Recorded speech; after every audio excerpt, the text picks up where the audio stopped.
Hey everyone, welcome to FanFic Canon. Thanks for hitting play. I'm thrilled to bring this fan-made story to life for you. If you enjoy the ride and want more narrated fanfics, smash, subscribe, and tap the bell so you never miss an episode. And if you want audiobook of a novel of your choice, join my Patreon. Request any title that's freely available online, and I'll produce a full narration just for you. Now, let's dive into today's adventure. The information was real. There was no doubt about it. For a moment, Norton considered keeping it to himself. Deceiving Professor X and Magneto would be easy and less competition for him. But in the end, he dismissed the thought. If they both reached level 5, the entire mutant race would benefit. And besides, even if they advanced, they wouldn't threaten him. Norton was already level 5, and he wasn't planning to stop there. To strengthen their confidence, he revealed his trump card, a fragment of Apocalypse's Godhead. Follow the method in the data. Condense your own fragments. It's been proven to work, Norton said calmly. To the ordinary eye, it was only a crystal glowing with shifting colors. But to Magneto and Charles, it was something else entirely, an endless, unfathomable sea of mysteries. When they finally pulled themselves back, Magneto's gaze carried new respect. Whose Godhead fragment is this? Professor X asked. Same as the info you got, Norton replied lightly. From an ancient mutant in a parallel timeline. The two great leaders could barely hide their excitement. They pressed him for details, precautions, methods. Norton held nothing back, even adding insights from his own experiments. After all, their data had already saved him years of work. When they left, eager to test the process themselves, Norton returned to his lab and examined the fragment again. Hundreds of laws tangled within it. A raw, chaotic mess. Without refining, it was useless. Thanks to Magneto's data, he finally had a starting point. Breaking it down was still hard, but at least no longer impossible. And progress meant results, even before it was fully processed. A month later, he held his first harvest. He walked into the courtyard where Yuna was training and handed her a gem glowing with misty brilliance. Try this, Norton said. It's a Godhead fragment, disassembled from Apocalypse himself. Contains the law of the soul. Yuna blinked at the jewel in her hand. This, really, some laws were lost during dismantling, Norton admitted. Mostly minor ones tied to level 3 abilities. Nothing essential. The core survived. He had deliberately focused on isolating the strongest laws first. Better to secure the foundation than waste years chasing scraps. How do I use it? Yuna asked, uncertain. Analyze it with your law runes. Compare what you see, then refine your own runes accordingly, Norton explained. Her brows knitted. You want me to perfect my runes on my own? She tried once before. Without a guide, the process was maddeningly slow, decades before results. She had given up.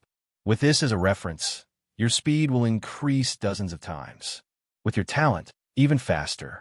You might see real progress before we even match you with a proper X gene, Norton reassured her. That was the beauty of fragments. No genetic resonance required. Safe, simple, effective. Yuna still looked doubtful, but curiosity won. She lifted the crystal, poured her perception into it, only to find nothing. I don't feel anything, she admitted. You need meditation first, Norton guided patiently. Focus. Calm your mind. Then probe again. Connect your rune with the fragment. Build a bridge between them. Under his steady instructions, she entered the flow within an hour. Norton fell silent, watching as her aura slowly aligned with the fragment. Only when she finally opened her eyes again did he speak. Half an hour your first time? That's excellent, Norton praised. His eyes sharpened. So, what did you gain? It feels incredible. Yuna's face was glowing, eyes still lost in the lingering sensation. She raised the Godhead fragment again, eager for another dive. Norton caught her wrist. His tone was calm but firm. Once a day, no more. Push it further, and you'll burn your mind out. Yuna hesitated, then, against every ounce of temptation, nodded and tucked the fragment away. The years slid by quietly. Norton's strength grew at a staggering pace as he continued dismantling Godhead fragments, his own power sharpening into something terrifying. The Nova team grew with him. Using the X-gene samples Norton had collected, one by one, reserves were matched, implanted, and awakened. The rising stars transformed from a handful of students into a formidable force. Their reputation spread through the mutant underground. Where Norton's name was whispered, so too was the Nova team's. Meanwhile, Magneto's brotherhood fell silent. The master of magnetism had vanished for over 2 years, leaving only rumors behind. Norton wasn't worried. With their talents, both Magneto and Xavier would succeed in time. But unity? That was a dream long gone. Norton never chased it anyway. Integration was illusion. Power was reality. The rising stars, born and trained under Carnegie's roof, were loyal and far more reliable than any scattered outsider. And Carnegie Academy was only growing. The next generation was already in the making. One afternoon, Norton visited Carnegie Alloy to review technical matters. Business ran smoothly under Una's management, but advanced metallurgy was still his personal domain. As he sat in his office, the television flickered with breaking news. Genius inventor and billionaire playboy Tony Stark has gone missing after a terrorist ambush in the Middle East. No word from the government or Stark Industries on his whereabouts. Norton leaned back. So begins. The year was already late 2008. The age of peace was over. One by one, the shadows of Marvel's stage would emerge. A knock pulled him from his thoughts. "Come in." Una entered, followed by a striking blonde woman Norton knew instantly. Pepper Potts. More beautiful than the screen ever showed, and right now, visibly distressed. "Pepper," Norton greeted evenly. "What brings you here?" "Tony's missing." Pepper's voice cracked.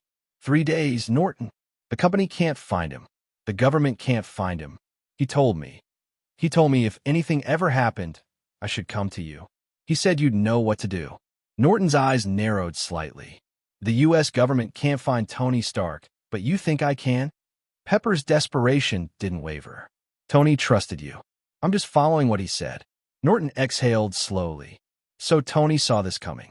It wasn't a surprise. Stark was more than a genius, more than a playboy.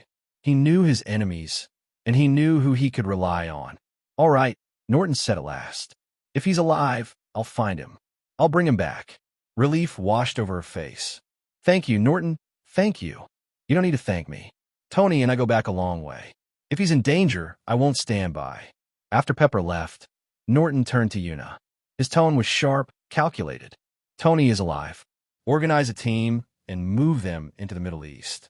Find him, but don't interfere unless his life is truly at risk. Watch. Learn. Let him forge his own escape. Una nodded, taking mental notes. And one more thing, Norton added, his gaze hardening. If you face an opponent you can't handle, don't fight. Just open a gate and let me through. Una bowed her head. Understood. I'll make the arrangements immediately. Seeing that Norton was so serious, Una directly arranged for the strongest team in the Nova team to carry out the rescue mission. After Tony was attacked and disappeared, military special forces, CIA agents, elite mercenaries, etc. searched back and forth for 3 days but could not find any trace. Leona led the team to the scene of the accident and found clues in less than half an hour. The atmosphere here has been cleaned, not just by technical means, but also by some special means. Tracker Jack said in the mental space just after coming out of the flight machine. Mental space is the ability increased by Leona after implanting the X gene. It can create a mental space in which all spiritually linked objects can communicate freely. Similar to the prototype of a virtual world, the potential is huge. Leona frowned slightly after hearing Jack's words. She could use special means to clear her breath, proving that the terrorists who hijacked Tony were no ordinary people. Is it any wonder so many people can't find Tony Stark? Thinking of this, Leona became a little more solemn and then asked Jack, "Can we still find any clues?" Everything that has ever existed will definitely leave traces. As long as traces are left, they cannot be hidden from the eyes of the pursuer. Jack replied confidently, Spiritual eyes are on alert. Jack is looking for clues, and the others are ready to fight at any time. Leona immediately arranged. Jack didn't brag. In just half an hour, he found some traces of terrorists 10 kilometers away from the incident site, including the breath of Tony Stark. Based on this trace, Jack quickly determined the direction in which the terrorists left. "Sister, we found it. This is the direction they left." They clean up their own aura. But in the eyes of Jack the Tracker, the traces of cleansing aura are the most obvious clues. "Call me Captain. Gather, let's go." "Pepper, don't worry. Although the people I sent have not found Tony yet, they have used special methods to confirm that he is still alive." Norton explained to Pepper Potts. "Tony is still alive." Pepper was happy, but unbelievable. It had only been a few days, and she had become much more haggard. "Tony is definitely alive. Pepper, you should take a good rest now. Otherwise, you will collapse from exhaustion before Tony comes back." Una comforted her from the side. Hearing Una's words, Pepper became more suspicious, thinking that Norton was just comforting. "You didn't lie to me? Do I need to lie to you?" Norton asked. Seeing Pepper's suspicious look, Norton pointed his finger, and several metal balls flew to his hand, constantly changing into various shapes.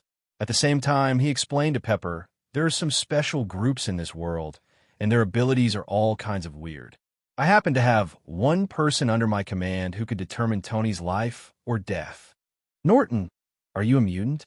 Most of the suspicion in Pepper's eyes disappeared, but other than that, she had no other emotions because Norton was a mutant. When the news about mutant was so big, Pepper definitely knew about mutants' existence.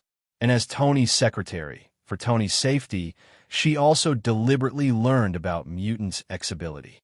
She knew that mutants' ability was all kinds of strange, and it was not surprising that there was a mutant who could determine the life and death of others.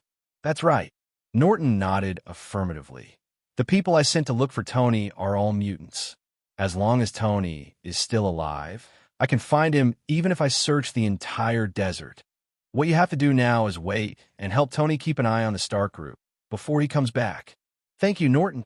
Pepper's mood eased a lot. "Pepper, you don't have to thank me. If you do, you have to wait until Tony comes back and let him thank me himself." At this point, Norton suddenly thought that if he didn't change Tony's experience, it might take several months for Tony to escape on his own. After such a long time, Pepper could not help but think too much.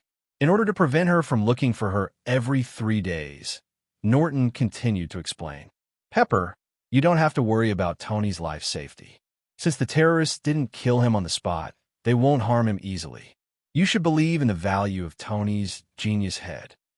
After sending Pepper away, Norton asked Una, "Una, have you found Tony?" "I was about to tell you that just now Leona reported to me that they had found Tony. At the moment, Tony was being held in an underground base by a group of well-equipped terrorists. Tony was seriously injured, but it is not life-threatening for the time being." Una replied, "Really found it?" Norton was a little surprised. He just asked casually. He didn't expect Leona and the others to find Tony Stark so quickly.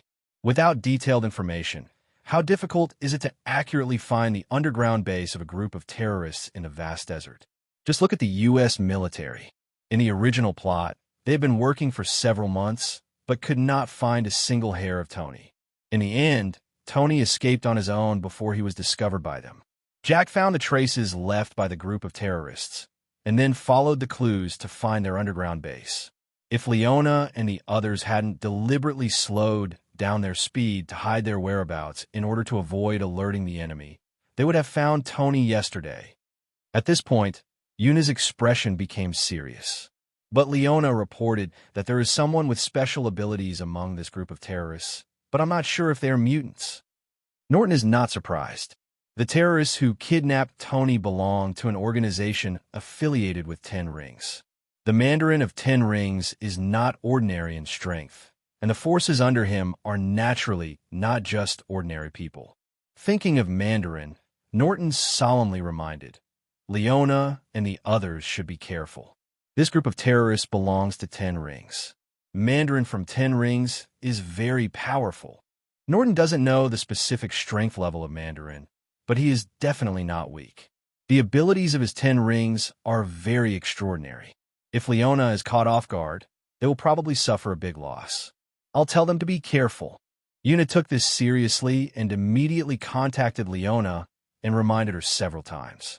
Leona received Yuna's reminder and immediately reminded other team members in the mental space. Spirit Eye, be careful when you investigate. This group of terrorists belongs to 10 rings. 10 rings, is that it? The spiritual, I shared a picture into the spiritual space. In the center of an iron door, there was a symbol of 10 connected rings engraved on it. The picture comes from a vision of a little lizard. These little guys all over the desert are Spirit Eye's best helpers. Not only did they help him find Tony Stark, but the entire terrorist base was touched by these little guys. Clearly, now the entire terrorist base is under surveillance by Spirit Eyes, and the cave where Tony Stark is located is monitored by more than 5 little lizards at any time. 10 connected rings. That's it. Mandarin, the leader of the 10 rings, is the top powerhouse in the underground world. Leona relayed Yuna's reminder. How strong is it? Is it as strong as Master Norton? Magnet asked eagerly. Definitely not as good as Lord Norton, but he should be on the same level as Magneto. Leona replied. Spiritual Eye, disperse all your friends and warn anyone who approaches. Alice, you should also be vigilant and report immediately if there is any danger. Saying this, Leona activated the spirit sharing ability for Alice. Spirit sharing is also Leona's new ability, which allows her to share her huge spiritual power with a spiritual link object. 4x ability based on mental power, mental sharing can greatly improve the ability effect. Alice's ability is very special, called danger perception. It can perceive dangerous units within a certain range, including distance, location, strength, etc. This kind of perception is similar to intuitive perception. It is passive perception and will not be noticed by the perception target. It has an excellent warning effect. Moreover, Alice's perception range and perception accuracy are affected by her mental power. Reno, dig a temporary underground base. We may need to stay here for a long time. Leona arranged again. No problem. Renault had already chosen the location of the temporary base. When he heard Leona's arrangement, he immediately started taking action. Renault's ability is to control soil, and sand, soil, and rocks are also within his control, so he is a professional at drilling holes. In just one morning, Renault dug a temporary base and camouflaged it on the ground. Then everyone moved to a temporary base. It was said to be a temporary base, but it was actually more spacious and brighter than a terrorist base. You would not feel bored, even if you lived here for several months. Open the door. We need living supplies. Leona gave an order. The space door opened, and various living supplies were moved through the space door to the temporary base. A space door suddenly opened in front of Norton. Without any hesitation, he stepped directly into the space door. What happened? Norton asked immediately after walking out of the space door. Alice sensed that a level 5 danger source was approaching rapidly, and the target was pointed directly at us. Leona replied quickly. A level 5 danger source means that the strength of the person coming has reached level 5. Regardless of whether the other party is well-intentioned or malicious, it is not something that their team can deal with, so she opened the door in advance to ask for help. I know. Norton nodded slightly. He asked about other things because he had already sensed that powerful aura, which was releasing malice wantonly, and he was not a good person at first glance. You continue to keep an eye on Tony Stark and help him if necessary. Don't let him die. Norton simply explained. At the moment, it has been more than 2 months and almost 3 months since Tony was kidnapped, and it is almost time for Tony to escape. Even if Tony's original escape plan was not today, he would have to take action when there was a big commotion outside. Norton walked outside the temporary base. The rocks and sand along the way broke down, making way for Norton. The temporary base was only a few kilometers away from the terrorists' underground base, and the original target of the visitors was actually the terrorists' underground base. Norton did not restrain his momentum, so as soon as he appeared, the person immediately changed direction and flew directly towards him.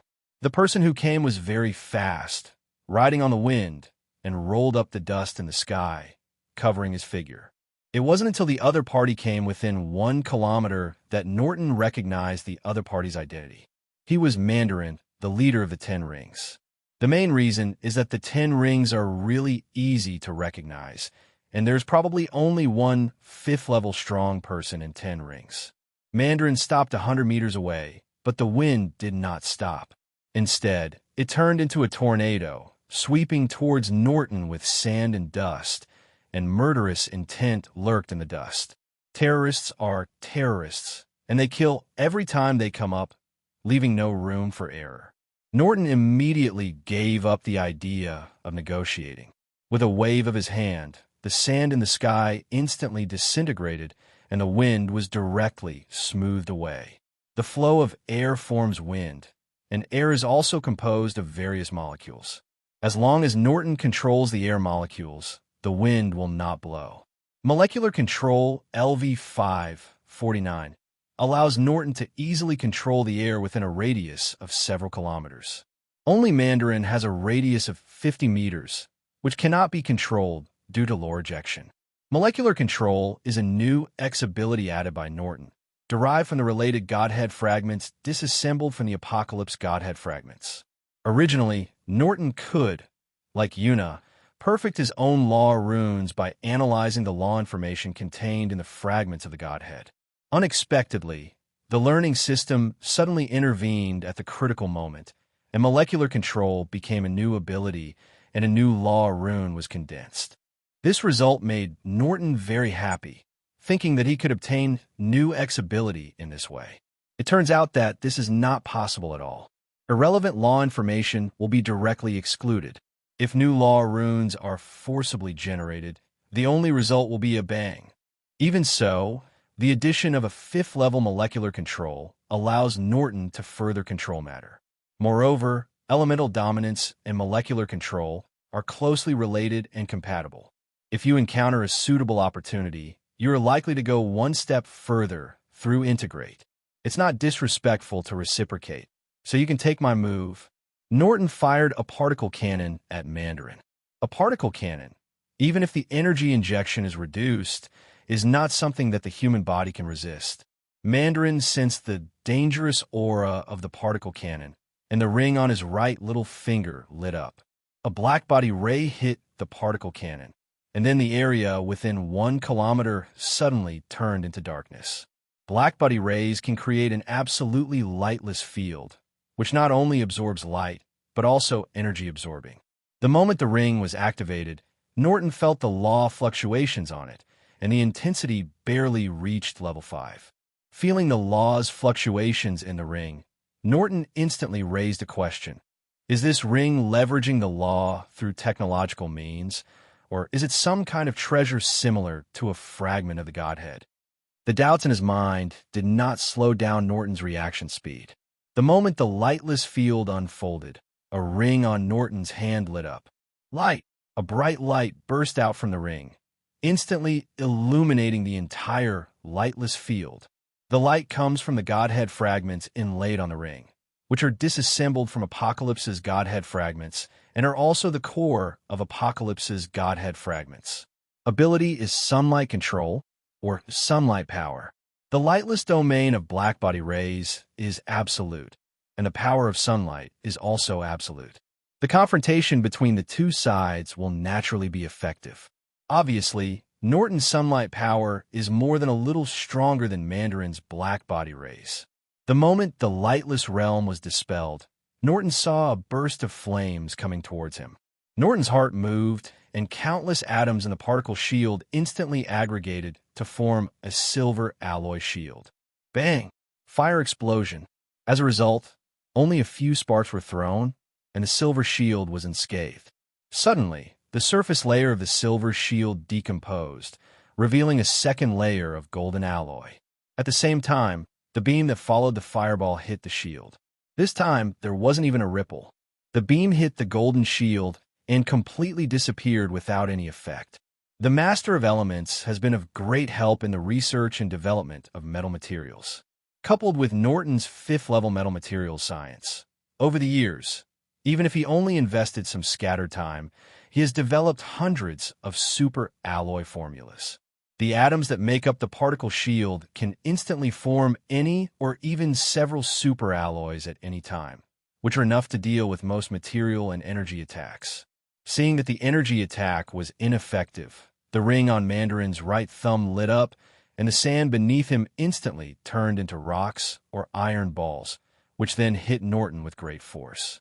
Norton is concerned about this kind of unreasonable attack and will be directly decomposed if it enters his control.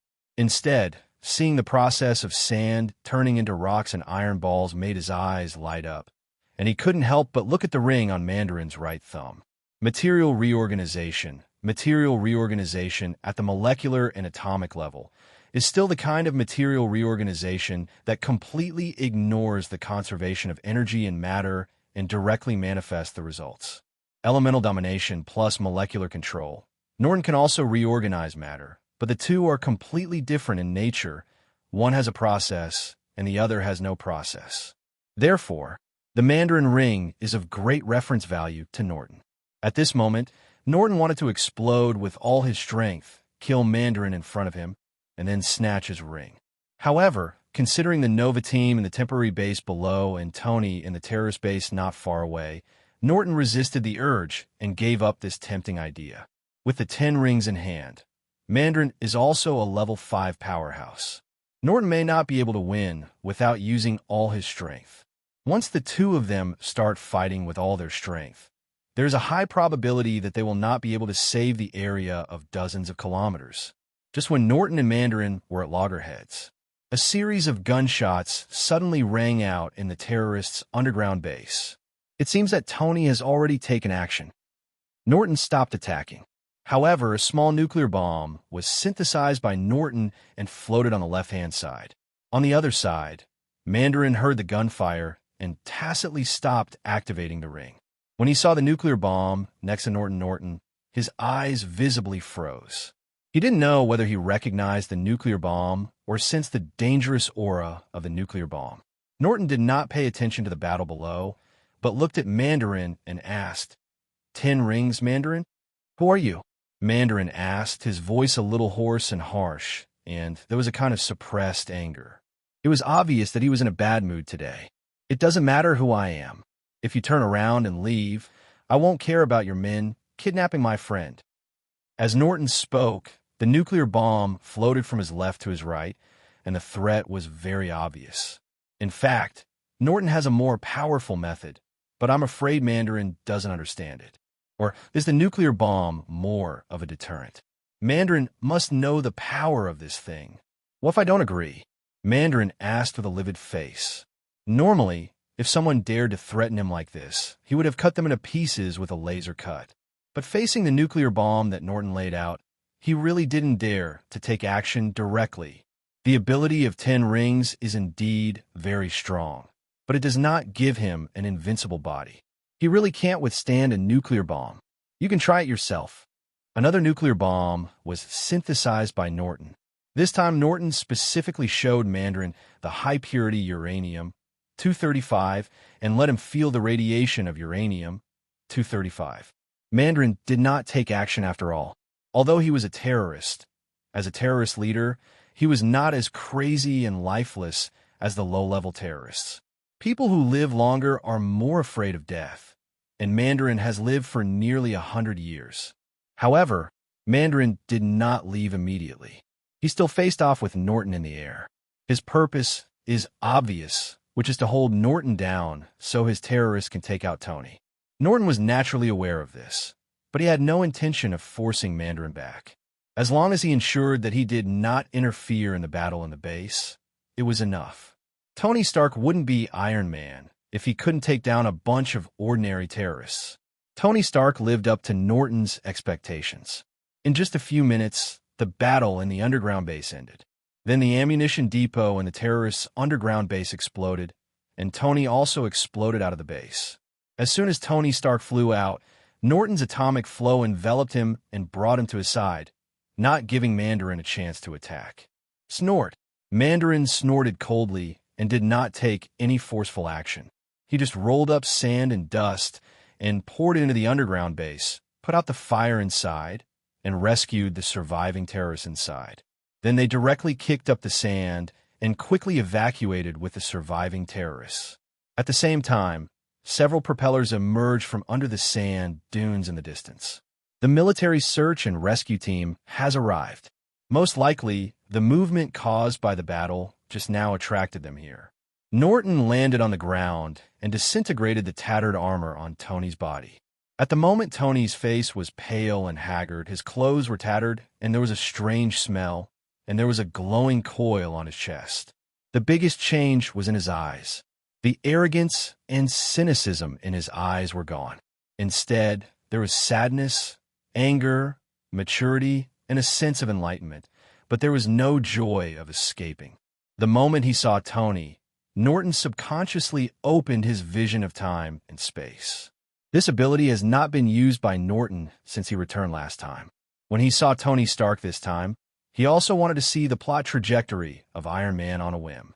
Who would have thought that the moment the plot trajectory emerged, his field of vision changed, the surrounding scenery disappeared, and Norton found himself in a colorful space. Looking forward, you can clearly see a rushing river, with countless colorful lights reflected in the river. Norton realized something, so he looked down and saw that he didn't see his body. It was still the surface of the rushing river. In the waves, you can see countless scenes, like scenes of real scenes. The clearest image is of himself and Tony standing on the dunes in the desert, talking. This is above the long river of time, and my consciousness directly came to the long river of time. Norton instantly understood his situation. Tony is still watching outside. I can't stand there in a daze. I want to go out. As soon as this idea came to him, his vision changed, and Norton found himself back to reality. His consciousness stayed in the river of time for at least 10 seconds, and the time outside didn't seem to pass. At least Tony didn't notice anything unusual. Why does this result occur?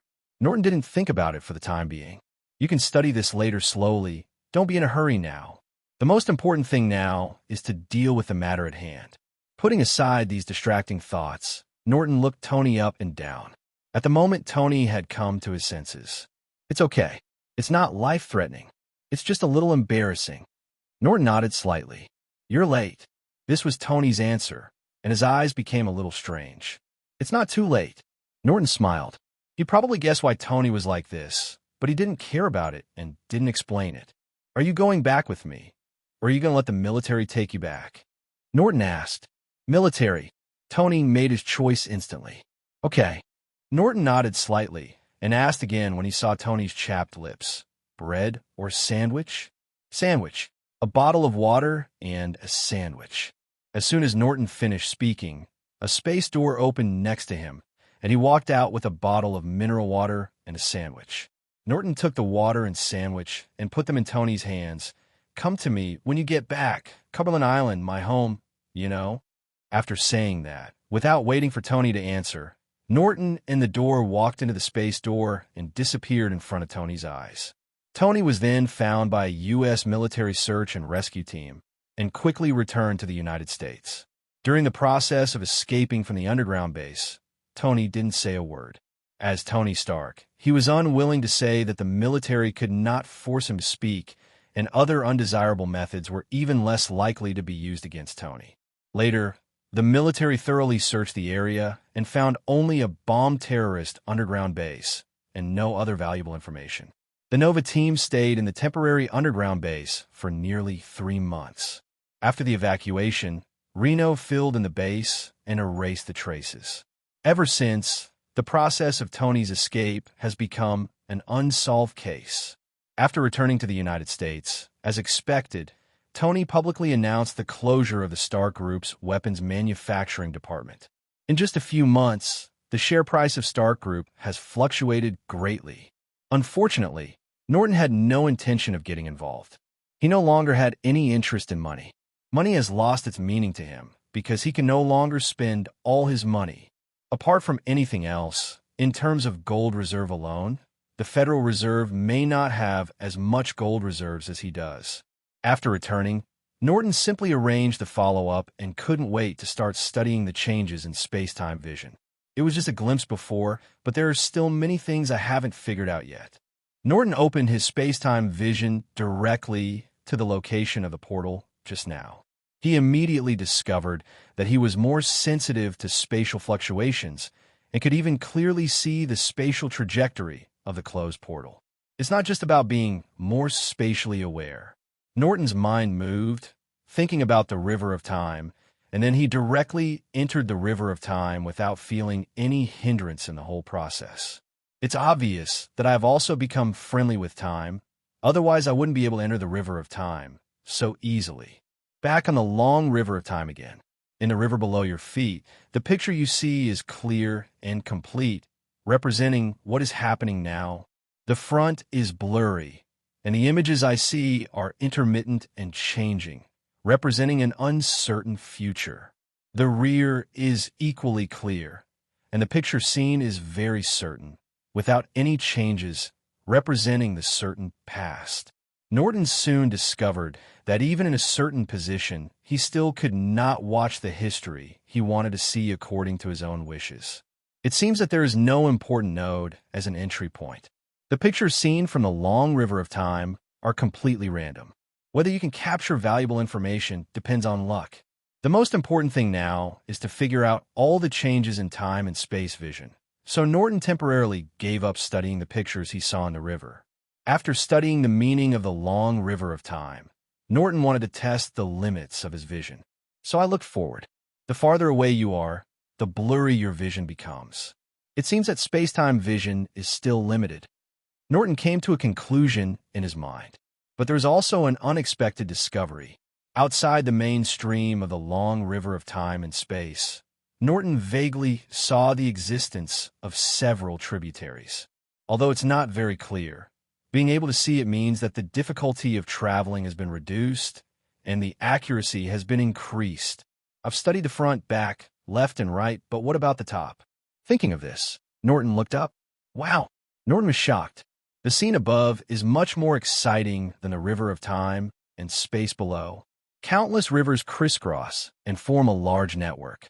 In this big network, big rivers are constantly disappearing, and big rivers are constantly gathering and forming. With just a glance, Norton saw countless strong men who controlled the world. They destroyed the world, created the universe, and reversed time and space. Unfortunately, it's all an illusion. Norton sighed. In the countless bizarre worlds above, Norton saw through their illusory nature at a glance. These worlds are just projections of the main world. Whether they exist or are destroyed, they have no impact on the main world and have no meaning to Norton. Because everything in the projected world, including knowledge, cannot be taken out. It's like fishing for the moon in the water. The moon looks beautiful when it's in the water, but once it's fished out, it's nothing. Moreover, the projection world has no origin, and they're not even qualified to integrate into the main world. Withdrawing his vision, Norton suddenly felt a little tired, so he exited the river of time. Why is it suddenly possible to see the river of time directly in the space-time field of view? This question has been answered by Norton. It should be that the last feedback from the world changed my soul ability, giving my soul the ability to have space-time affinity. In the process of entering the long river of time, Norton can clearly feel that time and space have become closer. This ability of time and space affinity has brought huge amounts of gains to Norton.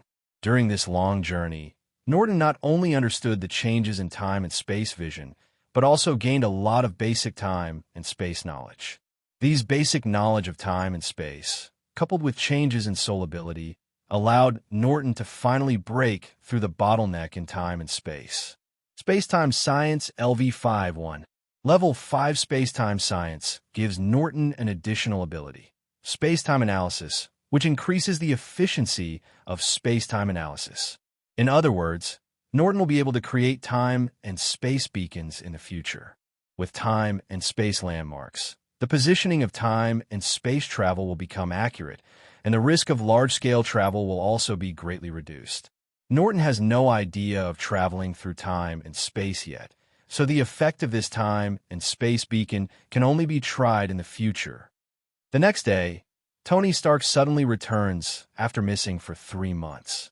After holding a press conference at the airport, he went straight to Norton regardless of the uproar caused afterwards. Looking at Tony getting off the plane, Norton found that Stark's confidence had returned to him. Una, have someone bring Ethan over. Tony should really want to see his savior. Norton ordered. Although Norton did not give any special instructions, Leona and the others still saved Ethan. They had been watching Tony Stark for nearly 3 months, and they knew Ethan's character very well. Leona and the others all graduated from Carnegie Mutant College. After more than 10 years of education at the college, they have absolutely no problem with their outlook on life. They will definitely not sit back and let a good man like Ethan die in vain. However, their method may have been so subtle that Tony didn't realize in his hurry that Ethan was actually not dead yet. The first time he walked in, Tony slapped a check on the table. This is your reward for sending someone to rescue. Do you think I'm a money-hungry person? Or do you think the Stark Group is richer than me? Norton asked with a smile. The check was on the table, and Norton wasn't even interested in taking a glance at it. Tony was choked and had nothing to say. He wanted to refute, but he thought of one fact. Stark Group is really not as rich as Norton. After Norton's vault was built, Stark was specially invited to visit, show off. We will discuss our matters later. There is someone you should really like to meet. As soon as Norton finished speaking, Una walked in with Ethan. Stark, Ethan. The scene of 2 grown men hugging each other with tears in their eyes was simply eye-catching. Ahem. Hearing Norton's deliberate coughing, the two separated awkwardly. Ethan, aren't you? Tony asked in disbelief. I thought I was going to die at the time, but after they rescued me, I realized that the bullet only penetrated my clothes. Ethan replied, Someone rescued you. Tony turned to look at Norton. Your people? Definitely my man. Norton did not deny it. When did your people arrive? Tony asked. On the 4th or 5th day after you were arrested. I can't remember clearly. Norton answered casually. Your people found me 3 months ago. Why? Thinking of the hard life of these 3 months, I immediately felt a little annoyed. Why didn't I rescue you in advance? Norton interrupted and then asked with a hint of joking, Why did you come back after being rescued 3 months ago? Continue to be a playboy and handsome dealer? Didn't you gain much from 3 months of imprisonment? I didn't know. I just shut down the Stark Group's weapons manufacturing department. Tony's tone was quite complicated. This matter has nothing to do with me. You should just talk to Ethan about the past first. With that said, Norton left the room, leaving the space for Tony and Ethan. After about 10 minutes, the two finished communicating, Ethan left the room, and Norton returned to the study. Brother, thank you so much. Tony opened his hands and gave Norton a hug. Are we brothers now? Norton asked. As he spoke, Norton glanced at the check on the table. Aren't we brothers for life? But you said at the beginning, once we are brothers, we will be brothers forever. Tony said, while quietly putting the check back into his pocket. This time it's Norton's turn to be embarrassed. When Norton was a child, he had just traveled to the Marvel Universe and was seriously insecure. When he saw Tony, the future Iron Man, he was ready to hug him. So he tricked young Stark into marrying Jean Lawn, which made old Stark very happy at first. Unexpectedly, after growing up, Iron Man's thighs had not grown yet, but his thighs had grown first, and they were super thick. Now, this matter is completely black history. Let's get down to business. Norton immediately changed the subject. What's the matter? Tony opened Norton's wine cabinet, picked the most expensive one, and poured himself a glass without being polite at all. You shut down the Stark Group's weapons manufacturing department. Are you planning to switch to the energy industry? While asking, Norton specifically glanced at the reactor on Tony's chest. Norton knew very well that Tony's announcement of the closure of the weapons manufacturing department at the press conference was certainly not due to a moment of willfulness. I have this idea, Tony admitted very simply. If he hadn't already thought of a way out, how could he have announced such explosive news directly? Tony Stark is already in his 30s and has long passed the age of willfulness. Add me one. Are you short of money? There's no shortage. There's too much money to spend. I don't know if it's an illusion, but Norton always feels great saying this in front of Iron Man. If you're not short of money, why do you want to get involved? Tony asked with a pained face. Usually he shows off his wealth in front of others, and only Norton can let him experience it in another place. Hateful indeed. I want to build 3 buildings in New York in the name of an energy company. Norton said bluntly. Repair the building? My disbelief was written all over Tony's face. Put something on the building, by the way. Norton didn't hide his true purpose. What do you want to put in the building? Tony immediately became alert. Seeing Tony's reaction, Norton was surprised. Is this the beginning of Iron Man's role? Pack this thing. Norton stretched out his hand, and countless atoms flowed out of the elemental furnace, and then formed into Norton's hand at a speed visible to the naked eye. Controllable nuclear fusion reactor? Tony guessed in surprise. That's right, a controllable nuclear fusion reactor, the kind without radiation. Norton confirmed Tony's guess. You have this technology. Why don't you start your own energy company? Tony asked. I'm not short of money, so why bother trying to fix some energy company? Norton replied matter-of-factly. Okay, add you. Tony agreed to Norton's request and did not continue to inquire further. He believed that Norton would not cause trouble. Moreover, Norton can now rub a nuclear reactor with his hands, so he doesn't need to go around in such a big circle to get things done. Norton was instantly satisfied. Very good. I will give you the technical and architectural drawings as soon as possible. Tony immediately understood what Norton meant and complained. You don't want to do anything, so you just want to pick up what's ready? How is that possible? Norton explained forcefully. After the building is repaired, I will install the equipment myself. The atmosphere was not right, and Norton quickly changed the subject.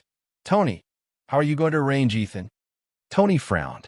He really couldn't think of a proper arrangement for Ethan, his savior. Keep it directly? With Ethan's self-esteem, he would definitely not accept it. Arrange for Ethan to join the Stark Group? It was a matter of words for Tony. But given the size of the Stark Group, Ethan will definitely not be qualified for important positions given his ability, and Ethan will definitely refuse to force the arrangement. As for ordinary small positions, Ethan is competent, but Tony probably can't accept his savior working for him. When we examined Ethan's body, we found that he has the X gene, and it is an activated X gene. Norton said proactively, let Ethan activate the X gene. Tony immediately guessed Norton's suggestion. Tony does not exclude mutants. His only friend Norton is a mutant, and Happy, the driver and bodyguard captain, is also a mutant, although Happy's ability is a bit hard to describe. Yes, Ethan's X ability is most likely to be auxiliary. After activation, it will be more than enough to serve as your personal experimental assistant. Norton explained. In fact, based on Norton's original intention, he didn't want to meddle in these nosy matters. But Ethan's X gene is more important. After it was detected that he had the X gene, the laboratory conducted a genetic analysis and unexpectedly found that Ethan's X gene fragment matched John's X gene. John's X ability is microscopic vision, and a matching X gene fragment is super difficult to find. It has not been found for several years. For the sake of this chief scientific research toolman, Norton had no choice but to meddle in his own business. Is your process of activating the X gene safe? Tony pointed to the core. It's definitely safe. There's no 100% success rate. I won't even mention this to you. Norton promised, patting his chest. I have no objection, but whether to activate the X gene or not depends on Ethan's own choice. Tony gave the answer. Ethan, I will ask someone to ask for his consent. Don't worry, I never force anyone here. Norton promised again. I want to supervise it personally. Tony made another request. No problem. Norton took Tony over directly. The result was naturally no surprise. When Leona asked Ethan, he agreed without any hesitation. Then they were pushed directly into the laboratory. Activating the X gene is far simpler than X gene transplantation. It can be completed in less than 10 minutes. Including the time Ethan spent getting familiar with his X ability, the total was less than an hour. The enhanced 5 senses can not only affect oneself, but also provide blessings to others. It is a perfect experimental assistant. Tony, you have found a treasure, Norton said happily. Vision is also one of the five senses. Is it any wonder that Ethan's X gene fragment matches John's? Tony also had a bright smile on his face. This not only solved a big problem for him, but also found a perfect experimental cumite. There is no doubt about the role of the five senses. Even if it is only enhanced by 10%, the help to experimental research will be immeasurable. What's more, Ethan's enhancement effect is far more than 10%. And with the enhanced five senses, Ethan can not only be Tony's experimental assistant, but also serve as Tony's personal doctor. The first team was delayed for 3 months. Did the left side of the team encounter any trouble? Norton asked Una. The Nova team is no longer the 2 or 3 kittens it once was, and the absence of the first team will not affect their daily operations. At this point, Una's voice changed. However, a force has suddenly appeared recently and is recruiting mutant criminals. They also have special abilities, but they cannot detect the X gene reaction. Has special ability, but cannot detect the X gene? It should be aliens. Norton immediately thought of a group. Sure enough, as soon as the curtain opened, all kinds of monsters appeared. Alien. Una looked at Norton in confusion. Inhumans are another group of people with special abilities on Earth. They originate from us mutants. Norton explained. Originally, Norton didn't know much about the aliens. He was limited to one name. Before time travel, he had only heard of the aliens, but had never seen any movies or TV shows related to the aliens. The information Norton knows about the aliens mainly comes from the historical data recorded by the mutant prophets and handed over by the Sorcerer Supreme. The Society of Prophets, headed by Prophet Mutant, has been the ruler and protector of mutant for thousands of years. The aliens appeared more than 1,000 years ago. When a team of Kree scientists first came to Earth, they accidentally discovered the mutants, a naturally extraordinary group. So the Kree captured a group of mutants, extracted the X gene, and combined their own genetic technology to conduct genetic experiments. The original purpose of the Kree was to mass-produce super soldiers, but after countless experimental subjects died, the experiment ultimately failed, and only the first generation Inhumans were produced as failures. In fact, the first generation of aliens couldn't even be called humans. Not only did they look like some weird and terrifying monsters, they also had big mental problems. Then the Kree had to leave the Earth. Norton speculated that it was most likely driven away by a certain boss. As for the failed first-generation aliens, they were naturally abandoned on the Earth by the Kree people who left. After these monsters were released, they caused great chaos in the world. Later, after experiencing hunting by the Mutant Prophet Society and cannibalism, the remaining first-generation aliens with slightly normal spirits split up and hid themselves separately. Some of them escaped from the Earth on the spaceship left by the Kree and hid in the experimental base left by the Kree on the Moon. Some of them, led by the Alien Ancestors, retreated to the inaccessible North Sea. This does not mean that they have stopped. Over the next few hundred years, these monsters still come out to cause trouble, plundering people and reproducing their offspring. It wasn't until the 13th prophet of the prophets led a raid on their lair, killing most of the monsters and exiling the alien ancestors, that the remaining monsters were completely eliminated. But even so, the war between the Mutant Prophet Society and the aliens is still not over.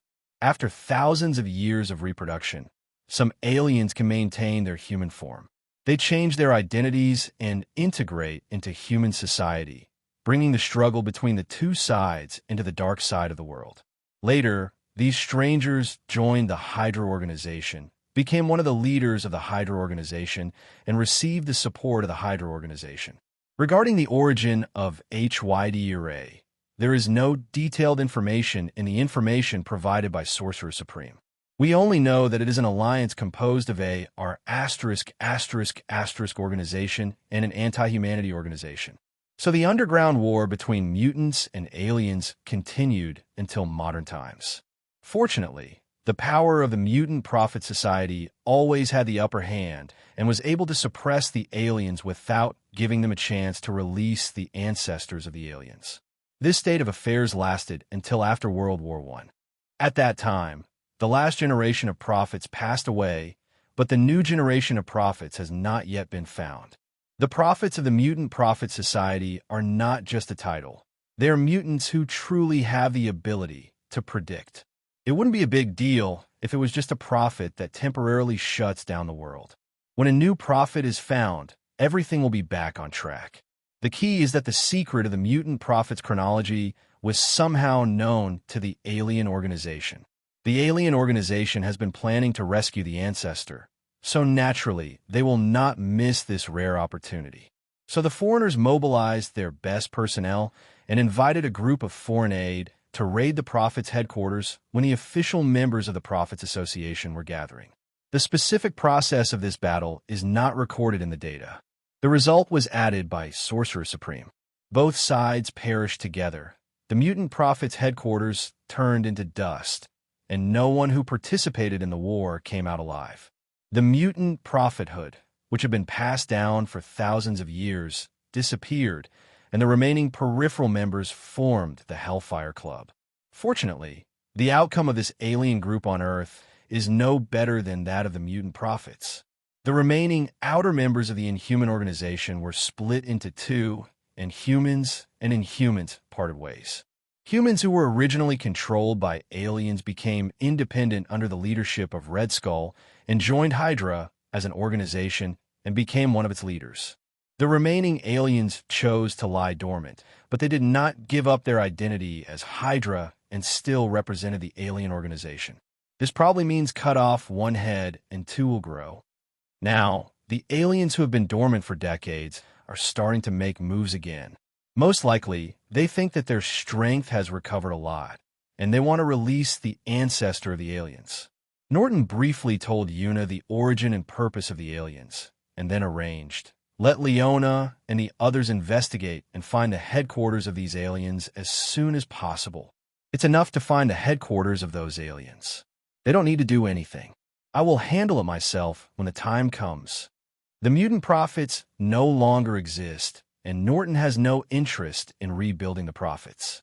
But Norton doesn't mind getting rid of the aliens' garbage, especially the so-called Alien Ancestor. After reading the historical records of the Prophetic Society, Norton knew exactly what a disgusting thing that thing was.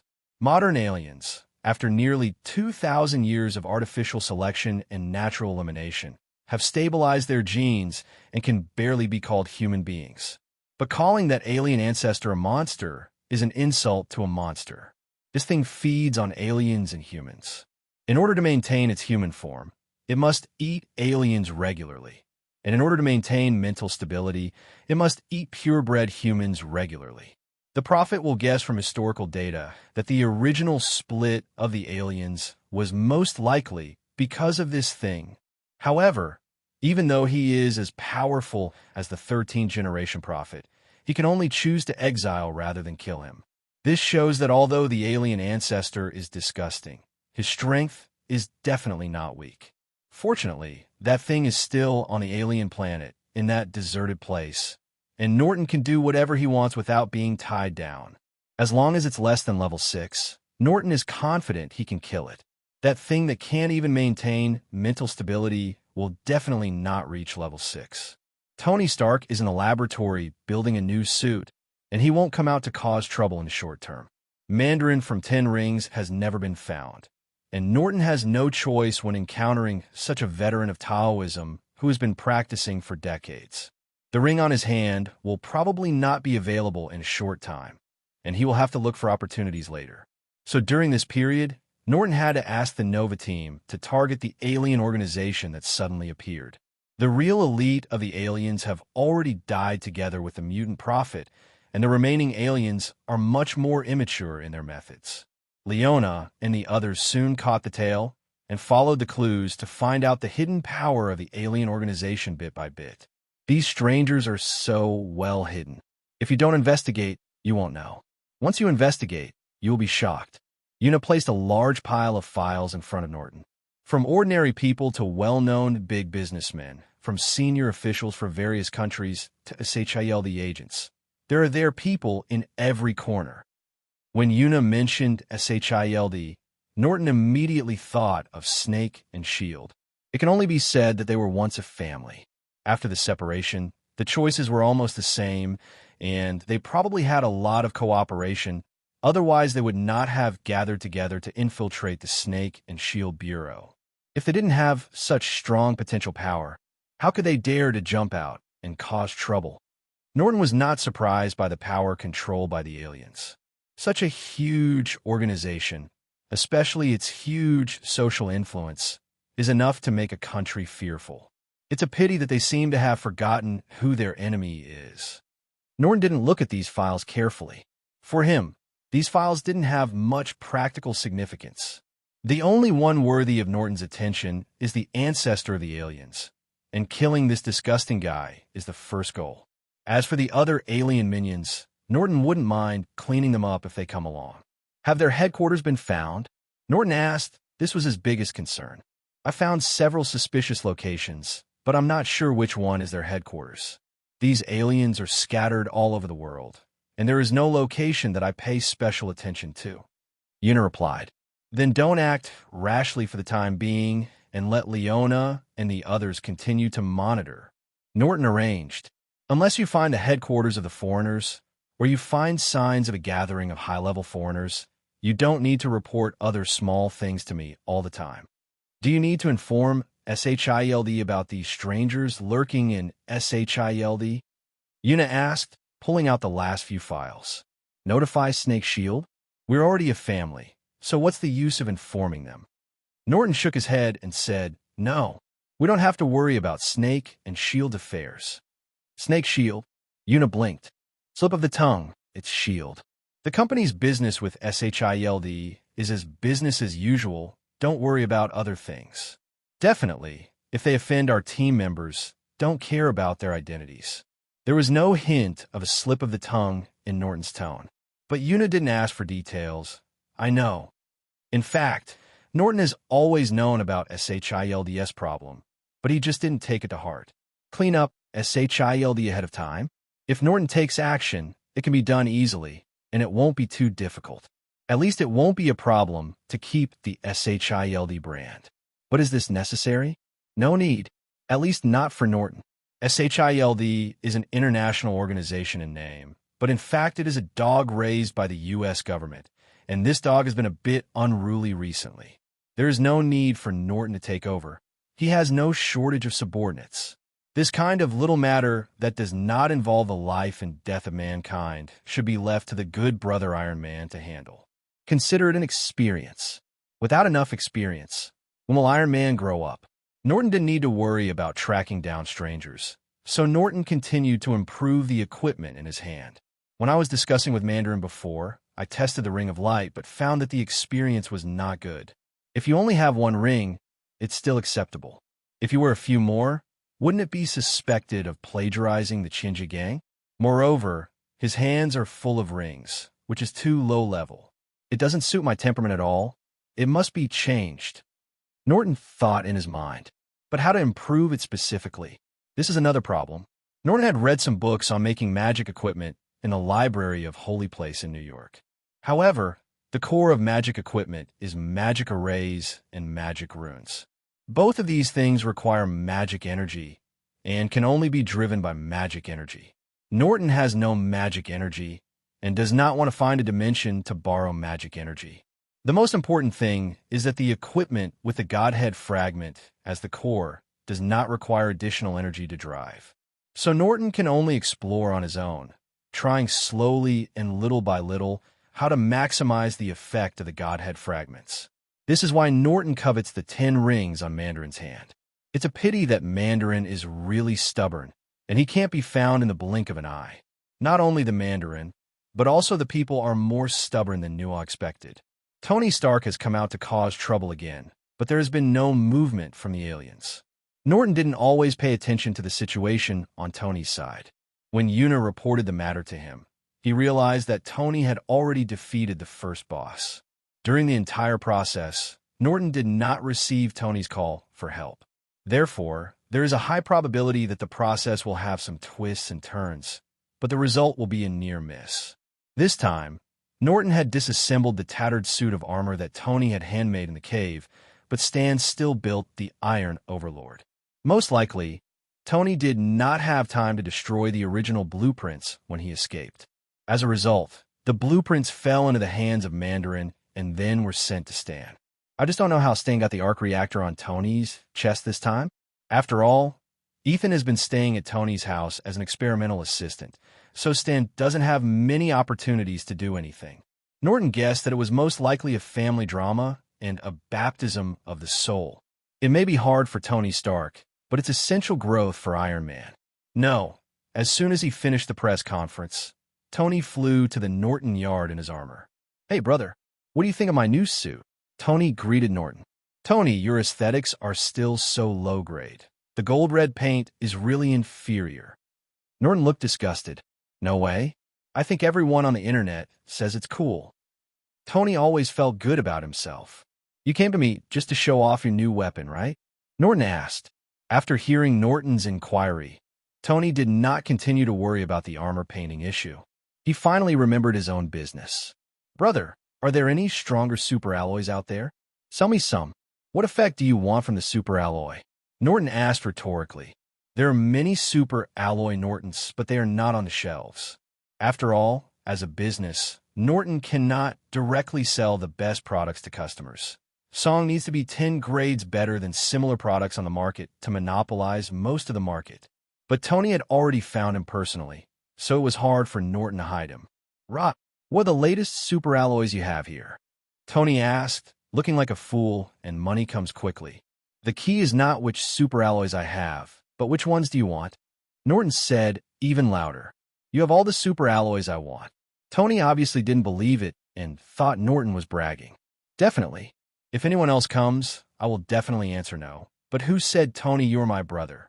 As long as you ask, I promise to fulfill your request." Norton promised. "That's what you said," Tony said with a smile. When making the Mark II, he had many ideas, but because the materials could not meet the demand, he had to give up. In the moment of excitement, Tony probably forgot that he was still wearing a suit and sat down on the sofa. 0. The armor weighing at least 1 or 2 tons. If you sit down all at once, how can a sofa stand it? Crack! There was a sound, and the beam broke, and Tony sat on the board. "My poor mahogany sofa."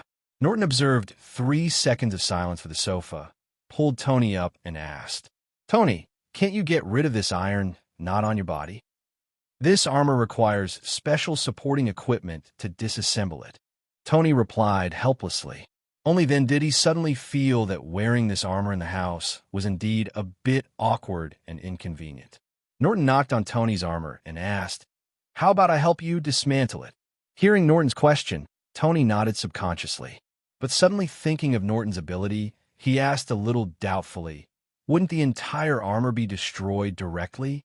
"Brother, don't worry about my craftsmanship," Norton promised. After saying that, Norton snapped his fingers. "Pa!" Tony's armor turned into parts and scattered all over the floor. Except for the missing connecting screws, the other parts were not damaged at all. After releasing the restraints, Tony ignored the parts on the floor and lay directly on the sofa. Comfortable. At this moment, countless inspirations suddenly appeared in Tony's mind, and the direction for further improvement of Mark's armor was found. "Norton, for the next generation of Mark armor, I plan to add automatic donning and removal functions and greatly enhance the comfort of the armor. What do you think?" Tony sat up and asked Norton excitedly. Norton knows Tony stayed at the moment all too well. This kind of genius inspiration can't be stopped once it comes. If you discuss it with him, he can keep you engaged in the discussion all day long. Norton didn't want to discuss the broken armor with Tony, so he made a fool of himself and immediately changed the subject. "Your armor is up to you. Have you considered what superalloy you need?" The outer armor alloy is first and foremost a combination of super hardness and toughness, and its properties such as high temperature resistance, low temperature resistance, where resistance and corrosion resistance are also good. Tony answered and gestured. It was obvious that he was still in a state of inspiration. "No problem." Norton directly synthesized a sample and placed it in front of Tony. 10 tons. Tony took a look and saw that there was no problem with the price, so he placed the order directly and then asked, "For mechanical structure, I need a super alloy that has both mechanical properties and anti-seismic effect. Is there any?" "No problem." Norton synthesized a sample again. "Come on, 5 tons.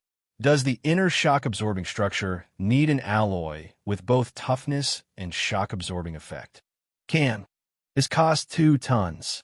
An alloy wire that is close to superconducting." "Have. 500 kilograms. An alloy coating that has both energy absorption and radar stealth effects."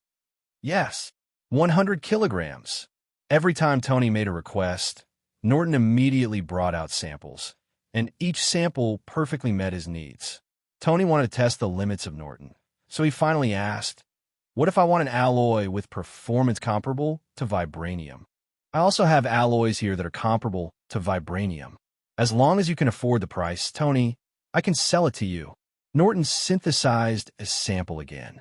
This time, Tony picked up the platinum alloy piece, put on the hand armor, and conducted a few simple tests on the sample. The more items he tested, the more shock appeared in Tony's eyes, and his smile became wider and wider. Then Tony put down the sample, waved his hand, and asked, "How much does it cost per ton?" "Give me 10 tons. I'll give you a friendly price, $100 million per kilogram. 10 tons is 1 trillion, and with a discount, the sincere benefit is 999.8 billion. Norton looked like you had made a lot of money. Tony paused as he took out his checkbook. "How much?" Hashtag 9998 billion. "Tony, your check shouldn't be written." Norton replied with a smile. "Forget it. The Mark armor doesn't use this high-end alloy at the moment. Let's talk about it later." Tony found a reason and decisively kicked the checkbook back. "If you have so much money, why buy pirated copies? Go directly to Wakanda and buy genuine vibranium. Doesn't smell good? Don't say Wakanda doesn't sell it. If you don't sell, it's just because you don't have enough money." After such an interruption, Tony finally stopped his desire to shop. "That's all for now. Come back next time." "No problem. I'll deliver it to your door. But it doesn't matter how you use these alloys yourself, Tony, but try not to let them leak outside." Norton reminded, "I understand. It must be kept secret." Tony knew this well, and the Stark Group also did this kind of thing. "Brother, let me tell you, no matter how strong the armor is, it is still a foreign object.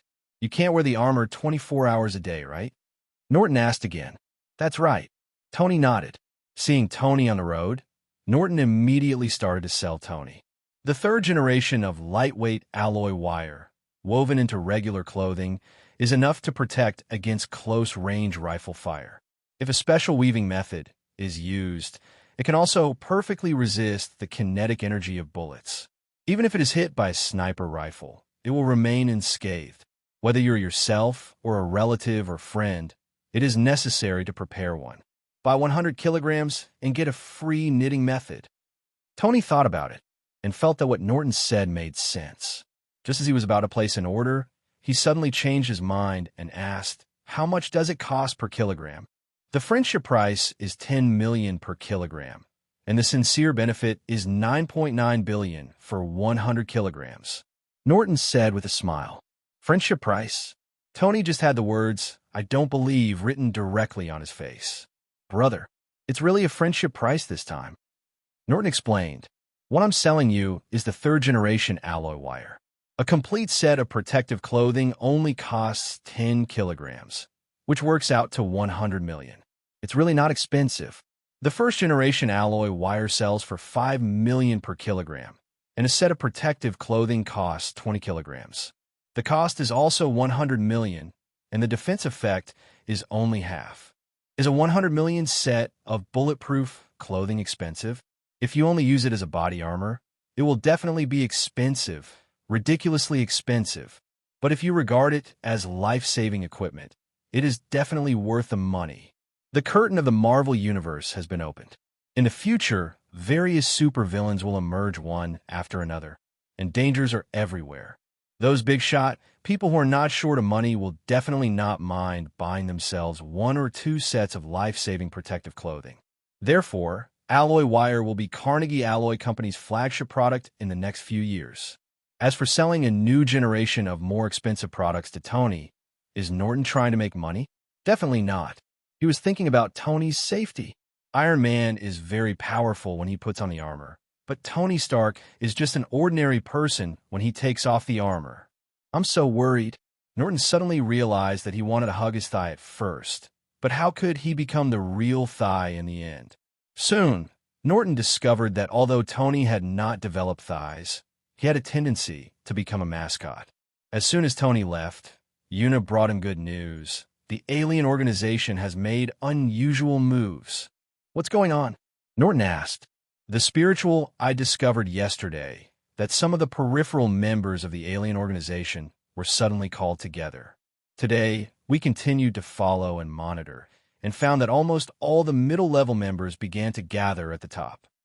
Una replied, "There is a big party. Let Spirit Eyes and the others continue to follow and find the gathering place of the alien organization." Norton ordered, "At present, the alien organization has just become active again, and it should not be time to make big moves yet. Therefore, the purpose of this gathering of the main members of the alien organization is probably related to the Alien Ancestor, and the possibility of sacrifice is the highest. 5.4 then, as long as you find the gathering place of the alien organization, you will most likely be able to find the alien space passage. The alien ancestral hive has definitely not returned yet, and finding the space passage is equivalent to finding it. I'll arrange it right away." Una immediately arranged Norton's order. The alien organization moves very quickly. After all, they're all prominent figures on the surface and cannot disappear for a long time. In just 3 days, most members of the alien organization gathered in an old castle manor in Europe. The castle estate was not one of the several previously suspected locations. But that doesn't matter as long as the top executives of the alien organization are there. Even if the space passage is not found in the manor, as long as all the top leaders of the alien organization are captured, there will be no need to worry about finding the location of the space passage. Norton has so many ways to get the information he wants from their heads. Walking out the space door in the woods about 1 kilometer away from the manor, Norton took a look from a distance. The manor was very quiet in the night. There are only 2 sentries outside the manor, but there are many hidden sentries. Fortunately, Ling Yan and the others had already found all these secret whistles. Norton ordered in the mental space, "Leona, clean up the secret sentry outside the manor." "Yes, because of people," Una responded. They were already familiar with this kind of thing, and had already made preliminary preparations before Norton arrived. In less than half a minute, dozens of secret sentries outside the manor, including several strangers, were all quietly cleared away. "Yes, you seal the manor, and no one who escapes can be let go." After arranging the tasks for Leona and the others, Norton flew directly over the manor, and then opened his time and space vision to overlook the entire manor. Soon, Norton found his target. "Very good, it is indeed here." Norton fell from the sky, but before he hit the ground, the sentry in the manor discovered him. Immediately, the alarm sounded in the manor, and a large number of armed men appeared from every corner, including many 29 aliens. Now that the target had been found, these strangers in the manor naturally lost their existence value, so Norton did not hold back. Norton landed in front of the old castle in the center of the manor, and at the moment, the whole manor became quiet again. This time it was completely quiet.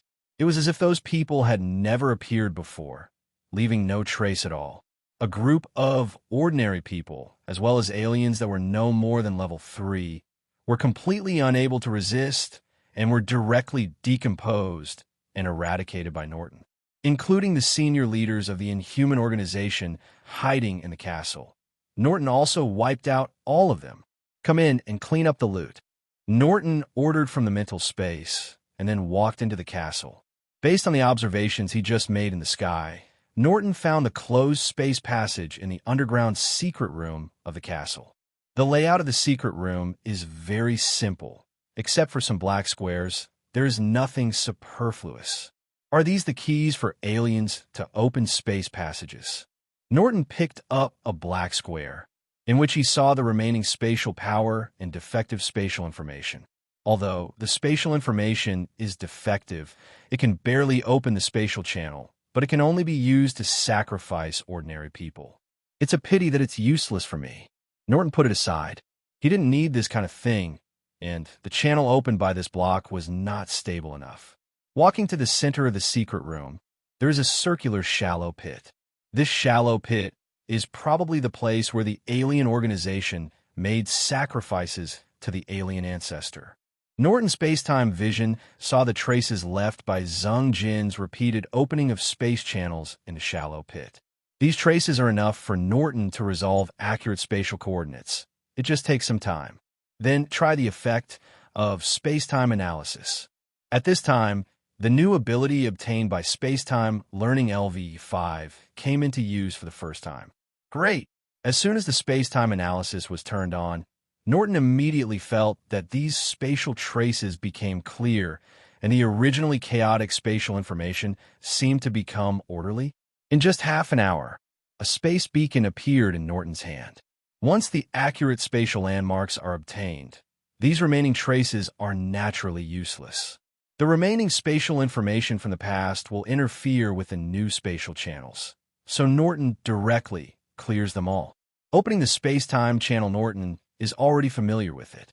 A pure space channel is simpler than a time-space channel. In just 3 seconds, a faint blue circular passage appeared in front of Norton. Norton did not enter the channel. As soon as the space channel was opened, he realized that there was something wrong with it. It's a one-way passage. Norton frowned slightly. What's the problem? There is definitely no problem with the method of opening the space channel. The space landmarks are just simple spatial coordinates, so there should be no problem. With further analysis, Norton quickly discovered the problem. The space channel was blocked by another force in one direction. Holy place! Norton instantly determined that the source of this power was the 3 holy places guarded by Kamartaj. This result surprised Norton. I didn't expect that the power of Holy Place can not only block space channels in different dimensions, but also remote space channels. Norton found that he could not unlock this layer of blockade, so the space passage in front of him was just a one-way ticket for him. The effect of this layer of ban will be more obvious on stronger people. Ordinary people may be able to come back in the past, but Norton will definitely not be able to come back in the past. Forget it. Let you live a few more days. Norton had to give up his plan to kill the alien ancestor immediately. The ancestor of the aliens is already meat on the chopping board. You can kill him at any time. It is not worth trapping yourself in the alien planet for this. However, there is no way to solve this problem. Norton quickly thought of a countermeasure. I can't unblock the 3 holy places, but it should be no problem to get a pass from Sorcerer Supreme. Based on his relationship with the Ancient One Magician, Norton felt that the magician would not embarrass him. Even if the path of Sorcerer Supreme fails, you can still open a channel in space. The power of the 3 holy places cannot be channeled in space, right? Taking the black cube with him, Norton left the underground secret room. Before leaving, he completely destroyed the place. Since there are 3 holy places banned, why can I successfully return from parallel time and space twice in the first 427 times? On the way back, Norton kept thinking about this problem. New York Holy Place. Norton came here again and met the Ancient One Magician again. Every time I come to New York's Holy Place, I happen to meet the Ancient One Magician. Norton doesn't believe that this Supreme Master is so idle. Magician. Norton saluted respectfully. After X ability reached level 5, Norton felt that he was already very strong and had never encountered an enemy stronger than himself. But every time he saw the Ancient One Magician, Norton felt frightened, and the stronger he became, the more unfathomable the Ancient One Magician felt. No one probably knows how powerful this Sorcerer Supreme, who has lived for hundreds of years, is. Without waiting for Norton to ask, the Ancient One Magician handed a talisman to Norton. With this talisman, you can freely travel through the Holy Places ban. Thank you, Magician. Norton thanked him first, and then put the talisman on directly. Since the Ancient One Magician prepared the talisman for himself in advance, He must have considered his own needs, so Norton is not worried about any problems with the talisman. Regarding the talisman, Norton didn't ask any more questions, but he didn't hold back another question. Magician, why was I not blocked by the Holy Place Force when I returned from parallel time and space? The Ancient One Magician brought Norton to the window of the world and asked, where do you think the power of the Holy Place comes from? This question asked about Norton's blind spot in knowledge. He didn't do much research on magic, and he didn't feel any special power in the Holy Place. It's like the window of the world in front of you. When you change the scene, it's like changing the TV channel. You don't feel the special power changes, nor the fluctuations of the world's laws. So Norton guessed, power from another dimension? According to Norton's idea, the magician's power is drawn from another dimension, so the holy place established by the magician is similar? But the Ancient One Magician instantly rejected Norton's guess. Wrong. Why can the power of another dimension help us protect the Earth? Those Mephistas from another dimension are not so generous. When the Ancient One Magician said this, there was a hint of murderous intent in his calm eyes. Norton didn't answer. The other dimension was still unfamiliar to him. The power of Holy Place originates from our world. Only the power of the world can resist the erosion of other dimensions. Ancient One Magician continued to explain. Hearing the Ancient One's explanation, Norton suddenly realized the power from the world cannot and will not resist the power of the world itself. That's right. Norton, you are very smart. Why don't you come with me to Kamartaj to learn magic? The Ancient One Emperor looked at Norton with admiration. Thank you, magician, for your love. I'm not interested in magic at the moment. Norton decisively refused. If it was real magic, Norton wouldn't mind practicing it on the side, but for Ancient One Magician, a secret technique that uses the power of another dimension, Norton would be grateful. It's not that magicians have no future. Just look at the Ancient One Magician in front of you, and you will know that the secret magician has reached the extreme and can also become a strong man in the multi-universe. Mainly because Norton doesn't like borrowed power, because the borrowed power is not completely under his control. And it always feels weird to introduce those weird things from other dimensions into your body. Regarding Norton's rejection, the Ancient One Magician had already expected it, so he did not feel any displeasure or disappointment. Norton was not in her plans anyway. Magician, how strong are the Mephistas from the other dimension? Even with your strength, can't you completely remove them? Norton asked again.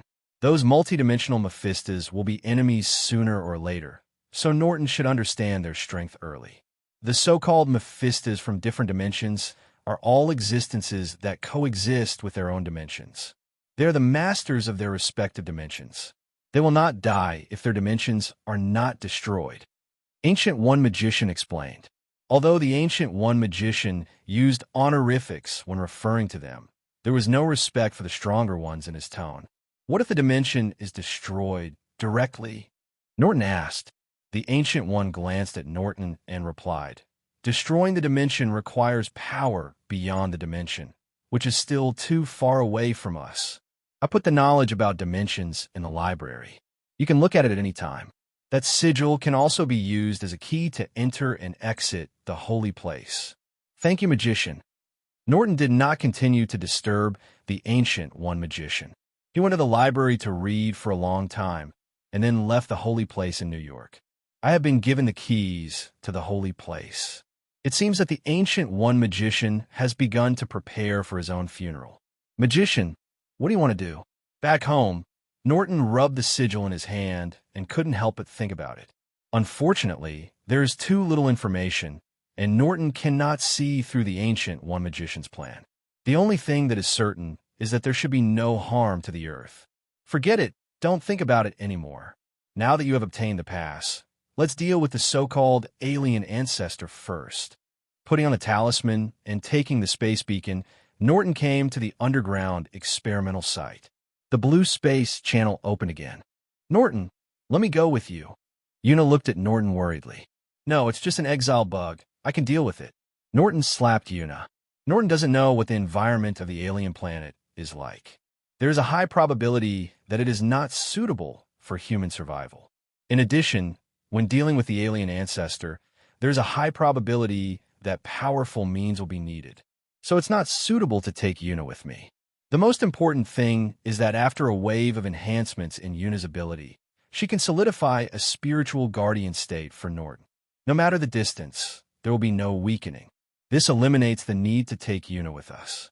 Wait for me to come back. Norton handed the positioning beacon to Yuna and then resolutely walked into the space passage. Alien, it's the annual sacrifice time again, and the beehive ends its hunting and returns to the location of the space passage, just like in previous years. The space channel was open in advance, and the color looked a little different, but he didn't care about these details as long as he offered sacrifices on time. After staying on this alien planet with only bugs for hundreds of years, even if it accepted sacrifices from alien organizations every year, Hive's brain still became slower and slower. It wasn't until the space passage was closed and no sacrifices were made that the Hive realized that something might have happened. So its slow brain began to become active, and it gradually regained the ability to analyze and think. Fortunately, the memories it gained from devouring countless aliens and humans are still there, and it has not completely turned into a beast. After most of the day, it finally came up with two extremely simple plans. Wait first. If someone comes through the passage, eat him and see what happens to the aliens on Earth. If no one opens the passage, get out of here. There is less and less food around. In the process of thinking, its sanity gradually recovered. After waiting for a while, it hid behind a nearby rock. Not long after it was hidden, the space channel with the same color as last time was opened again. Here it comes. Hive's eyes became hungry and bloodthirsty. Norton, who walked out of the space passage, didn't know that if he hadn't wasted most of the day in the Holy Temple in New York, he had come to the alien planet in advance. What we need to deal with is not a recovering alien, but a beast that has forgotten how to think. As soon as he stepped out of the space channel, Norton felt the harsh environment of the alien planet. The sky is filled with yellow sand, dim light, extremely low temperatures, and air molecules that are unsuitable for human survival. Norton immediately used atomic control and molecular control to create environmental conditions suitable for his own survival. Food. After seeing Norton, Hive seemed to have forgotten to hide and jumped out and rushed towards Norton. After all, biological instinct is slightly better. Have you lost your mind? Seeing Hive's lustful eyes, Norton controlled several rocks and threw them at it. At the moment, the Hive's parasitic body is that of an astronaut, still wearing a tattered spacesuit. He should be someone who is tricked into offering sacrifice. However, even an ordinary person's body still becomes extremely powerful under the control of the Hive parasite. The rock was easily broken by it, and its speed did not slow down at all. While running, it also shoots some parasites at Norton, which are fired no slower than rifle bullets. The speed of the bug is very fast, but the speed of Norton atomic synthesis is even faster, and several pieces of super hard alloy are condensed and formed instantly. Dang! These bugs were unimaginably hard, and there were some tiny scratches on the super hard alloy. However, nothing happened to those bugs, and they flew directly towards the Hive. According to the records of the Mutant Prophet Society, these bugs are actually one of the entities of the Alien Ancestor Hive. The Hive can be regarded as a collection of collective consciousness of a group of parasites. However, according to the records, although these individual parasites are not weak, they are far from as strong as they are now. It seems that the thousands of years it spent on the alien planet were not wasted time. Norton's emphasis on the Hive has increased to a new level. An alloy wall suddenly condensed into shape, blocking the Hive's path towards Norton. Bang! The honeycomb did not dodge and hit the alloy wall directly, causing the alloy wall to dent slightly. The effect of force is mutual. The alloy wall is only slightly dented, and the honeycomb is even worse. The skin is torn, the tendons are broken, and the bones are broken. This is its current state. It hurts. With a painful groan, Beehive's sanity seemed to have partially recovered. A large number of parasites poured out from the wound, and then the hive's injury recovered at a speed visible to the naked eye. In just a few seconds, it recovered as before. After recovering from the injury, some of the bugs disappeared under the skin, while some lay on the alloy wall and gnawed on the metal. Fortunately, the alloy of Norton's synthesis is much stronger than ordinary metals, and these bugs can only chew a tiny bit if their teeth are broken. However, being able to chew Norton's alloy is enough to prove the power of these bugs' eating ability. If it were replaced with ordinary metal, it would be eaten away by these bugs in a matter of seconds. Can you even eat metal? Another ability that surpasses records. Norton's eyes narrowed. According to historical records, the core ability of the hive is to control and strengthen aliens. It is the strongest when it is in command of strangers, and the hive is at its weakest when alone. Norton is a mutant, not an alien. Hive's abilities against aliens are ineffective against him, and there are no other aliens on the alien planet. Originally, Hive was supposed to be at its weakest now, but the combat effectiveness he showed was not weak at all. It seems that during the years of exile from the alien planet, the Hive has evolved its own relatively weak personal combat effectiveness. Thinking of this, Norton stopped testing. The alloy wall instantly decomposed and turned into alloy chains to tie up the Hive, and then a high-energy particle cannon hit it. Boom! The explosion flattened hundreds of meters in radius, leaving only a large glazed pit more than 10 meters deep. Only those within 50 meters of Norton were safe due to the protection of the particle shield. But seeing the damage caused by the particle cannon, Norton didn't smile at all. Just now he clearly saw that the moment the particle cannon was fired, the Hive had turned into countless small insects and burrowed into the ground. Suddenly, Norton jumped up and flew into the air. At the same time, countless bugs burst out of the ground under Norton's feet, chased him into the air, and then turned into a cloud of bugs, surrounding Norton and constantly impacting Norton's particle shield. With Norton's thought, nuclear fission began on the surface of the particle shield. In an instant, endless light, heat, and intense radiation burst out from the particle shield. No matter how much insects evolve, they are still living organisms, and they still cannot withstand the light, heat, and radiation directly released by nuclear fission. The entire particle shield seemed to have turned into a big fireball, leaving the Hive's insects swarm nowhere to eat. However, he still did not give up. The insect cloud still surrounded Norton tightly, leaving no gaps. Hive is also a level 5 powerhouse, and every insect is part of his body, so Norton cannot directly decompose these parasites. A group of parasites. Are these the so-called ancestors of aliens? If those aliens knew that the ancestors they worshipped were just a group of insects, would their faith collapse?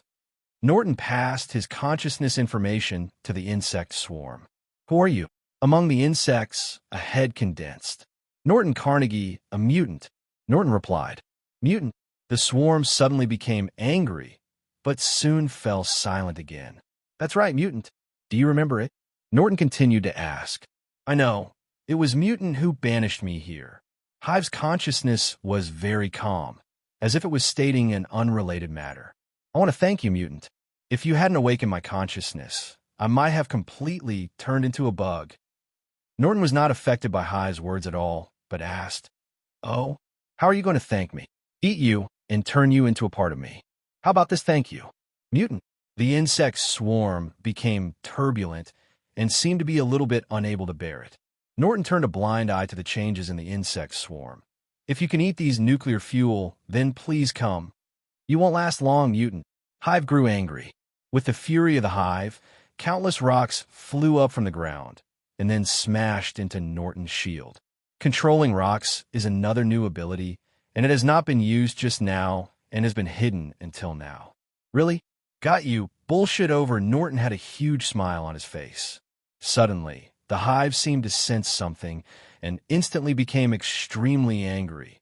Death. The earth began to shake violently. The ground was torn apart and then thrown into the air. Everything within a radius of 10 kilometers was turned upside down. It was like the end of the world. But all this is not enough to move Norton. It's just a desperate struggle. Norton didn't hold back anymore. More than 1,000 meters underground and within a radius of 20 kilometers, the temperature began to rise, adding to the high temperature in addition to the collapse of the Earth. Tens of degrees, hundreds of degrees, thousands of degrees. The temperature is rising faster and faster, with no end in sight. In less than a minute, a radius of 20 kilometers has turned into a huge amount of nuclear reactor. 20 kilometers away, a metal film isolates the inside and outside. Neither light, heat, nor particle radiation can penetrate the metal film. Hive can become the ancestor of aliens. In addition to its own ability that is extremely targeted at aliens, its cautious character is also very important. So after regaining some human sanity during the battle, its first thought was not how to defeat Norton, but to save its life first. Therefore, after the Hive hit Norton's alloy shield wall, it immediately released some parasites. Some of these bugs lurked in place, some chose to fly far away, and some burrowed deep into the ground. The Hive is a life of group consciousness, and every parasite is one of its entities. As long as any parasite escapes alive, it can be resurrected. When the time comes, it can give it a try, and no matter whether the subject wins or loses, its life will not be in danger. Just don't expect it. Norton is more cautious than it is. From the beginning, Norton's intention was to completely kill the Hive, so he only used a small amount of his attention to deal with the Hive's attacks. Norton's main focus is on sealing off the battlefield, which is the metal diaphragm that starts 1,000 meters underground and completely isolates a 20-kilometer radius. As long as the metal diaphragm that isolates the inside and outside is completely completed before the parasites in the Hive escape from this range, the Hive can be completely killed. At that time, Norton no longer needs to consider how many parasites the Hive has released. He only needs to completely decompose the material in the metal diaphragm. When the scattered parasites hit the metal diaphragm, the Hive realized that something was wrong and wanted to fight hard.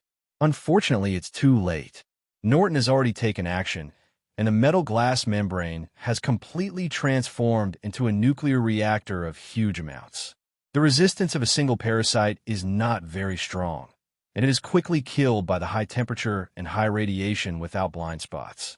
The remaining insect cloud, the main body of the Hive, is much more resistant and has the power to resist, but within Norton's reactor, all its resistance is in vain. It should be complete death. The nuclear reaction lasted for half an hour. Norton slowly stopped after sensing that there was no more material inside the metal diaphragm that he could no longer control. At the moment, all the substances in the diaphragm have been decomposed into atomic states by Norton. This is the first time Norton has decomposed such a large amount of material, and the elemental furnace may not be able to contain it. There's no need to install so many atoms. Let's build something. Norton's mind suddenly moved, and atomic control and molecular control were used together. A huge city was built bit by bit. The facilities necessary for a normal modern city are all available and more complete. Building a city from scratch allowed most of Norton's knowledge to be applied, and Norton became addicted to it without realizing it. The city built by Norton does not look grand. There are low-rise buildings on the ground, but there's an extremely large building space underground. And in order to ensure the safety of the city, Norton has also set up a very thick protective layer outside the city, including the entire underground. When the main framework of the city was completed, one day had passed. Fortunately, before coming to the alien planet, I made a reservation with Una for 3 days. It's been a day. It's time to go back. Norton sighed as he looked at the city he built with his own hands. The remaining details wouldn't be completed for a while, so Norton wasn't ready to continue. However, before reopening the space channel, Norton took out the loot obtained this time. Although Hive's body has been completely decomposed, Norton is still left with 2 crystals. It turns out to be a crystal of law. It seems that the Hive is indeed not an intelligent creature. Norton was not surprised by this. The law crystal is not a fragment of the Godhead, but a pure condensation of law. The process of condensation does not involve any will at all, so the law information in the crystal is relatively chaotic. But even so, it still has huge amounts of value. Whether it is used to analyze references or make equipment, it can play a huge role.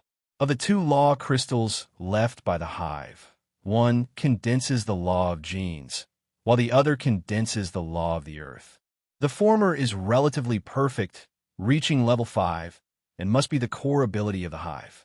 The latter barely took shape, with only level 4.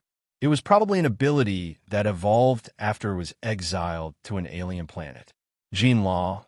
In Norton's memory, no mutant has the relevant X ability, but it can still be of great help to genetic experiments if it is made into equipment. The use of Earth law crystals is much broader and can be directly used to cultivate mutants.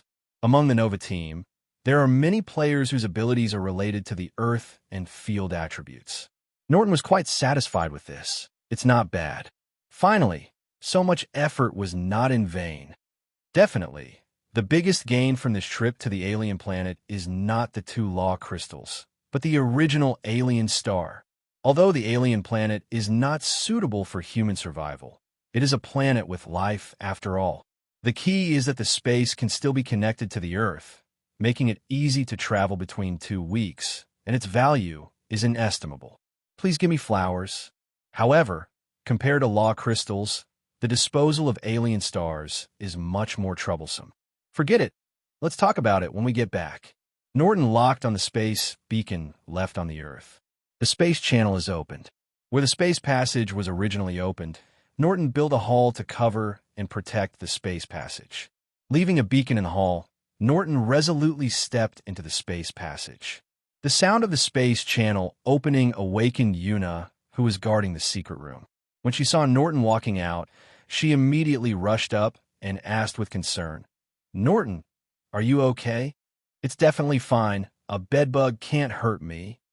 Norton said that he was fine, and he also took out 2 law crystals as evidence. Seeing Norton take out 2 law crystals, Una asked doubtfully, "The Alien Ancestor also has helpers?" No, both law crystals were contributed by the Alien Ancestors. Norton introduced the situation of the Alien Ancestors to Una, a collection of parasites that live by eating bugs. Una was disgusted when she heard that. She was glad that she didn't go along. It's really disgusting, but the survival ability is very strong. If I hadn't been prepared in advance, I might not have been able to kill it completely. The ancestor of the aliens has been eliminated, but there's still a little bit of trouble with the aliens. I need to deal with it. Early the next morning, Norton came to S.H.I.E.L.D. The purpose of his coming to S.H.I.E.L.D. is definitely not to remind S.H.I.E.L.D. The alien organization also has 2 important items sealed by S.H.I.E.L.D. Norton must take them back. Otherwise, they will be a hidden danger after all. One is the Terrigen crystal that activates the alien gene, and the other is the main body of the Black Cube.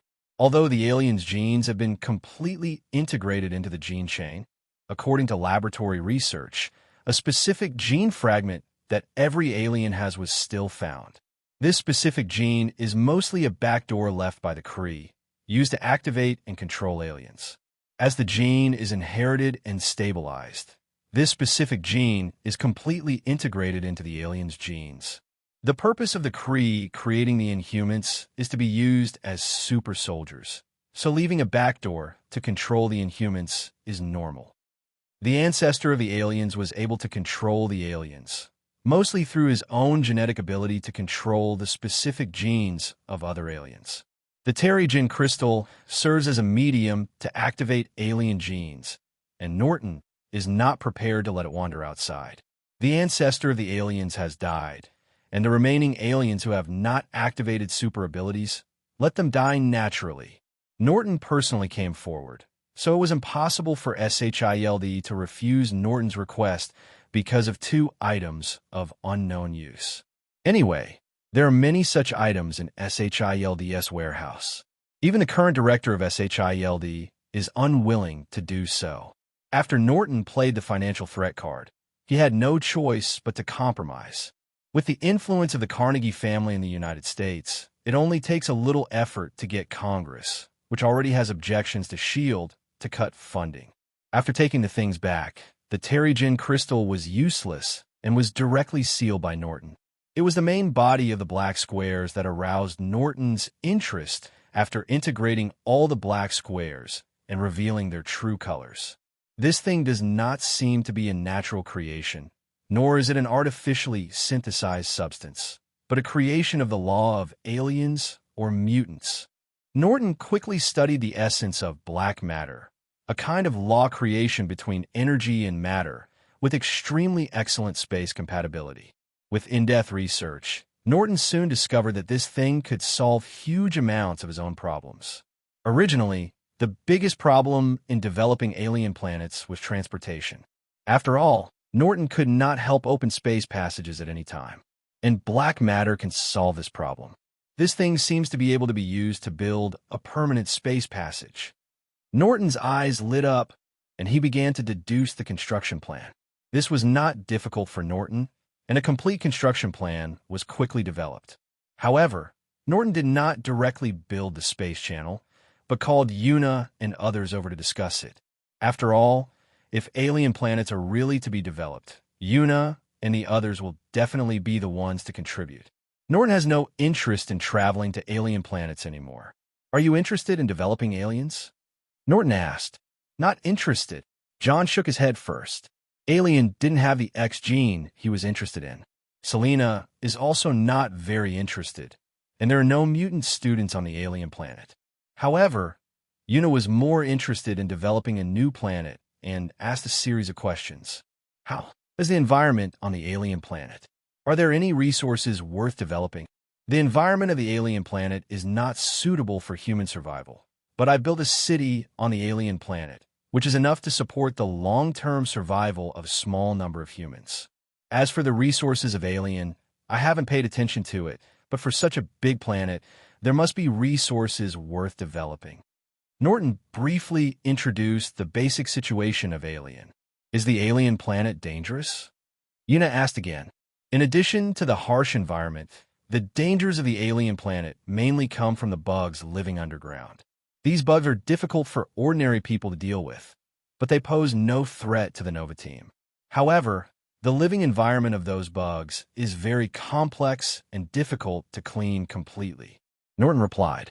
This answer disappointed Una, and her interest in alien stars also dropped greatly. Una knows that Norton is not short money, so her interest in alien planets does not come from the income from developing alien planets. And Norton does not have enough manpower to develop a planet. Una just hopes to find a place where she can train the Nova team. However, judging from the information provided by Norton, Alien's training for the Nova team is very limited. Seeing Una's expression, Norton understood what she was thinking, but still asked, Why? You are not interested? It's a piece of cake, Una commented. Since you don't want it, I have to find a home for it. Norton did not interfere with their choice. Even if Alien is not developed, it cannot be left alone. After opening 2 space channels back and forth, Norton discovered that there's a space link between the alien planet and the Earth. This link usually has no impact, but once an accident occurs, it is likely to form a natural space channel connecting the 2 planets. If left untreated, such channels could form anywhere on Earth.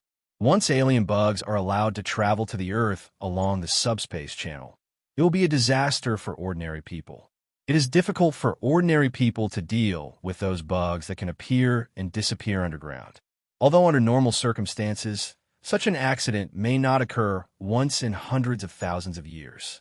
But now that the curtain of the Marvel world has opened, any accident may happen. Norton has to be careful. Only by establishing a stable link between the 2 planets can a random opening of space channels be avoided. A permanent space channel is the most stable link.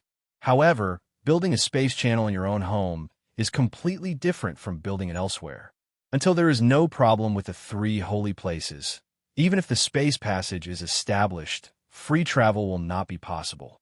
If the space channel is built in his own home, Norton only needs to inlay the sigil on it to solve this problem. But if the space passage is built elsewhere, Norton is not willing to inlay the sigil on it. To Norton, the value of 10 alien stars is not as good as this talisman. As a result, the benefits of alien stars will only be visible but not tangible in a short period of time, and organizations that accept space channels will have to guard the gates for several years. There are only a handful of organizations that are strong enough to guard the gates. The major violent organizations under the U.S. government are not fuel efficient. They will definitely not be honest gatekeepers, so Norton quickly thought of a suitable choice. So Norton brought the black substance to Hope Island, where Brotherhood is located. Magneto, who has been staying at home for the past few years, is definitely the best candidate to guard the door. Even if there is an accident, Brotherhood has enough strength to guard the space channel. And now Professor X is also on Hope Island, which is equivalent to adding another layer of insurance. Importantly, Norton thought Magneto would be interested in aliens. Sure enough, Norton's feeling was right. After Norton briefly explained his intention, Magneto 0.4 was indeed very interested. Isn't an independent planet without ordinary people what he has always longed for? So what if the environment is a bit harsh? Mutant can be transformed slowly. No matter how dangerous the bug is, can it be the opponent of mutant? Before even listening to Norton's detailed introduction to the alien planet, Magneto urged Norton to establish a permanent space channel first. Norton didn't waste any time and first established a space passage in the secret base in the center of Hope Island. The space passage looks like a black door frame 10 meters wide and 5 meters high. There's a black light curtain in the door frame, and the situation on the other side cannot be seen. After the space channel was established, Norton explained to Magneto the details of connecting the space channel to the alien planet. In a short period of time, this space door can only transmit in one direction, and you can't go back. He even personally took Magneto and Professor. However, these difficulties cannot hinder Magneto's enthusiasm. This city is very good. It would be a pity if it has been abandoned for a few years. There is a forbidden force on the entire Earth. Without a special pass, the space channels can only be transmitted in one direction in recent years. Norton warned again. One-way transmission is also possible. We can improve this city in the past few years. Magneto said nonchalantly. Norton won't say any more. Magneto and Professor. After returning, Norton ordered, "The backbone of the alien organization on Earth has been dealt with. You can make arrangements for the remaining fish that slipped through the net, Una. The aliens who slipped through the net are not considered strong. During the time you left, I have already arranged the trial as a new member of the team." Una replied, "Okay." Norton nodded slightly and then ordered, "I'm going to the moon. Please make arrangements." Norton's purpose in going to the moon was to deal with the aliens on the moon. They were still a hidden danger, and Norton was not prepared to let them go. Although they migrated to the moon, they're not a good thing either. According to the historical records of the Mutant 29 Prophetic Society, they also did a lot of robbing people at the beginning. Even by virtue of living on the moon, the mutant prophets are beyond their reach, and they sometimes do more than the aliens on Earth. It was only in the past few hundred years that the new generation of Sorcerer Supreme, the Ancient One Magician, rose to prominence, and then they gradually disappeared. After all, from the time they moved to the moon, they were no longer humans on Earth, and could hardly even be called humans. Norton took the spacecraft with his spiritual eye, and they came to the dark side of the moon. But the spacecraft did not land, but remained at the height of the moon's synchronous orbit. In front of the observation window, Norton asked Ling Yan, "Ling Yan, can you see at this distance?" "No problem. As long as it's within my field of vision, I can see it." Ling Yan nodded affirmatively.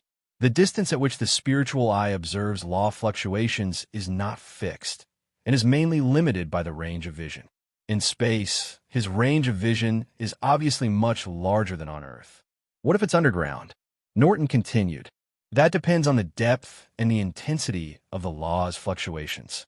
If the law's fluctuations are strong enough, you can see it even hundreds of meters underground. Spiritual Eyes replied confidently. Very good. Norton was relieved. With so many aliens living together in the alien city, the law fluctuations formed would definitely not be weak. Norton was not kept waiting for too long, and soon his spiritual eyes discovered. "Boss, I found something." "Where?" Norton immediately stopped the spacecraft and walked to the observation window. "Under that small mountain range, I sensed very chaotic law fluctuations. Spirit, I replied, pointing to the only miniature mountain range in the field of vision. Yes, your mission is accomplished. Norton had no doubts at all, because the dark side of the moon is full of craters, covering an area of more than 95%. It is basically impossible for terrain like mountains to survive. Even if the main body of this small mountain range is a metal vein, even without the support of his spiritual eyes, Norton could tell that there was something wrong with it. You are waiting for my instructions on the spacecraft. If you do not receive my instructions, the spacecraft is not allowed to land. After giving the order, Norton flew out of the spacecraft directly. The space environment was not an obstacle to Norton. He can completely rely on his ability to create an environment suitable for his own survival. Soon, Norton landed on a small mountain range. The camouflage on a mountain range is very good, but when the entire mountain range comes under Norton's control, the traces of artificial modification inside are clearly revealed. The real alien city is not in the mountains, but under the mountains. There are extremely complex passages in the mountains. Entrance Norton has found it, but he has no intention of entering through the entrance. The metal veins, which are hundreds of meters thick, are an insurmountable obstacle for others, but for Norton, it is just like that. Norton decomposed a new passage directly under his feet, leading directly to the alien city below. At the moment, Black Bolt has gathered the aliens to prepare for Norton, the intruder. In fact, when Norton's spacecraft arrived on the dark side of the moon, it had already aroused the vigilance of the aliens. Norton didn't care about the aliens' reaction. When he arrived, their fate was already determined. After entering the alien city, Norton did not rush to take action, but first activated the wrist guard on his hand. A chaotic space fluctuation instantly covered the entire underground base.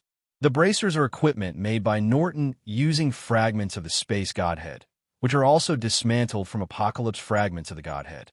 After Norton made it into equipment, he not only changed the long-distance teleportation to short-distance teleportation, but also added the effect of disrupting space, which can interfere with the space ability below level 5.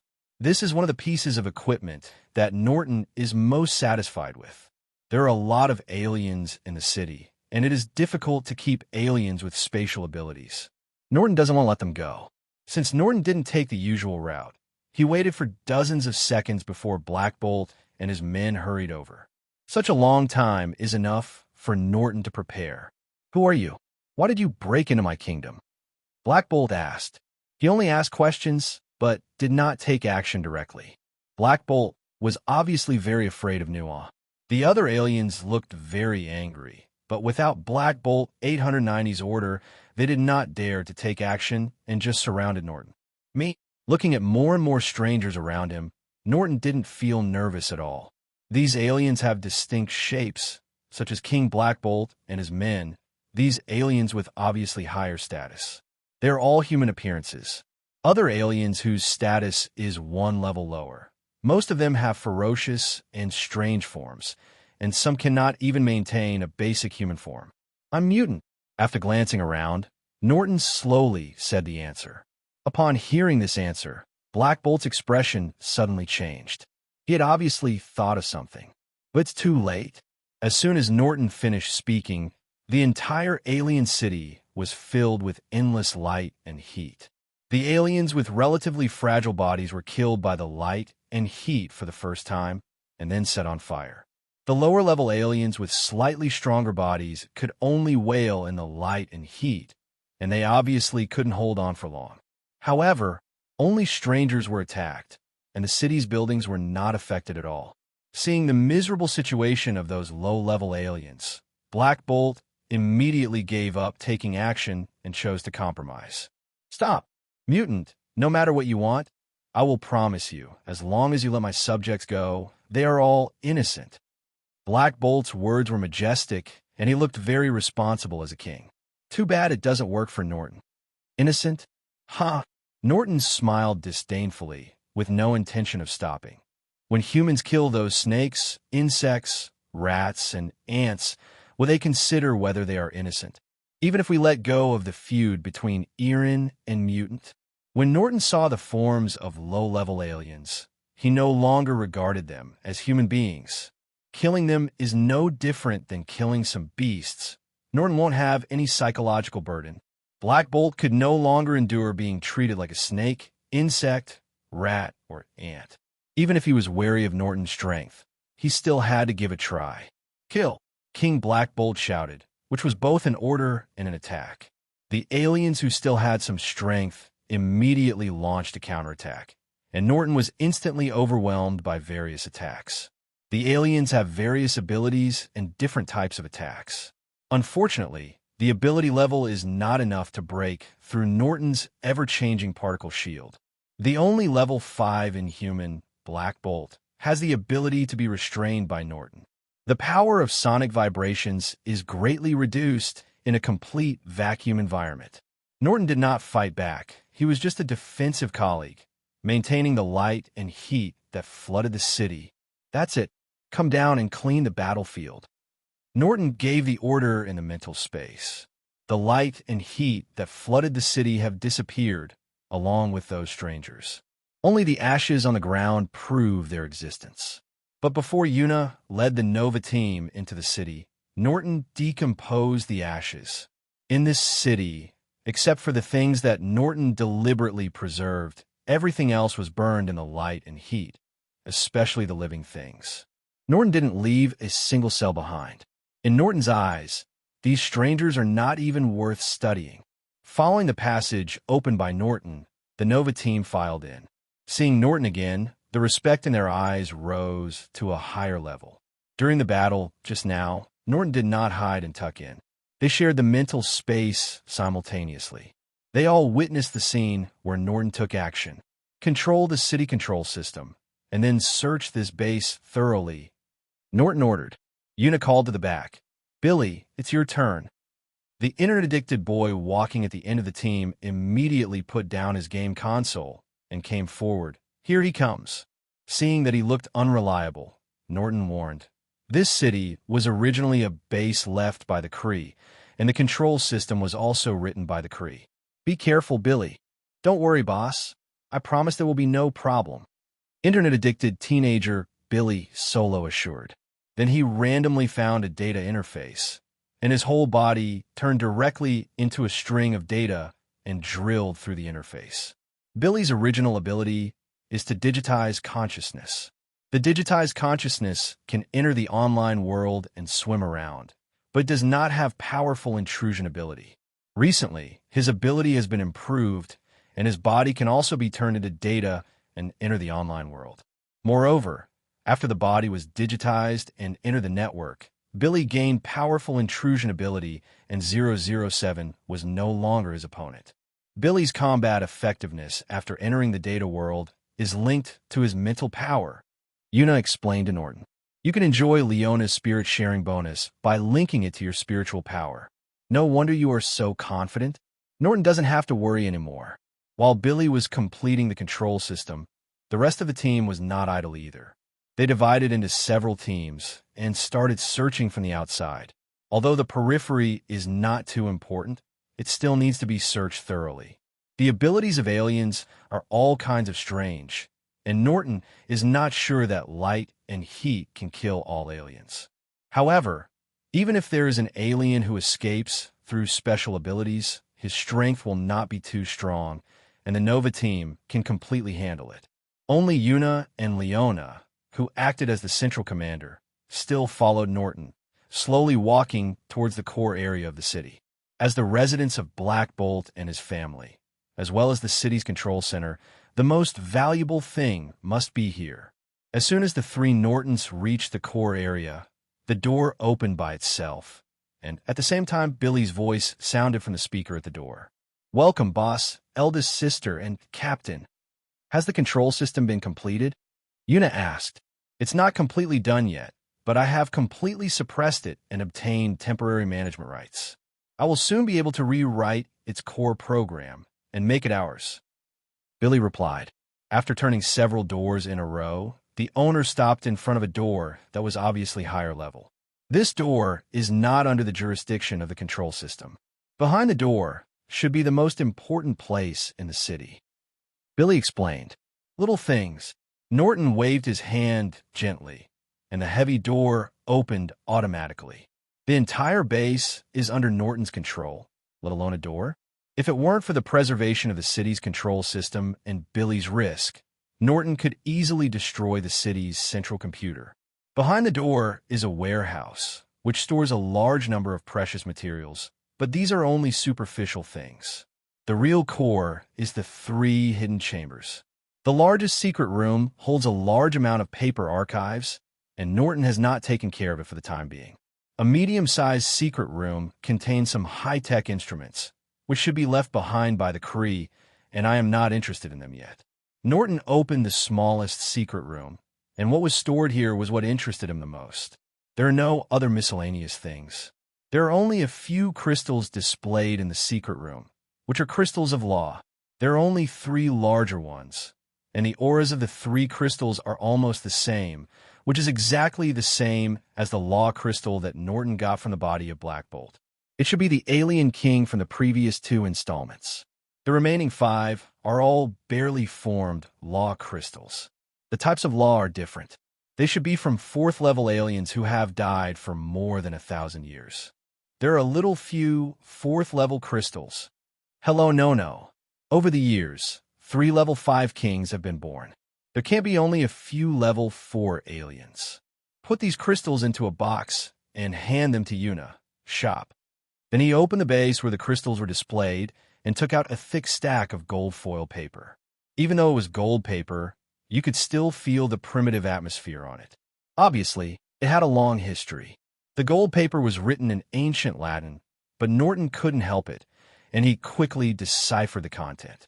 Recorded on these gold papers are the research records of the 2nd and 3rd generation alien kings on the Divine Crystal. Divine Crystal is the name of the law crystal by the 2nd generation alien king.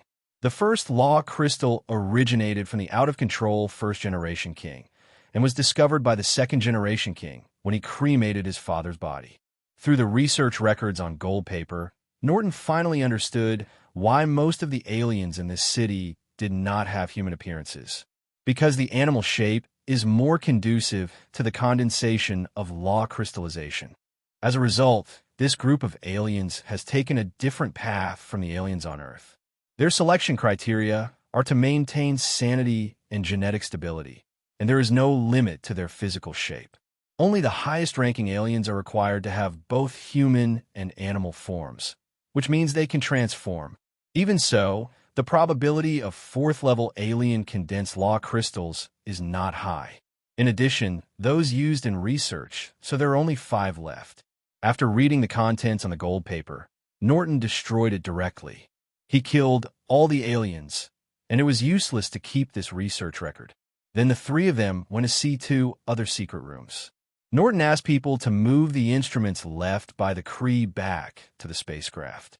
Norton only took a look at the archives in another secret room, and in a rage, disassembled and destroyed them all. When the 3 of them came out of the secret room, Billy was already waiting outside. Boss, the control system has been completed. I found a lot of experimental data in the system's database. At this point, Billy looked angry. Norton interrupted Billy and directly arranged. Delete it. Those data have no value left. Norton then made arrangements for the underground base. This city will serve as the Nova team's base on the moon from now on. It's up to you how to transform it. After hearing Norton's arrangement, Yuna's eyes lit up and asked, "What is the name of our base?" "Let's call it Dark Moon Base 097. Norton replied casually. Now that he has taken the base as his own, the previously open passage cannot be left behind, so Norton restored it to its original state. When Norton was about to return to Earth, Leona brought him another piece of good news. The alien's hangar has been found. Let's go take a look. Norton suddenly became interested. We found 2 hangars, one near the mountains and one in a large crater 30 kilometers away. The boss said, "Which one should we go to first?" Leona asked. "Get close." Norton didn't dwell on this issue. Anyway, the 2 hangars have been found, and they were the same. The hangar next to the small mountain range should be a common hangar for the Inhumans. and there are traces of a large number of personnel activities in it. Seeing the situation inside the hangar, Norton felt quite disappointed. Is this the hangar of the Inhumans? Not to mention the dirty and messy environment. The scrap parts everywhere are an eyesore. The most important thing is that there are only 3 small spacecrafts in the hangar. The largest of them has a crew of no more than 20 people. It can only fly within the solar system, and it looks very old, with obvious traces of repairs and renovations. Not as good as Norton's own spaceship. However, the technical system of the spacecraft is different, and it also has certain reference value. Disappointed, Norton is still ready to check out another hidden hangar. Let's go to the next one. Norton left the hangar without missing a beat. The other one is so far away, it should be the retreat prepared by Black Bolt for his family. The passage is very secretive and complicated. Norton was not interested in walking through the complicated underground passages. He flew directly from the ground and then forced the hangar open from the outside. Having learned from the past, Norton did not have high hopes at first, but the result gave Norton a surprise. Although there is only one spacecraft in this secret hangar, it is a spaceship capable of interplanetary navigation. The value of the spacecraft is undoubtedly much greater, both in terms of practical value and research value. This spaceship is also a legacy of the Kree, and the control system is very intelligent. Norton has no authority and does not want to destroy it. So he called Billy again. Billy, get it done. Okay, boss. Billy, who was already eager to try, agreed immediately. The protection ability of the spacecraft control system is no better than the previous city control system. With experience, Billy took less than a minute to fix the spacecraft control system. Then the hatch of the spacecraft opened, and Billy greeted Norton and others inside the hatch. Boss, the cockpit is over here. Billy introduced while leading Norton to the cockpit. The completeness of this spacecraft is only 80, but the core functions, such as control system, energy system, power system, armor and structure are all complete, which will not hinder the spacecraft's voyage. It's not very obvious from the outside. Once you enter the interior of the spacecraft, you'll see mainly the decorations inside the spacecraft. The traces of time are very heavy. You can tell at a glance that it has a long history. This spaceship was left by the Kree people, and it had a history. Norton didn't care about its age, as long as it could be used. What parts are damaged? Norton asked. The main damage was to some internal cabins and the spacecraft attack system. All the long-range main and auxiliary weapons were lost, leaving a small number of self-defense weapons that can still be used. Billy Shin replied. Not bad. Norton was quite satisfied with the result. It doesn't matter if the attack system is damaged. Norton doesn't expect this antique spacecraft to participate in the space war anyway. As long as the key energy and power systems are not damaged, the most important thing is the power system, especially the core space engine. The cockpit has a stronger historical atmosphere than other cabins, and the decorations are very layered. It can be seen that Black Bolt and his family often maintain the spacecraft.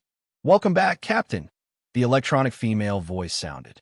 Norton felt it was very familiar, but he couldn't remember where he had heard it before. Boss, I changed the permissions of the spaceship. Now, boss, you are the captain of this spaceship and have the highest authority.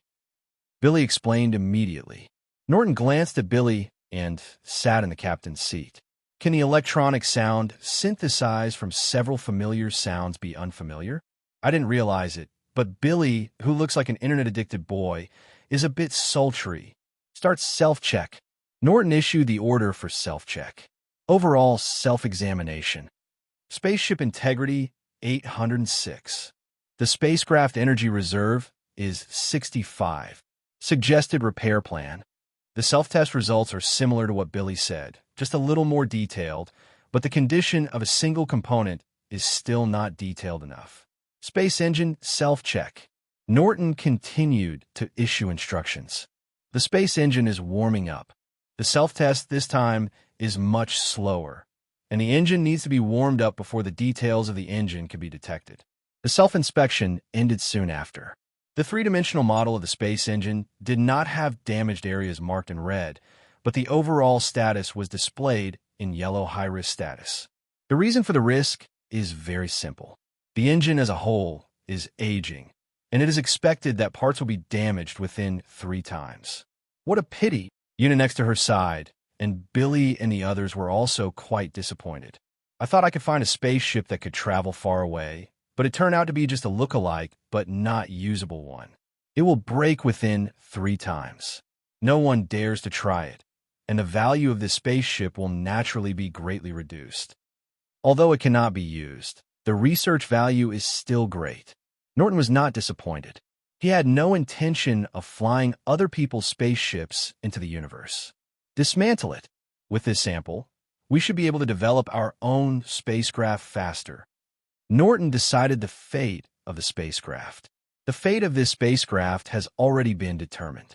Regardless of its condition, being dismantled and studied is the only outcome. There was a real spaceship waiting for Norton to study, so he was in no rush to return to Earth. Norton directly let the door open the portal and called the relevant professional researchers from the mutant laboratory to come over to dismantle and study the spacecraft on site. The armor contains a lot of unknown ingredients, and the casting method cannot be analyzed. However, with the materials we have, we can create a better substitute. The frame structure of this spacecraft is very strange. Its establishment ideas and mechanical foundation are different from Earth's technology. It is not a knowledge system at all and is difficult to imitate. However, with our current materials and technologies, we are enough to create a spacecraft structure that is suitable for interstellar navigation. The energy system lacks the corresponding basic theory, and we cannot imitate it. However, the controllable nuclear fusion we have mastered is no weaker than the energy system of this spacecraft in important indicators such as energy output efficiency and endurance. In just a few months, the research results of various subsystems have been summarized in Norton. Generally speaking, they are quite optimistic. Although it is impossible to imitate a Kree spacecraft, it seems that you can use your own technology to build a spacecraft that meets the standards of interstellar navigation. This is also what Norton is working on. It just got stuck at the last, most critical and core place. The technology of the space engine has never been fully analyzed, and imitation is not feasible. Even if it starts from scratch, no one can come up with a complete idea. With the assistance of a learning system, Norton's basic knowledge is very solid and complete, but he has never been the kind of super genius who bursts with inspiration. Among those mutant researchers, there are many geniuses and talents, but there are also no super geniuses. Norton has a clear understanding of this. Therefore, when his research encounters bottlenecks, he never gets into trouble, and he never expects to rely on a flash of inspiration to solve the problem. After the space engine research hit a bottleneck, Norton decisively stopped research and returned to Earth. Since you're not a super genius, then find a super genius to help solve the problem. In the Marvel world, there are many such super tools, and now there is a very suitable candidate. No, Norton had just returned to Earth, and before he could think of how to speak, fooling, a rare opportunity came to his door. Norton, you are finally back. Pepper has been contacting me these days and wants your help with something. Eunice said, Pepper? What does she want from me? Norton was a little surprised. Tony's condition is getting worse. Pepper wants to ask you if there is anything you can do. Una answered, Tony's condition? How did Pepper know about it? Norton asked curiously. Tony's condition. Norton must have known for a long time that he was poisoned by palladium. Tony didn't mention it at first, and he didn't take the initiative to remind Tony, but he already expected this day. It's just that Tony shouldn't take the initiative to tell Pepper about this kind of thing. Ethan told her. Una answered. Norton suddenly understood. No wonder Pepper was able to surrender Tony and pull Ethan into his camp so quickly. Norton looked at the sky and saw that it was not too late now. Okay, let's take a walk now. Arriving at Tony's mansion, he was greeted by a worried-looking Pepper. Norton, thank you for coming. Pepper thanked him. Tony is my brother. If something big happens to him, I will definitely come and see him. Norton replied in a matter-of-fact tone. What about Tony's condition? Pepper looked at Norton with a worried look. Norton promised righteously. Pepper, don't worry. Now that I'm here, I won't let anything happen to Tony. He silently added in his mind, how could I let such an excellent tool man get into trouble? At this time, I heard a loud bang. There was a big hole in the roof of Tuan Miao's mansion. Then a silver armor flew out from inside and went straight away. Tony, Pepper turned around and rushed into the room. She was so worried that something would happen to Tony. Norton caught up. Pepper, you go greet the other guests, and I'll go find Tony. You'll be fine. Wrote, Pepper, let me help you. Una took Pepper and walked towards the handsome men and women who came to the party. Norton walked towards Tony on the stage alone. Seeing Norton, Tony directly picked up the wine glass and handed it over. Norton, my good brother, have a drink. Norton put the wine glass aside and dragged Tony back to the back room. Even though he was wearing a suit, Tony couldn't resist. Tony, we promised to be good brothers for life, but you didn't tell me that something so big happened. Norton patted Tony gently, turning Tony's armor into a pile of parts, and then threw him onto the sofa. What's the big deal? Tony was obviously drunk and didn't react at the moment. 0-0. If Pepper hadn't told me, I wouldn't have known you were dying of palladium poisoning. Norton replied, tapping the headlight on Tony's chest. Pepper? How did she know? Speaking of Pepper, Wani immediately sobered up. He subconsciously looked to the side. Even in a semi-drunk state, his intuition was still accurate. Ouch, I'm so hungry tonight. You guys can chat slowly while I go to the toilet.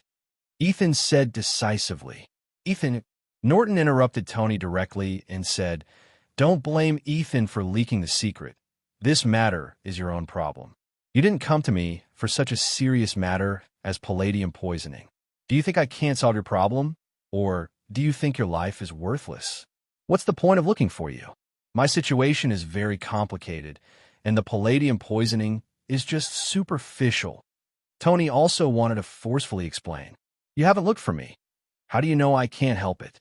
Aren't they just those little things in your blood? You won't forget what my ability is, right? Norton asked. Tony didn't know how to reply. Norton knew very well that Tony was actually too arrogant. He didn't continue to tease Tony and directly reached out to hold his shoulders. In just a few seconds, all the small things in Norton's blood, including excessive levels of palladium, were decomposed and pulled out by Norton. Then he took out all the things on Tony's chest and embedded the arc reactor in his chest. Isn't there any other benefit besides being cool? This pit is so ugly. Looking at the big pit left after removing the coil on Tony's chest, Norton took out a tube of self-healing potion and hit Tony's thigh. Then, granulations grew in the wound on Tony's chest at a speed visible to the naked eye. In just over 10 seconds, the wound was completely healed. Except for that patch of skin, which was slightly whiter, no other traces could be seen. What kind of potion is this? Tony touched his chest and asked in disbelief. Self-healing potion. Norton took out another tube of self-healing potion and threw it to Tony. Self-healing potion is the standard equipment of the Nova team. It can be produced in small batches and is not something too precious. Self-healing is so fast, and I don't feel hungry yet. How does this potion work? What is its principle? Tony immediately asked a series of questions. Norton was not interested in discussing the technical issues of 557 with him, so he changed the topic directly. Don't worry about how it's done. Your problem is solved. I just have other things to ask you for help with.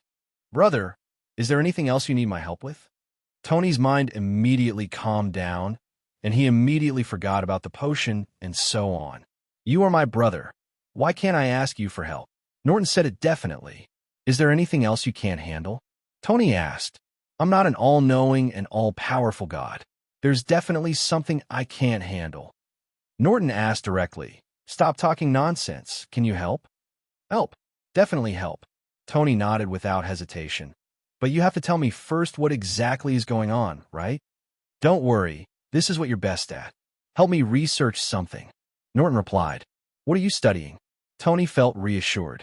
He was good at scientific research. You should handle your own personal matters first, and then come to me. I guarantee you will be satisfied. Norton didn't tell Tony the answer in advance so that he wouldn't worry about it. When they walked outside, the party was over and the three Peppers were picking up the trash. Norton waved his hand and decomposed all the garbage, and then told Pepper, "I have solved Tony's problem." "Thank you, Norton." Pepper thanked her hurriedly and hurried to find Tony. Tony did not come the next day, and he waited for 3 days until Norton finally arrived. At the moment, Tony's state was completely different from 3 days ago.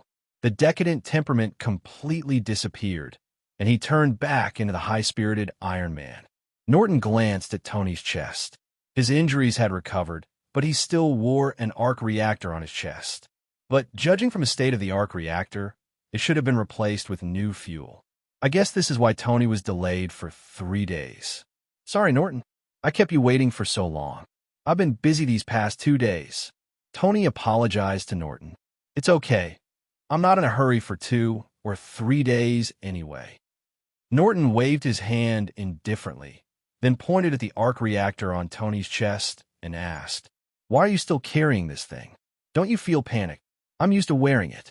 If I don't wear it, I always feel uncomfortable." Tony replied, "Such a big lump of iron is embedded in my chest. I am so used to it." Norton revealed his true thoughts without mercy.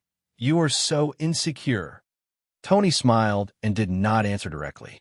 While talking and laughing, Norton took Tony to a large independent laboratory, which was specially built by Norton to study space engines. The two changed into lab coats, and Norton opened the door to the laboratory and invited Stark to enter. "Please come in. The things you need to study are inside." Walking into the laboratory, a huge amount of test bench appeared in front of me. On the sophisticated test bench, there was a space engine that had been disassembled in half, and the disassembled parts were placed around it. Seeing the space engine, Tony instantly brightened up. "This is it. Space jump engine," Norton replied. Just as Norton expected, the space engine instantly caught Tony's attention, causing him to focus all of his attention on the engine in front of him. However, Tony did not get started directly. He walked around the test bench a few times, carefully looked at the space engine several times, especially the disassembled parts, and then asked, "Where did this engine come from?"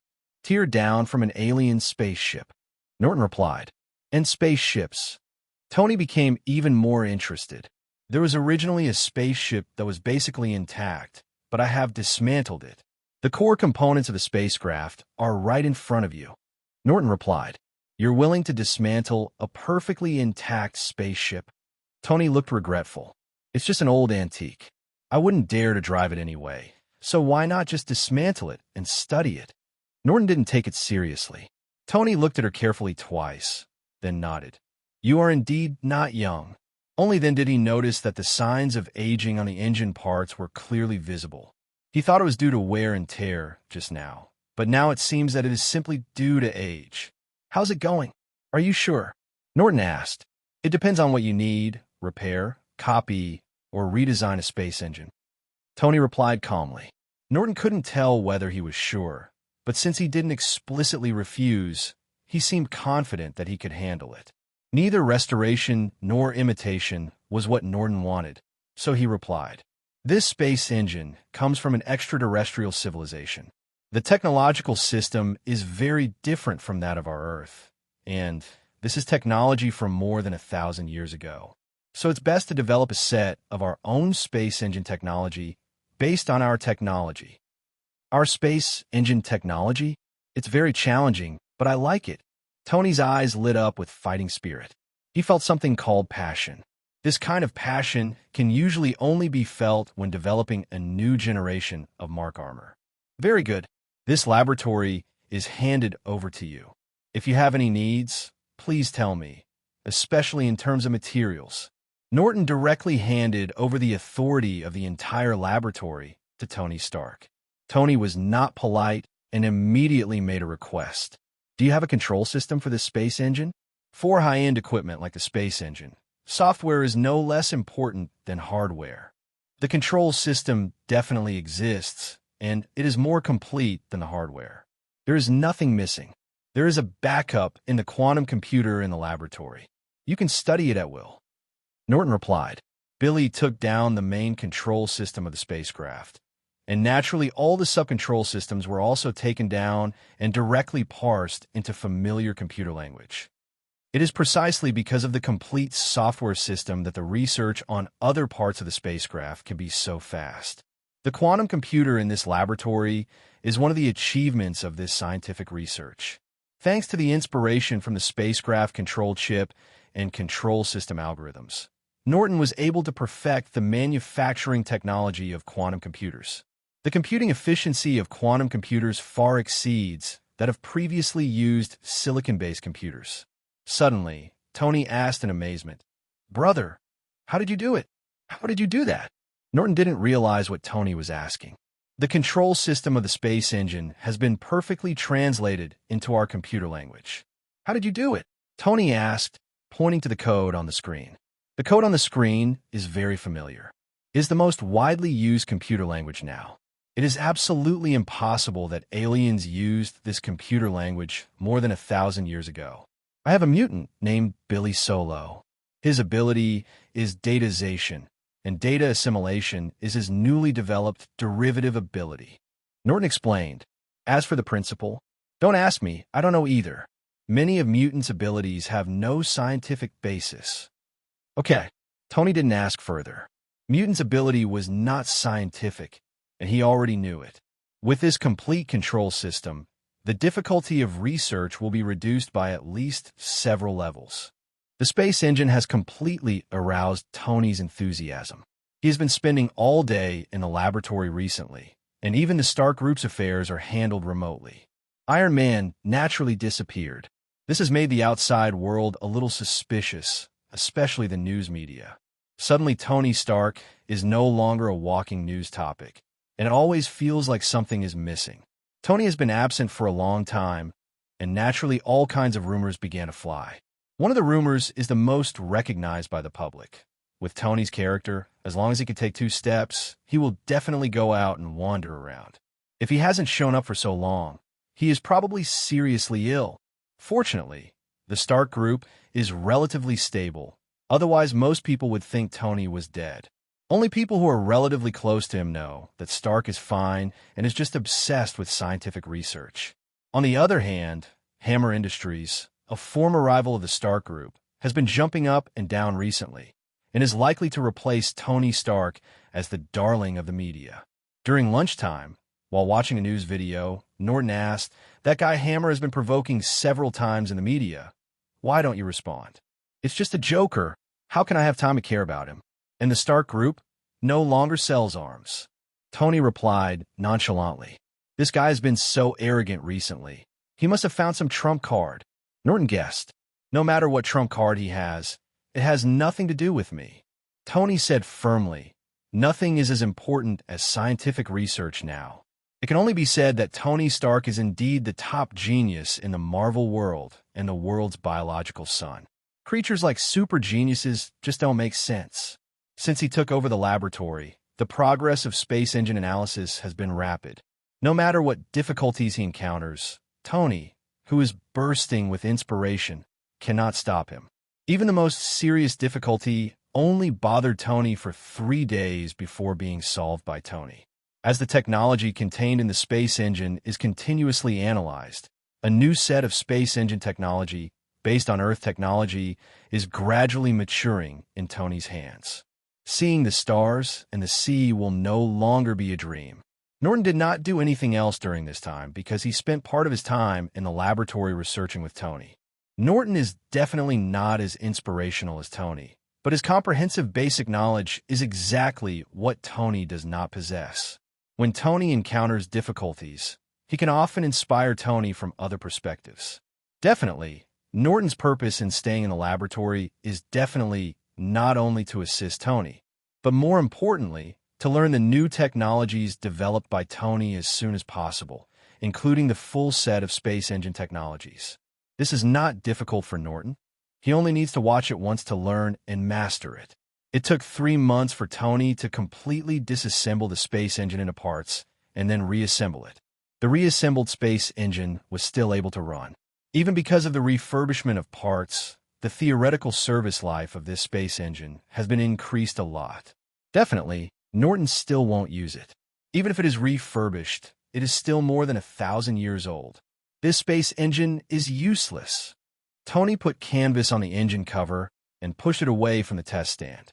After dealing with this engine, Tony did not invest in the development of a new engine. Instead, he asked Norton, "Are the other parts of the spacecraft still there?" "Definitely still there." Norton nodded affirmatively and then asked, "What parts of the spacecraft do you not need?" "The most important thing is definitely the energy system. It would be best if I study all other components," Tony replied. Norton didn't ask for the specific reason. As long as the purpose can be achieved, it doesn't matter even if the entire spacecraft is given to Tony for research. This laboratory cannot fit in the entire spacecraft. We need to move the location. "Going somewhere?" Tony asked. Norton didn't answer, but called the door directly to open a portal. Tony was stunned by the sudden appearance of the portal. "This is it. Come with me." This is the door's ability. Norton led Tony into the portal. 727. As soon as he stepped out of the portal, Tony immediately felt that the gravity was not right. This is the dark side of the moon. This used to be the hangar where the spacecraft was docked, and I transformed it into a temporary research site, Norton replied. At the moment, there are a large number of mutant researchers busy in the hangar, dismantling or dismantling various parts of the spacecraft. The research on the main technologies of each major component has long been completed, but there are still many detailed technologies that need to be repeatedly dismantled and studied. That's what the researchers in the hangar are doing now. Norton did not disturb them and led Tony towards the main control room of the hangar. "Brother, how did you find this place?" Tony was a little shocked. The answer, dark side of the moon, was really beyond his expectation. This hangar, including the spaceship, is the result of our pursuit of a group of enemies. Nua made no secret of this. "What kind of enemy? Can they chase him to the moon?" Tony asked curiously. "A group of intelligent people who claim to be aliens, but are actually inhuman. They are experiments abandoned by the Kree on Earth. The Kree are the civilization that built this spaceship." Norton briefly introduced the specific situation to Tony. Norton believes that this matter is essentially maintaining the security of the Earth, so there is no need to hide it from Tony. Entering the main control room, Norton gave instructions to the researchers outside. "Attention of each group, summarize the research results of your group, and then send me a copy." Then he found the tablet that belonged to him, handed it to Tony, and said, "The analyzed technology is here, and the real objects are outside." Seeing the information on the computer, Tony's attention was instantly diverted, and other problems were temporarily forgotten. Tony Stark has been out of the public eye for more than 3 months. The public has begun to get used to it, and the focus of media attention has begun to shift. Justin Hammer has a tendency to replace Tony and become the darling of the new generation of media, and Hammer Industries has also been very active recently. In fact, ever since the Stark Group withdrew from the arms industry, Justin Hammer has been jumping up and down, wanting Hammer Industries to replace the Stark Group. But no matter what, Hammer Industries itself is not up to par, and its technology is really mediocre. Even though the Stark Group has withdrawn from the arms industry, Hammer Industries can still only survive in the shadow of the Stark Group. This time he found strong foreign aid, and his self-confidence exploded. He just wanted to cause trouble for Tony, and wanted to step on the Stark Group to get the upper hand. Tony was obsessed with scientific research and was too lazy to talk to him. Unexpectedly, he actually caused quite a stir. Detailed information was already in front of him, but after reading the information, Norton did not make any arrangements, as if nothing happened. It's just Hammer Industries. Even if Ivan Vanko is added to it, it won't be able to make big waves in the Marvel world. The most important thing is that Norton is not interested in either of them. Needless to say, Justin Hammer is just an ordinary businessman, no matter how smart he is. Ivan Vanko is a super genius, but he is 10 steps behind Tony Stark. Already having Tony, a talented tool man, Ivan, a guy with an extreme personality and difficult to control, naturally does not catch Norton's attention. Soon the media got the news that Hammer Industries was about to hold an industrial exhibition in the industrial park where Stark held its annual industrial expo. The purpose of the Stark Group is very obvious. Norton put the relevant reports in front of Tony. "Tony, This guy is deliberately causing trouble for you. Why don't you teach him a lesson? No, I'm not interested. Tony just glanced at it and lost interest in continuing to read. The research was at a critical moment, and he didn't want to interrupt his thoughts because of this little thing. Forget it if you don't go. Norton didn't say much, just reminded. But this guy will probably mess it up on his own. If you want to go, you can always ask the door to open a portal for you. In fact, Norton doesn't have to tell Tony about this matter. Anyway, it's normal to not see the news on the dark side of the moon. But Norton went out of his way to tell Tony. He just wanted to see if Tony would go the same way again.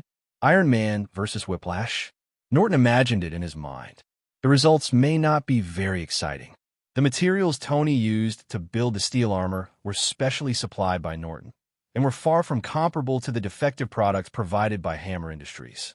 If a fight really breaks out, the result is likely to be just a one-sided killing, rather than a wonderful showdown.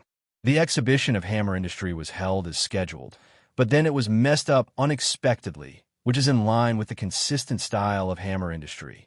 Ivan Vanko used backdoor programs to seize control of those robots, and then went on a killing spree at the exhibition. Norton transferred the live news broadcast to Tony, and then waited for Tony's reaction. The result was both unexpected and reasonable, and the plot did not develop as Norton remembered. Tony didn't rush to the rescue this time.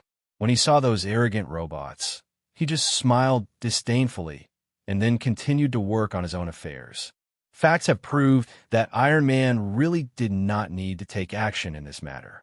Those seemingly powerful robots did not become arrogant for long before they were instantly defeated by an electromagnetic pulse bomb that came from nowhere. The revenge that Ivan Vank had been planning for so long ended in such an anticlimactic manner. His technology may be good, but the materials and equipment provided by Hammer Industries are too ordinary and cannot prevent electromagnetic pulses at all. If a weapon like a remote-controlled robot cannot withstand an electromagnetic pulse bomb, it will be like giving away food. The so-called inertia of the world can actually be called the general trend. In this episode, Iron Man's growth is the general trend, but Ivan Vanko's revenge is not. This time, Iron Man's growth was completed ahead of schedule, so Ivan Vanko became an insignificant supporting role.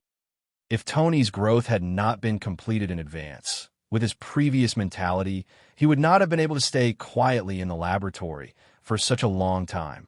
Norton has a new understanding of time. Norton is so concerned about this little thing, naturally not just to observe your reaction. This is just a side purpose. As for Norton's real goal, Una quickly brought good news to Norton. The FBI's arrest of Ivan Vanko failed, and Ivan was rescued by a group of mysterious people. What organization do these mysterious people come from?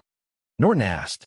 There is no obvious identity mark on this group of people, but judging from their action style, they should be mercenaries who have been in the Middle East for a long time. Una replied, Mercenaries from the Middle East? Norton had a smile on his face. Ivan Vank has never had any interaction with the Middle East, but the mercenary who rescued him came from the Middle East and had no obvious identity.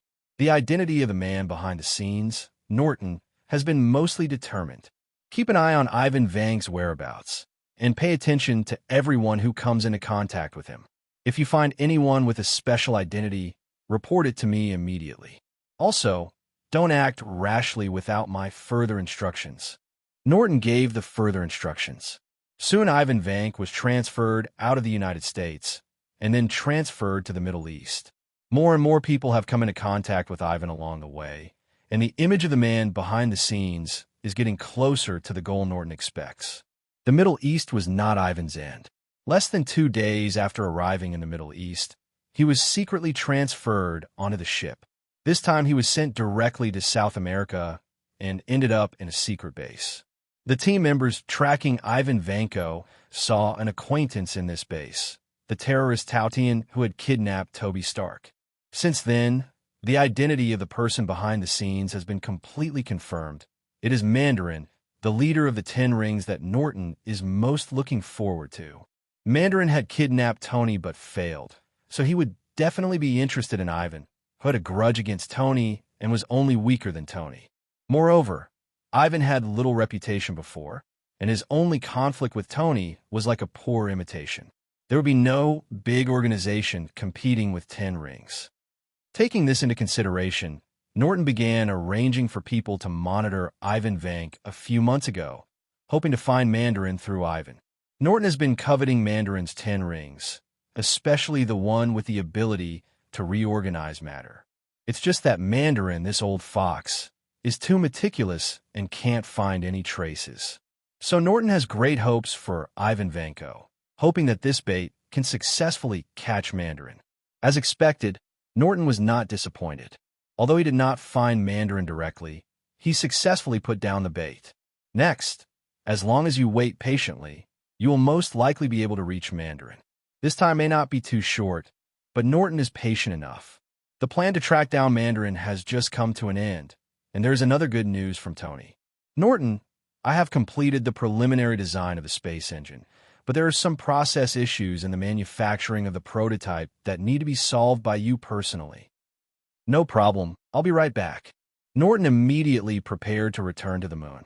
The microgravity environment is beneficial to the manufacturing of spacecraft, so Norton placed the construction base of the spacecraft in the lunar orbit, including the manufacturing of the space engine, on the right side of the Earth.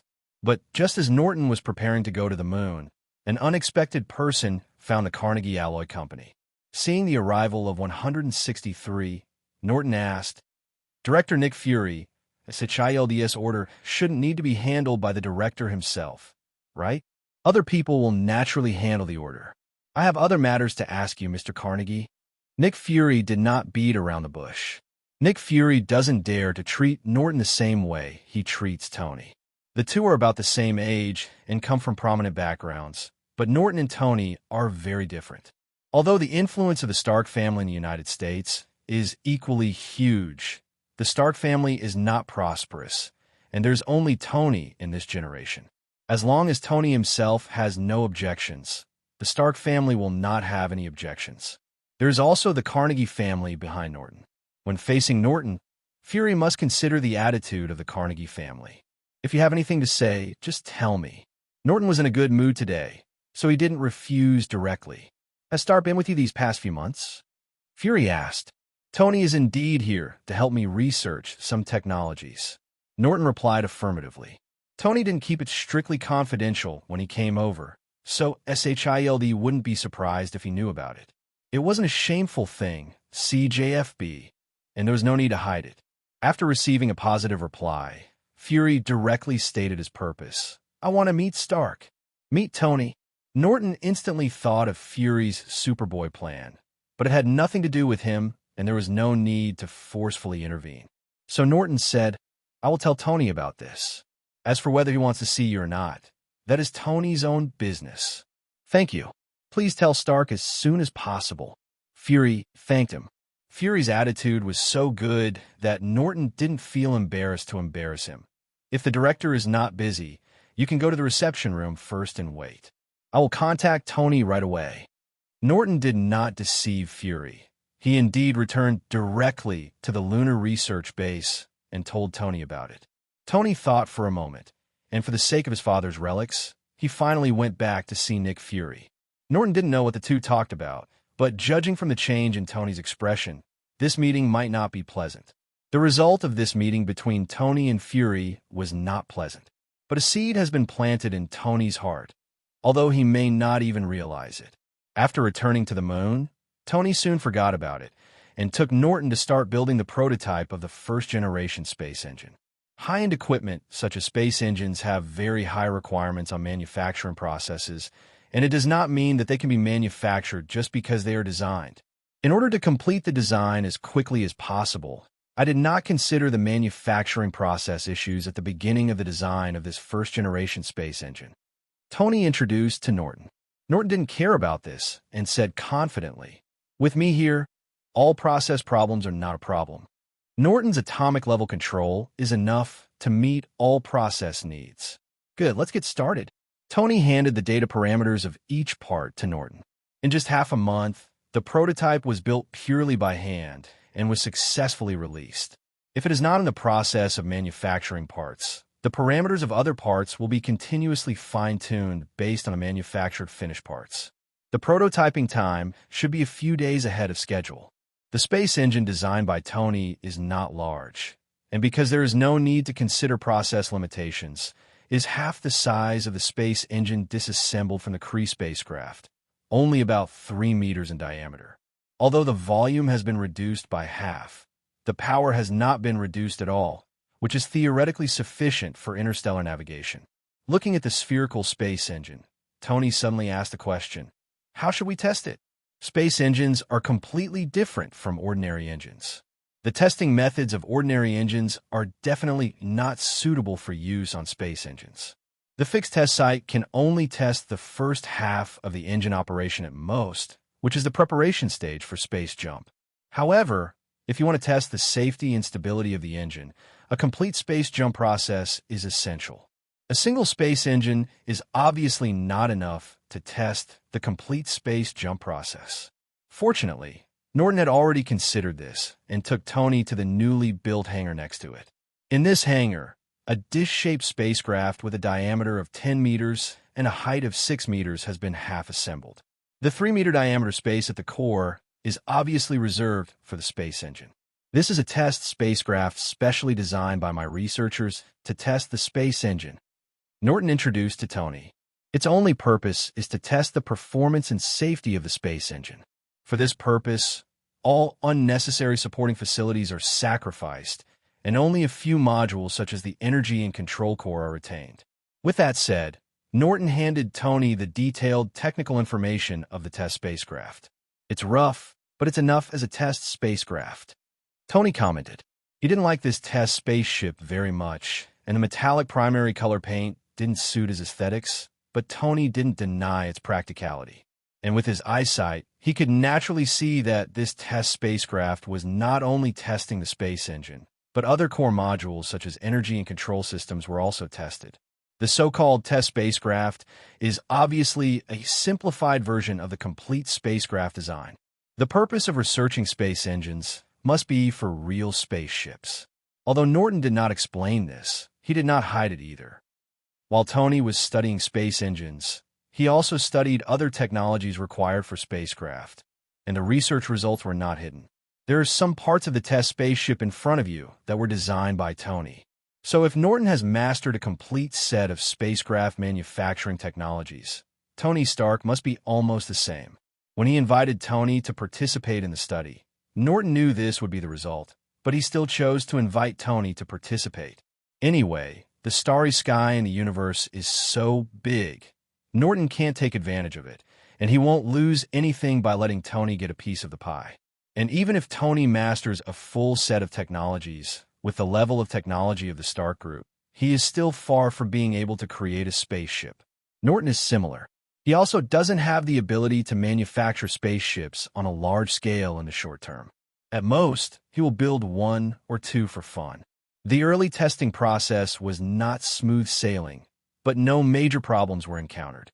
There are problems with the space engine, problems with other modules, and matching problems between various systems, etc. It took 10 days for Tony and Norton to solve these minor problems. We also used the data from previous tests to simulate the process of space jumping, hoping to discover and solve some problems in advance. At this point, the next step is to actually test it.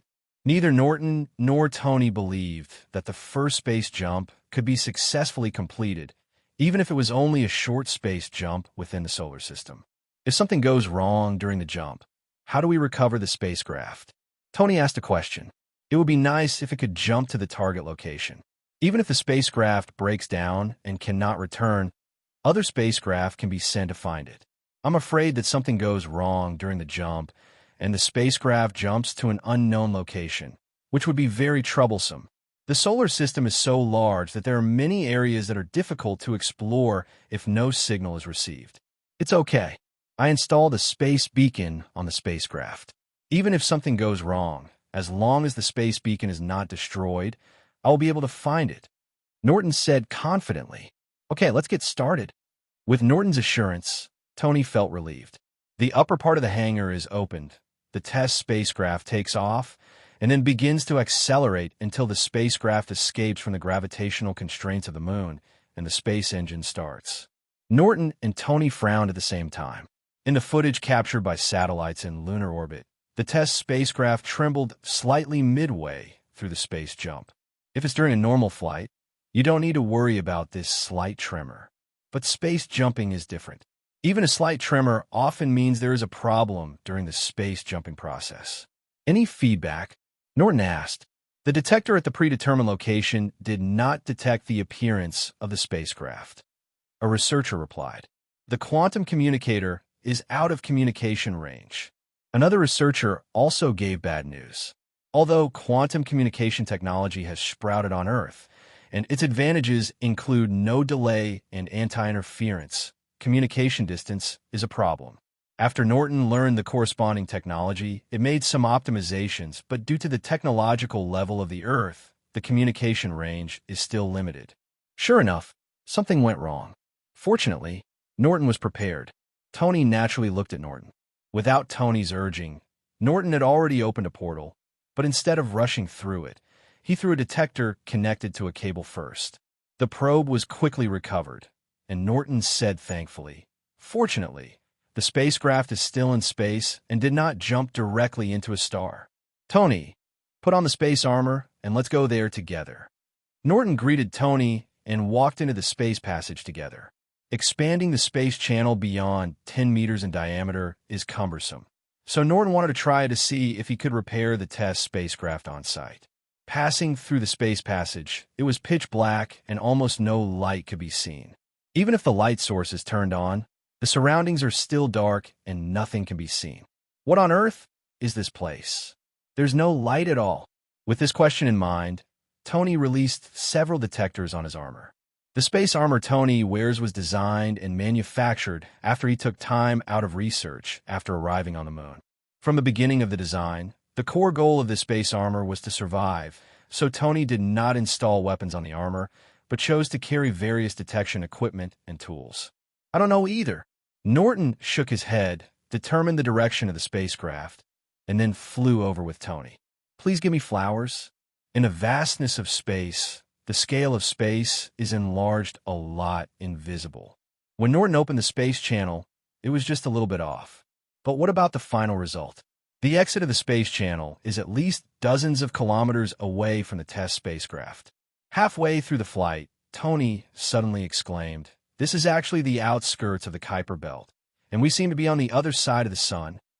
Although Tony doesn't want to believe it, the data cannot be faked. According to calculations based on the data detected by the detector, this is the Kuiper Belt, and it is still the outermost part of the Kuiper Belt and is almost beyond the scope of the Kuiper Belt. How biased are the results? Norton asked. As the detectors returned more and more data, their specific location at the moment was gradually determined. 000. Tony quickly calculated the answer. The angle deviation is not too big. The deviation is not more than 10 degrees, but the distance difference is a bit big. The original destination of the test spacecraft jump was the orbit of Venus, but it ended up directly crossing most of the solar system, 1,000 times further away.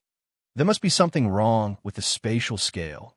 Norton guessed that he had already noticed that the spatial channel was deviating by tens of kilometers, and the data calculated by Tony confirmed his guess. What link went wrong? The difference of 1,000 times is too big.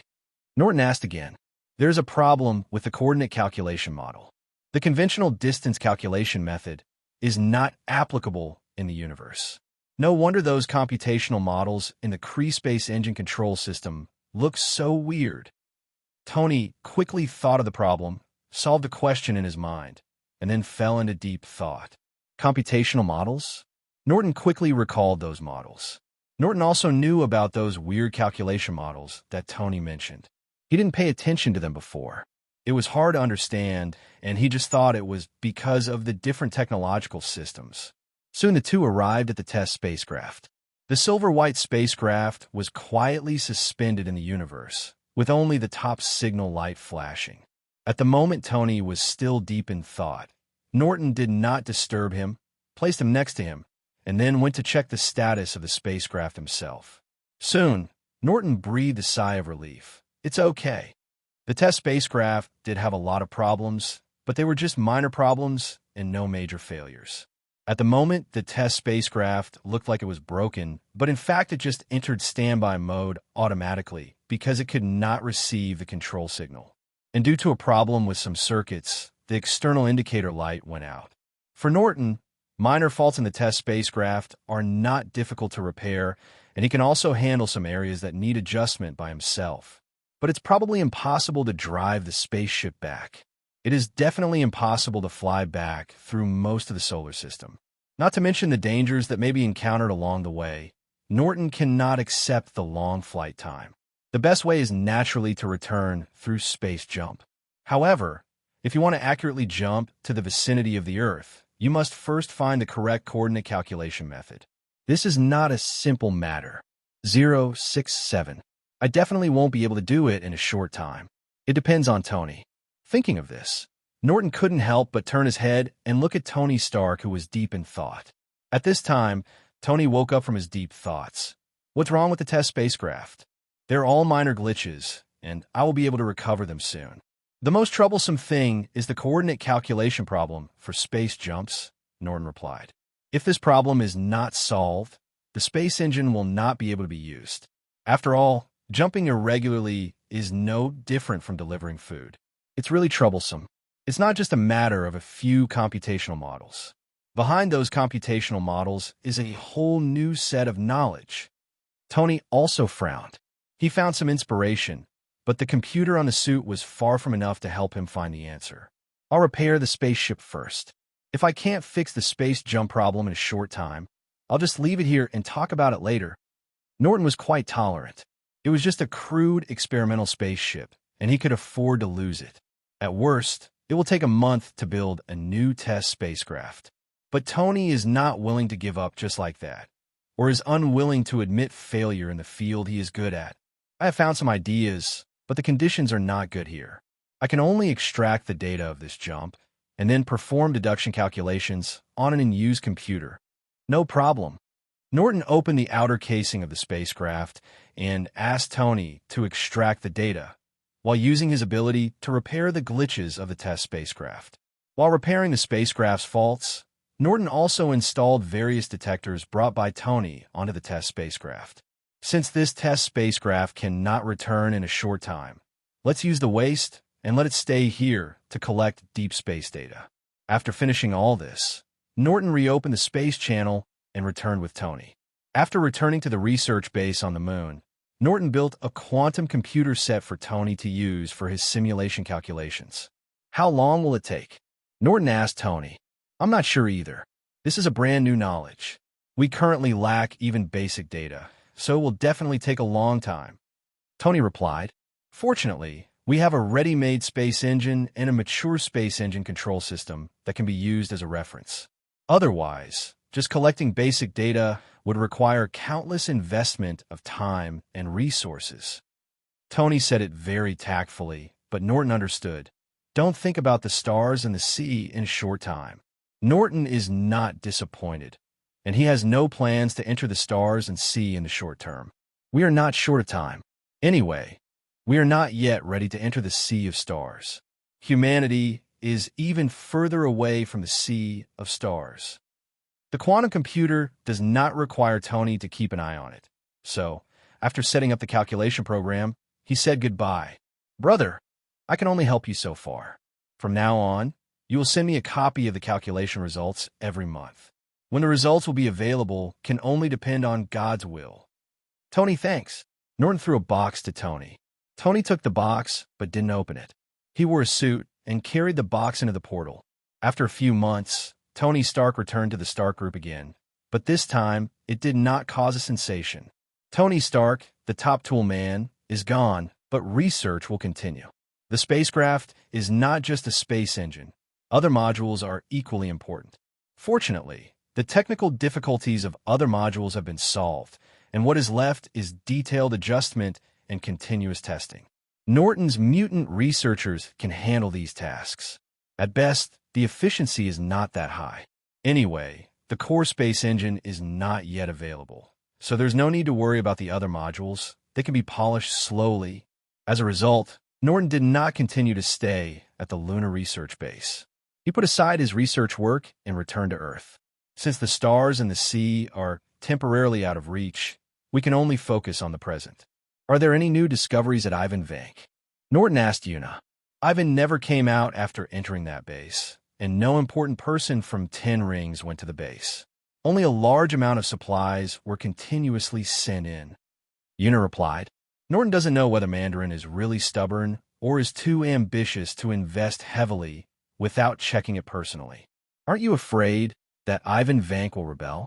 Can't you see the lessons learned from the unfortunate guy, Justin Hammer? What channels do the supplies sent to that base come from? Norton asked again. The channels are very complicated, including local gangsters, international companies, local armed forces, etc. Una handed a compiled document to Norton. She guessed that Norton needed this information, so she had already arranged people to investigate in advance. The information is very detailed.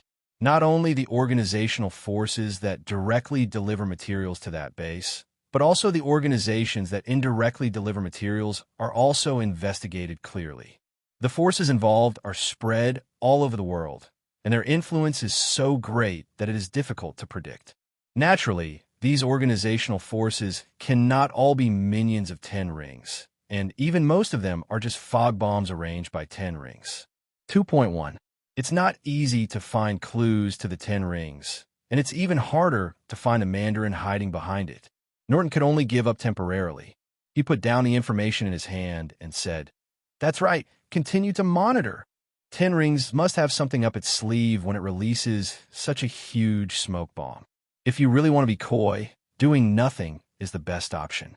Dunn didn't know what big move 10 Rings was planning, and he didn't bother to guess the riddle. As long as you keep an eye on Ivan Vanko's important bait, even if you can't catch Mandarin, you can definitely catch his tail. On the other side, Tony Stark returned to his mansion and saw the many Mark armors displayed in the closet, and he was instantly inspired. An alien spacecraft contains too many high-end technologies. These technologies of different styles have brought him a lot of inspiration and allowed him to gain a lot of new technologies. These new technologies can not only be applied to spacecrafts, but can also be applied in other fields, such as steel armor. Tony didn't take action immediately. He suddenly thought of the last box Norton sent, so he put the box on the workbench.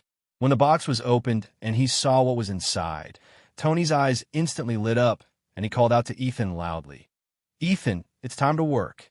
Here it comes. Ethan walked into the studio. After not seeing each other for a few months, Ethan has gained a lot of weight.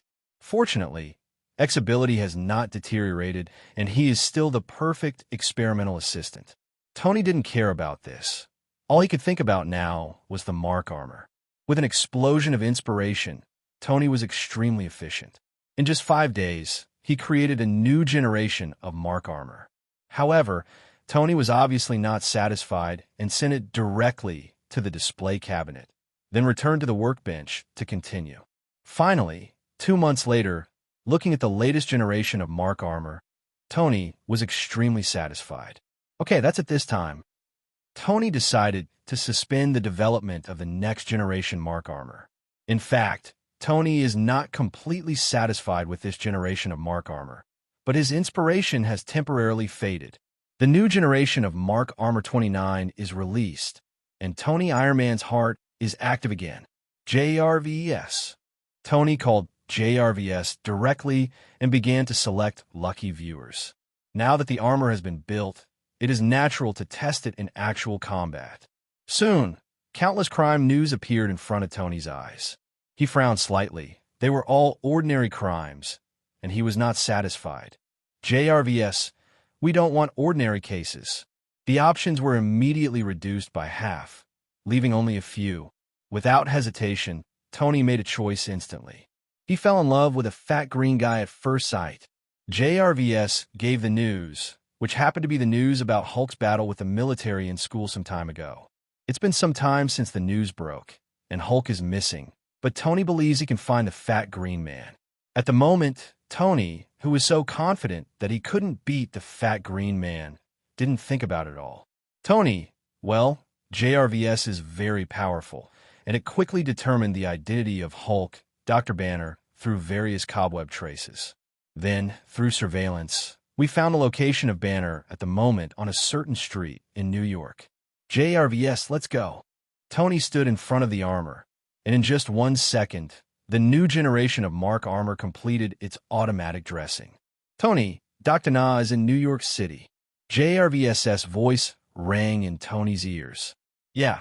Tony hesitated for a moment, thinking of Hulk's destructive power. But in the end, he didn't give up. Let's go and have a look. When he was about to fly to New York, Tony suddenly asked JRVS, how can I convince Dr. Banner to let Hulk fight with me? JRVS did not answer and directly switched a live news broadcast to Tony. In the live broadcast, a fat man with a height of 4 to 5 meters and a yellowish color was shouting on the streets of New York. Then a fat green man fell from the sky and fought with it. The streets were quickly destroyed in the battle between the two big men. The weapons of the police and the military could only scratch the two big men. JRVS, we need to speed up. It only took a few minutes from the time when Abomination appeared to when the two big guys started fighting. Hundreds of meters of streets were completely destroyed. Dozens of vehicles were smashed. A large number of civilians who had not had time to evacuate were killed or missing, and dozens of police officers who evacuated civilians were affected and killed. Fortunately, civilians have evacuated the street, and the police and the army quickly retreated after completing the rescue operation. Only NBC's live broadcast helicopter has been fighting on the front line, broadcasting the most exciting battles to viewers across the United States. Just as the whole of New York was in panic. Superhero, Iron Man, make your debut. Hey, fatty, you're under arrest. Tony flew over the heads of the two big guys, aiming the laser cannon at them respectively. Tony, according to calculations, the probability of them surrendering is 0. JRVAS reminded. I know, these two big guys have lost their minds. Tony replied. He naturally knows that persuading him to surrender will not work, but as a superhero, in full view of the public, he can't be violent as soon as he comes up, right? It's just that Hulk's temper is obviously a bit more grumpy than Tony expected. While Tony was distracted talking to JRVS, Hulk had already jumped up, and then, bang! Tony was slapped and flew away. The half-shattered 6-story building next to it was destroyed by Tony. Tony was a little confused by Hulk's slap. Fortunately, there was no damage alarm from the suit, which restored his confidence a little. He opened the rubble and flew out, only to find two big men fighting each other again. Bang! Bang! Each person was rewarded with an energy cannon, and Tony once again attracted the attention of the two big men. Fat man, what you did just now doesn't count. Let's do it again now. As he spoke, Tony turned on the power of the armor to the maximum, flew up and punched Hulk, vowing to take revenge. Get away, Bug. This time it's not Hulk. This time Abomination takes the lead. He was obviously extremely annoyed with the iron bumps that interrupted his battle, and there was no reservation about that. Two fists collided in the air. Bang! Not surprisingly, Tony was punched away again, this time making a big hole in the ground. This is not the end. Oh! Tony just stood up when he heard Hulk roar. Then 323's casserole-sized fist hit him on the head. He only had time to raise his hands to parry. Bang! Bang! Bang! After Hulk punched him hard, Tony's figure disappeared from the street. The properties of the materials specially supplied by Norton were good enough. Even after being hit by Hulk so many times, he was only slightly damaged. Tony in the armor was unscathed. However, the ground obviously could not withstand Hulk's powerful strength. Tony was driven into the ground like a nail by Hulk. They were crushed in a one-sided manner, with no way to fight back. If the quality of the armor hadn't been good enough, they would have been defeated by now. This hit Tony hard. Fortunately, as Iron Man, he never relies on brute force, but his own genius wisdom. JRVS simulated combat. After replacing the quantum computer, JRVS's computing speed has greatly increased. In just a few seconds, it can calculate the results and give suggestions. Sir, after 23,134 simulations, your winning rate is 0. Suggestion: Tactical retreat. The winning rate is 0. It was hard for Tony to accept this result. Sir, the enemy's defense is too strong. None of the armor's existing weapons can cause effective damage to the enemy. The tonnage gap between the two sides is too large, and the Sword Emperor's disadvantage cannot be compensated. JRVS played the simulation to Tony. The content was the same, with Iron Man being beaten by Hulk in various ways. Stop. Tony couldn't bear to stare and immediately stopped. He had to admit that this was an all-round restraint.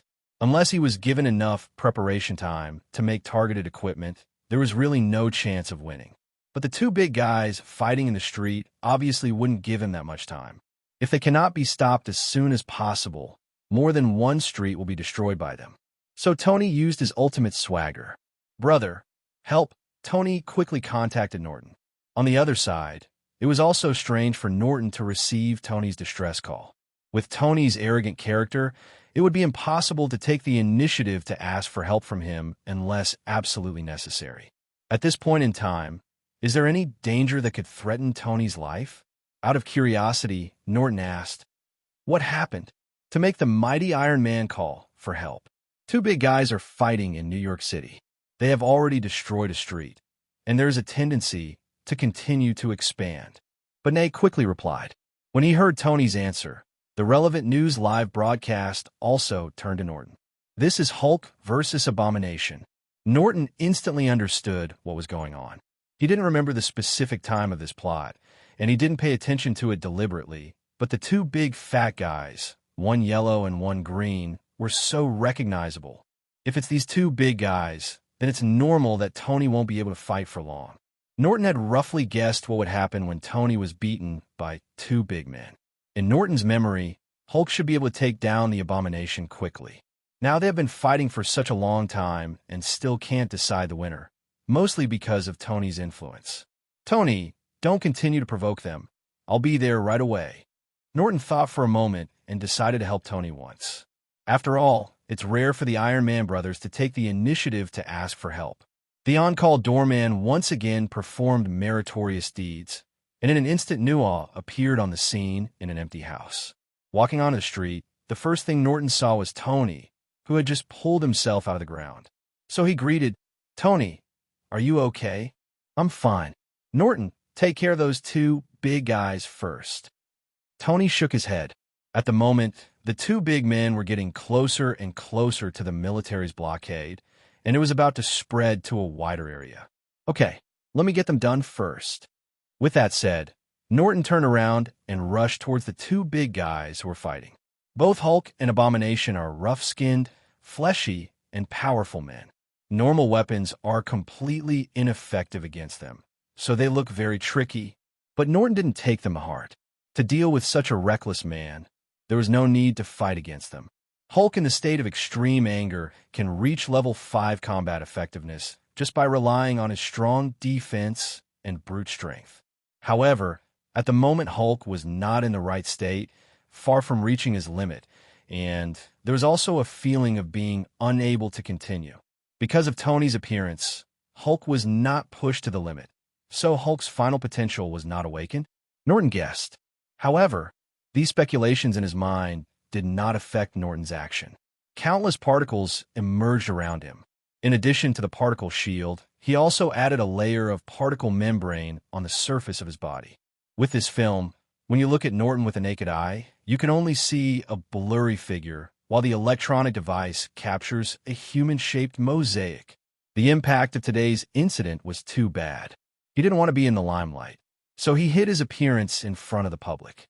He rushed towards the two big men without hesitation, with rocks flying everywhere in his path, and he looked full of momentum. But Norton had no intention of rushing up to fight them. So when they got close, they took action directly, and a large number of particles poured out, entangling the two Hulks. Then the particle flow directly turned into countless chains, trapping them tightly and hanging them in midair out of thin air. Starting from the fingers, every muscle and joint is specially taken care of by the chains, leaving them with no brute force but no way to use it. The best way to deal with such reckless men is to make them unable to use their strength and then deal with them at will. The two big guys who left Iron Man helpless were controlled by Norton in an instant, but Norton did not stop.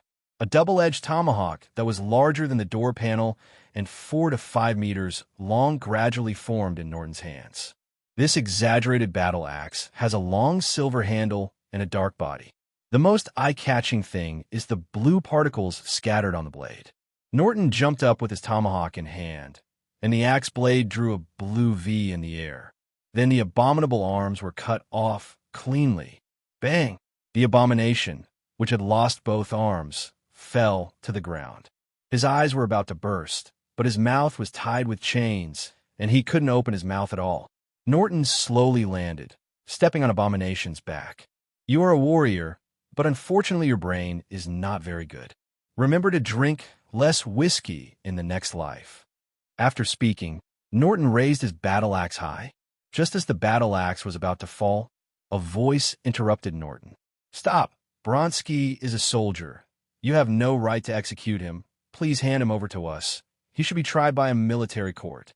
Norton turned around and saw that it was General Ross who spoke. He was the only one who had the courage to speak up at this time. His tone was quite polite, but his reasons obviously failed to convince Norton. More importantly, there is no interest relationship between the Carnegie family and the military forces to which General Ross belongs. Soldier? I didn't see a soldier. I only saw a monster. While speaking, the battle axe fell cleanly, and Hate's head rolled to the side. His eyes were still wide open, as if a little unbelievable. It's a pity that he can't even die with his eyes closed. There are no eyeballs in the empty eye sockets, only wisps of light, smoke drifting away. In order to ensure that he was completely killed, Norton used high-energy particle flow to completely burn his brain the moment he beheaded him. Is that okay? General Ross's face was ashen, but he did not dare to give the order to fire. Norton didn't pay attention to his reaction, and the battle axe and chains disintegrated and recovered. Then, carrying Hulk, who was still bundled into a ball, he soared into the sky and disappeared into the night sky. Tony also followed Norton, flew above the clouds, and disappeared from public view. When Tony caught up, Norton expanded the particle shield to include him inside the shield. Then the particle shield changed slightly, and the two of them disappeared into the military thunder sky minister together with Hulk. The storm finally subsided, leaving only a defective body and a smashed street. The Hulk he wanted most was taken away, leaving only the defective corpse. General Ross was very angry, but he could only hold back his anger and command the soldiers to clean up the battlefield. But what he didn't know was that Norton not only took away a Hulk, but also eliminated some unstable factors. Now that Norton has taken action, he habitually cleans up the ends of his actions and leaves no hidden dangers. On a deserted beach, Norton threw the bundled Hulk on the beach. Hulk showed no signs of recovery, so he did not untie him. Why can't you think about it and provoke this fat green man?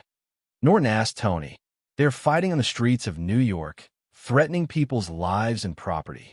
As Iron Man, I cannot stand by and watch. Tony took off his mask and replied righteously. If this word comes from Captain America, Norton will definitely believe it. If it comes from Tony's mouth, he will raise a question mark. It's several thousand kilometers from the West Coast to the East Coast, right? Such a coincidence. Just happened to happen. Regarding Tony, Norton asked himself how much he knew. He would definitely not be patrolling the sky without any problems. At most, after JRVS retrieves the crisis, it sets off to rush to the rescue. Today's incident, if Tony had set out after it happened, he would never have been able to make it. Okay, my Mark 12 has just been completed, and I'm preparing to test it in actual combat. And it just happened to happen. So, Tony changed his reason. Bang! Hulk hit a big hole on the beach and was saved by Tony just in time. They're all tied up like this. You're still not honest. Norton had no choice but to hang him up again. Looking at Hulk being hung up, Tony asked Norton, "What are you going to do with him?" "Don't ask me about this. You should ask yourself.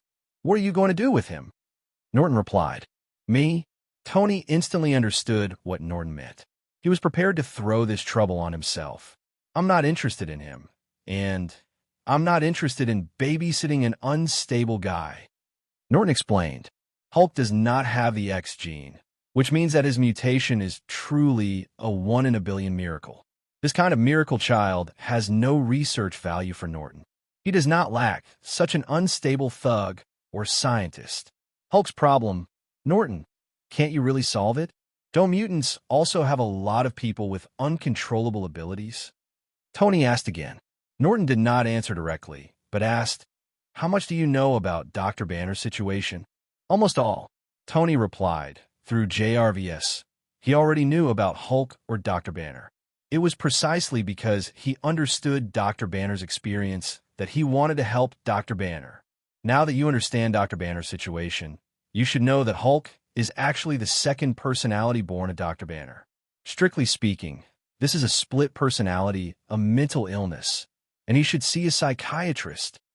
Norton suggested. I think a psychiatrist might not be able to help him. Tony shrugged. From the records he investigated, Dr. Banner had already seen many well-known psychiatrists. If a psychiatrist could help him, this situation would not happen today. At this time, Norton noticed that Banner was beginning to recover, so he removed his restraints, put him down, and threw a set of clothes to him. This is a piece of clothing woven from super elastic fibers that can stretch 100 times.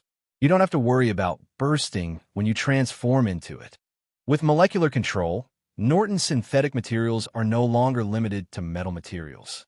This super elastic fiber is one of his research results in his spare time. Thank you. Banner quickly put on his clothes.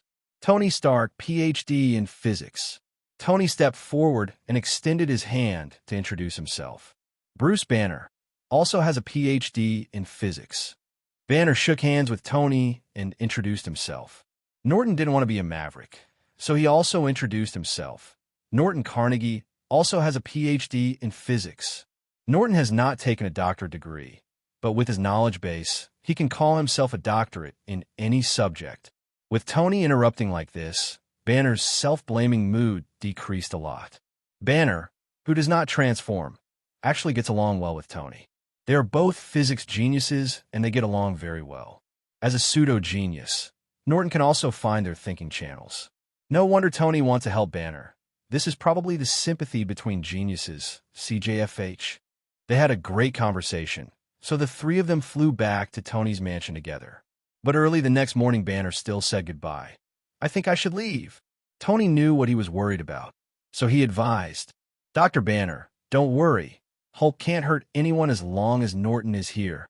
But Banner was still a little hesitant. After what happened this time, he was even more afraid of Hulk. Dr. Banner, if there is anyone on this earth who can solve your problem, it must be Norton. Tony suggested again. As for Dr. Banner's situation, Norton was about to refuse, but seeing Banner's expectant eyes, he changed his words. I can try. In fact, he also wanted to try to see if he could create a perfect Hulk in advance. Definitely, Norton did not guarantee Banner. But Dr. Banner, let me explain in advance. I know a little bit about your situation. If you want to solve Hulk's problem, you can only rely on yourself. I can only play a supporting role. Thank you. Dr. Banner thanked him quickly. In the treatment room prepared by Tony, Dr. Banner was lying on the chair. Norton put his hand on Banner's forehead and said as gently as possible, Dr. Banner, please relax. I need to know more about Hulk's status. After hearing Norton's words, Banner closed his eyes and tried to relax and not think about anything. But the result was not satisfactory. His nerves were always tense, and he was extremely sensitive to external stimulation, and he could not let himself enter a relaxed state at all. No, there's no way to relax. It's like there's a monster locked up in my heart, and I'm afraid it will jump out as soon as I relax, Banner explained distressedly. Yeah, Norton pondered for a moment, and suddenly his heart moved. I know what to do. Chains of different thicknesses were synthesized by Norton, binding Banner tightly so that he could not move a finger. Dr. Banner, you can rest assured now. I guarantee that even if Hulk comes out, he won't be able to move at all. After resolving his concerns, Banner's condition improved a lot, and he began to relax gradually without recurrence. After Banner completely relaxed, Norton's perception penetrated his brain little by little. Then use your own law talisman to resonate with Hulk, and in the process, use the ability of law observation to observe and analyze Hulk's secrets. During this process, Norton tried to be careful not to irritate Hulk. Soon, Hulk's secrets were revealed to Norton bit by bit. As he guessed, Hulk is essentially a combination of law and spiritual will. Even the power of law contained in it has reached level 5, and is not an ordinary level 5. However, this force of law came too fast and suddenly, and Banner's will was completely unable to bear it. In a state of emergency, Banner split into a second personality to bear the impact of this lawful force on his behalf. The newly born second personality was pure and flawless, so not only successfully withstood the impact of the power of law, but also integrated this power of law. And anger, Banner's strongest emotion at the time, was integrated into it and became a substitute for will. All these coincidences lead to the result of Hulk. The leader of the power of law has changed from personal will to a single emotion like anger. Therefore, the angrier Hulk is, the stronger his power is. It is not that anger can infinitely increase his power, but the more angry he is, the stronger the power he can exert. Soon after the examination was over, Norton removed the restraints on Banner, woke him up, and told him the results. Dr. Banner, first of all, I want to tell you that Hulk cannot be killed or expelled. You should have known this. I know. Banner felt a little depressed. Hulk cannot be killed. You have actually been mentally prepared for this fact. Especially after the failure of this trip to New York, he has accepted this truth. Forcibly suppressing Hulk is also not a good idea. Norton continued. Then what should I do? Release that monster completely. Banner lost control of his emotions slightly. Norton didn't want to fight with Hulk anymore, so he stopped provoking Banner and said in a different way, Dr. Banner, did you know? Uncontrollable ability is not uncommon in mutants. It is even a common situation. Mutant? I know, but Hulk, you have also seen the destruction caused by mutant. Banner is still full of fear and self-blame for Hulk. Hulk's destructive power is indeed very strong, but mutants' destructive power is not weak either. Norton showed Banner the impact of Jean Grey's power.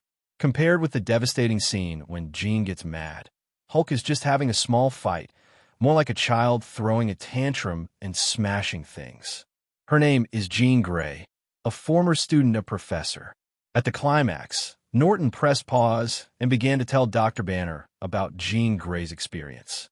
Jean was just a child at the time, unable to control the powerful power of sudden awakening, so she split into a second personality and integrated with this power. Hearing that Jean's experience was similar to his own, Banner's expression became more focused. Professor. So Professor X made a decision to build a fence in Jean's mind to trap her second personality. What's next? Has Jean's problem been solved? Banner's eyes became eager. Jean's second personality has been suppressed, but it has not stopped growing. It should be because it has been suppressed for a long time. Most of the nutrients for the growth of the second personality are negative emotions.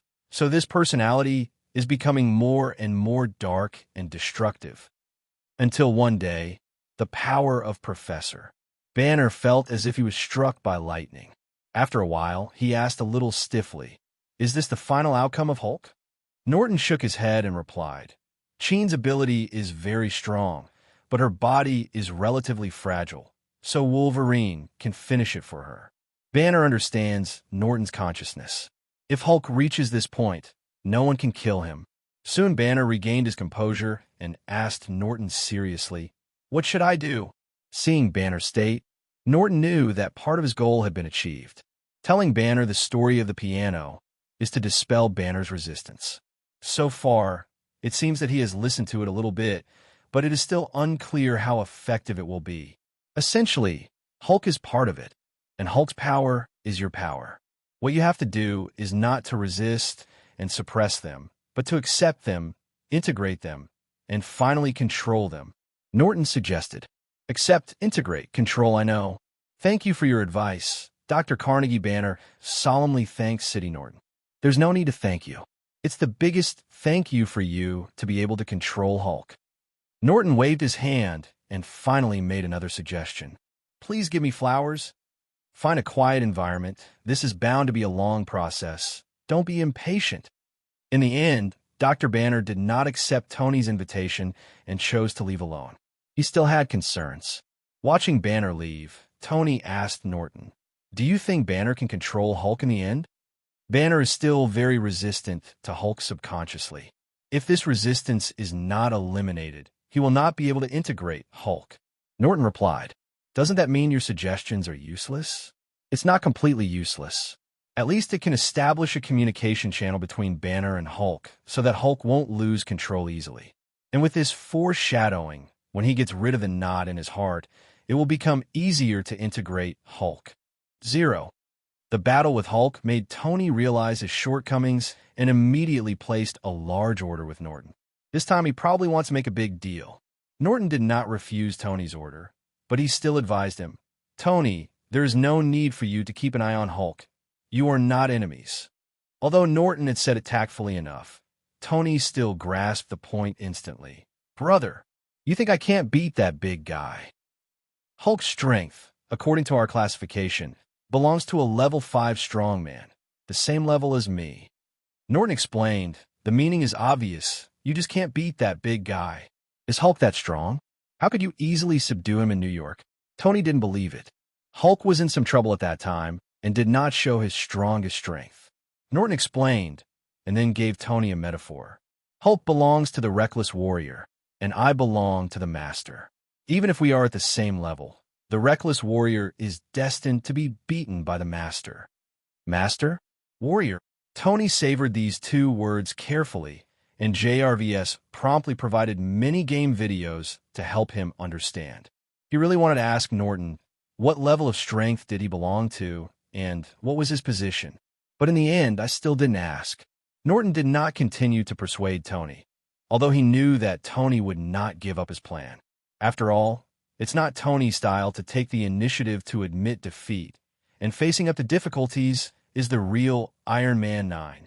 After leaving Tony, Norton took a trip back to his home in Washington, where he unexpectedly met the visiting General Wilson. A military force headed by General Wilson has a close relationship with the Carnegie family, and General Wilson can be regarded as an elder who watched Norton grow up. Norton poured a glass of wine for General Wilson and then asked with a smile, "Uncle Wilson, is it working time now? Why do you have time to come to my house as a guest? I'm not here for a personal visit today, but on business." Wilson said it was business, but his actual actions were not formal at all, no different from visiting a friend. Seeing his attitude, Norton naturally asked casually, "Oh, what's the official business? Were you that person in New York yesterday?" Wilson asked. "It's me." Norton did not deny it. He hid his appearance, but did not hide his ability 713. It was not surprising at all that he was recognized by the military. "Rose is unwilling and wants me to hand over Hulk." Norton guessed. After investing so much research and development funds and losing so many outstanding soldiers, he will definitely not be reconciled. Wilson did not deny Norton's speculation, but there was a hint of disdain in his tone, clearly not taking Ross seriously. "Uncle, you're not going to persuade me to hand over Hulk, are you?" Norton asked with a smile. "Absolutely not. Ross did make this request, but I have rejected it for you. This matter will not involve you." Wilson replied, "Uncle, you want Hulk too?" Norton heard the hidden meaning in Wilson's words. Although he was not too enthusiastic, he definitely had this idea. Norton is not surprised that the military covets Hulk. After all, Hulk came from a military laboratory and showed such great strength. Especially the appearance of Abomination makes them more eager. Even if they can't copy Hulk, they can create a weaker super soldier. When Wilson heard Norton's question, he didn't answer directly, but he didn't deny it either. Perhaps Wilson himself did not have this idea, but he could not forcefully suppress the entire military faction behind him. Norton didn't want to affect the relationship between the two parties, so he explained, "Uncle, I have already studied Hulk. His appearance is purely a miracle.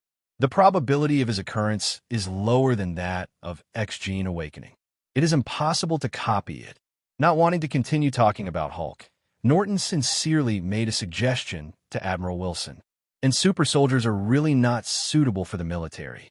With such funds and resources, Uncle, you might as well put your heart and soul into making the rapid reaction force you formed a success.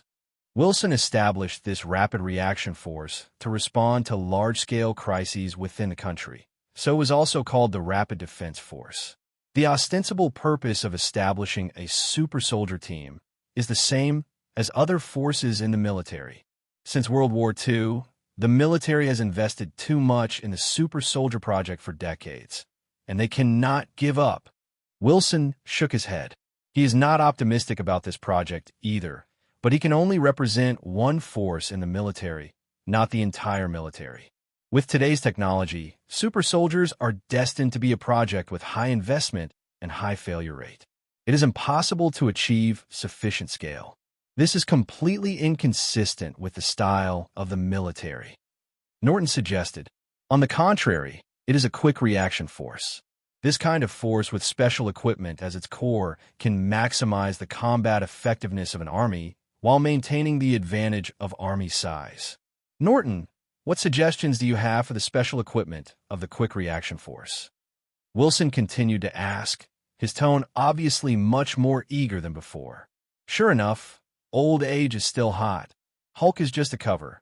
This is Uncle Wilson's purpose today. But after all the talk, why would Norton express his feelings? Carnegie Alloy Company has recently put a batch of new products on the shelves. Uncle, you can send someone to take a look. Stronger materials can make stronger weapons, but this is obviously not enough, so Norton added another chip. In addition, my artificial intelligence research group has recently developed an intelligent fire control system. I hope my uncle can help test it. The so-called intelligent fire control system is actually a product evolved on the basis of the spacecraft fire control system, borrowing its aiming algorithm. In interstellar warfare, the spacecraft wants to hit the enemy at the same high speed at high speed. Manual aiming is obviously impossible, and the reaction speed cannot keep up. Automatic aiming can only be used, and the aiming algorithm must be excellent enough to adapt to the needs of interstellar warfare. The intelligent aiming system developed based on this aiming algorithm is naturally an epic enhancement for automatic weapons. Admiral Wilson left very happy that what he got was even better than expected. Definitely, Norton did not suffer a loss. After all, this was a transaction. After he paid these things, he would naturally get corresponding rewards from the military. And Norton's doing this is also an experiment. No matter how strong the superhero is, there are only so many people, and it is impossible to take care of everyone. That's why Norton wanted to try to arm a strong enough force. We don't expect them to play a key role and turn the tide of the battle around. As long as it can undertake auxiliary tasks such as sealing off the scene and clearing out miscellaneous soldiers, it is enough. Anyway, what Norton paid was dispensable to him. As long as this force can have some effect by then, he will not lose. Norton, our satellite detected large-scale law fluctuations in New Mexico last night. Una handed a report to Norton. New Mexico. The place name gave Norton a familiar feeling. Opening the report, it mainly contained some satellite photos and local introductions. Soon, Norton's eyes stopped on a photo, which awakened Norton's memory. Thor's story begins. Seeing the photo where Norton's gaze lingered, Una asked curiously, "Do you know this hammer in 2.0? This satellite photo was taken after dawn today. The resolution is very high. You can clearly identify a hammer in the center of the crater. This is Mjolnir." Norton directly told Una the identity of the hammer, and there was no need to hide it. Mjolnir? Mjolnir? Una is relatively familiar with Norse mythology, but he obviously doesn't believe that the legendary things will appear in the real world. That's right. It is Thor's weapon, Mjolnir, in the legend of Norse mythology. Norton said with certainty. Seeing that Norton was so sure, Una could only choose to believe it. And at the same time, she became more and more curious about this legendary thing. So he asked, Thor's weapon should be an artifact, right? Should we send someone to get it back? Norton is also curious about the legendary Mjolnir, but ordinary people cannot get Mjolnir back. So he refused. No need to send anyone. We will go and see it in person this time. I'll make arrangements right away. Yuna had no objection to this. No need to call the door back. Just prepare an RV, Norton ordered. But the hammer is right there. No one can take it away. We don't have to worry this time. Norton explained. This arrangement is mainly because Norton wants to go out for a walk and relax. A few days had passed when the two of them arrived in New Mexico in a luxury RV, stopping along the way, like traveling. SHILD moves really fast. Outside SHILD's simple base, Norton stepped on the brakes, then took out an ID and handed it to the agent who came to inquire. This is SHILD's high-level consultant certificate. It is something that SHILD took the initiative to give to Norton. It can be used in most SHILD institutions. The most important thing is that it does not have any obligations. It is equivalent to a high-level pass. There are many similar certificates in Norton, such as those from the military, FBI, CIA, etc. All the top agencies in the United States, Norton, have similar passes. The temporary base in front of us obviously does not belong to the SHILD top secret base. So the agent at the door did not stop him, checked that the certificate was genuine, and opened the door directly to let him through. After finding a place to park the car, Norton and Yuna just got out of the car and saw Phil Coulson walking towards them. He invited Norton and the two to the temporary base and made 2 cups of coffee himself. Mr. Carnegie, Miss Yuna, I'm sorry. The conditions of our temporary base are relatively simple. Only instant coffee. Norton took the coffee and didn't dislike it. The coffee is good. We are curious about that thing that fell from the sky, so we stopped by to take a look. Yuna directly stated her intention.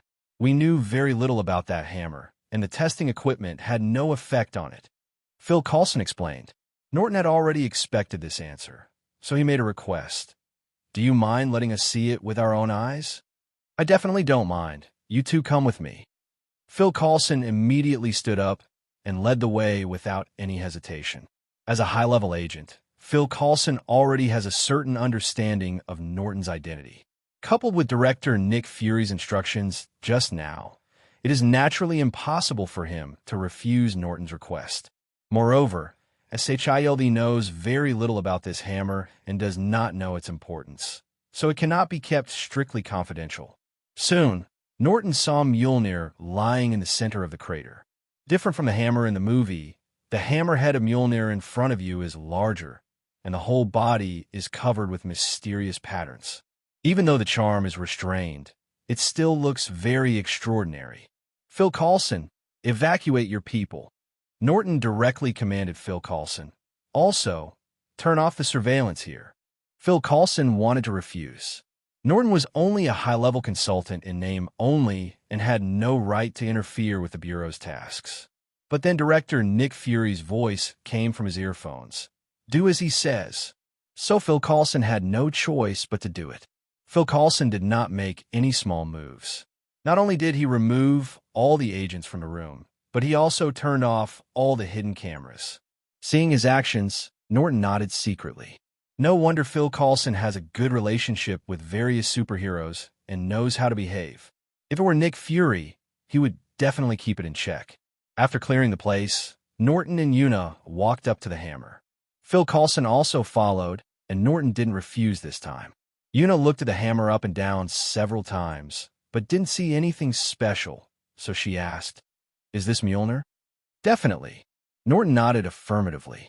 At his level of strength, even if Mjolnir's divine power is restrained, he can still feel the powerful power contained in the hammer. Carnegie Consultant, do you know this hammer? Phil Coulson finally reacted. Yes, it is the legendary Mjolnir in Norse mythology. Norton replied affirmatively. Norse mythology? Is there really a god in this world? Phil Coulson was a little unbelievable. He was more willing to believe that the hammer-like thing in front of him was some kind of alien high-tech, and he was not willing to believe that it was a weapon of God. There are so many strange things in this world. Isn't it normal for gods to exist? Norton asked rhetorically. As a SHILD agent, Phil Coulson has a wide range of knowledge and a strong ability to accept. He knew that Norton would not deceive him with such absurd things. So he quickly accepted the setting that God in Norse mythology really exists.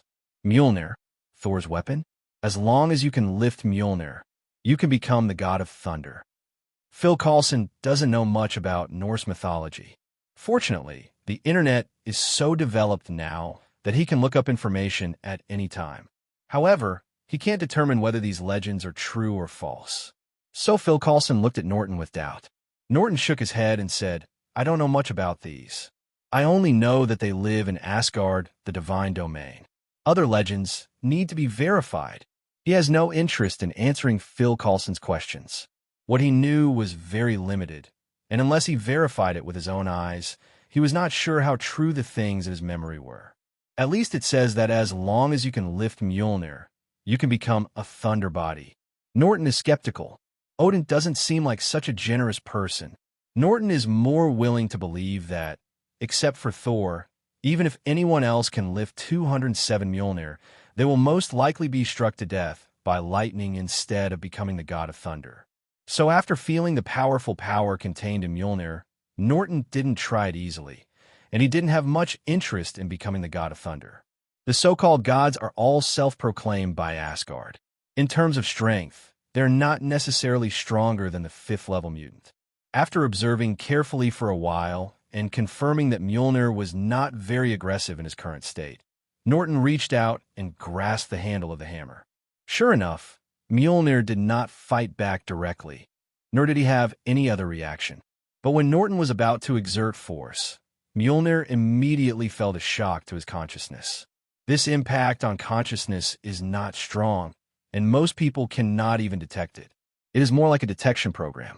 This impact on consciousness was directly offset by the mental shield blessed by Una, without any feedback to Mjolnir. Without feedback, the test will naturally be unsuccessful and Norton will not be qualified. Although Mjolnir did not attack Norton, he did not reduce his own heavy area. The result of Norton's force was that the hammer did not move at all. He increased his strength little by little, but even to his own limit, with nearly 10 tons of strength, he still couldn't shake Mjolnir in the slightest. Is this the weight of the Death Star core? Norton suddenly became curious about the material of the hammer. It's just that the hammer itself has great power, and Norton's power cannot penetrate it. He cannot fully control Mjolnir, and naturally cannot analyze its materials. Pure strength is not enough, so Norton can only use other methods. But he's not sure what the consequences of other methods will be. So he called to Una and Phil Coulson. "You guys step back and I'll try again." "Be careful," Una warned. "It's okay. It's just a hammer.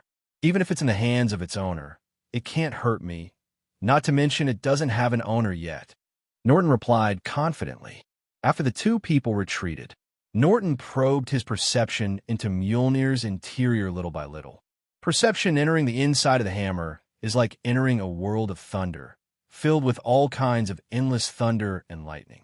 Then Norton started law observation, and the thunder world instantly changed into countless intertwined thunder laws. In addition, there's a mysterious power that is comparable to the thunder law. The combination of the two powers is the core of Mjolnir's power. This power is the world power of Asgard. Norton guessed in his mind.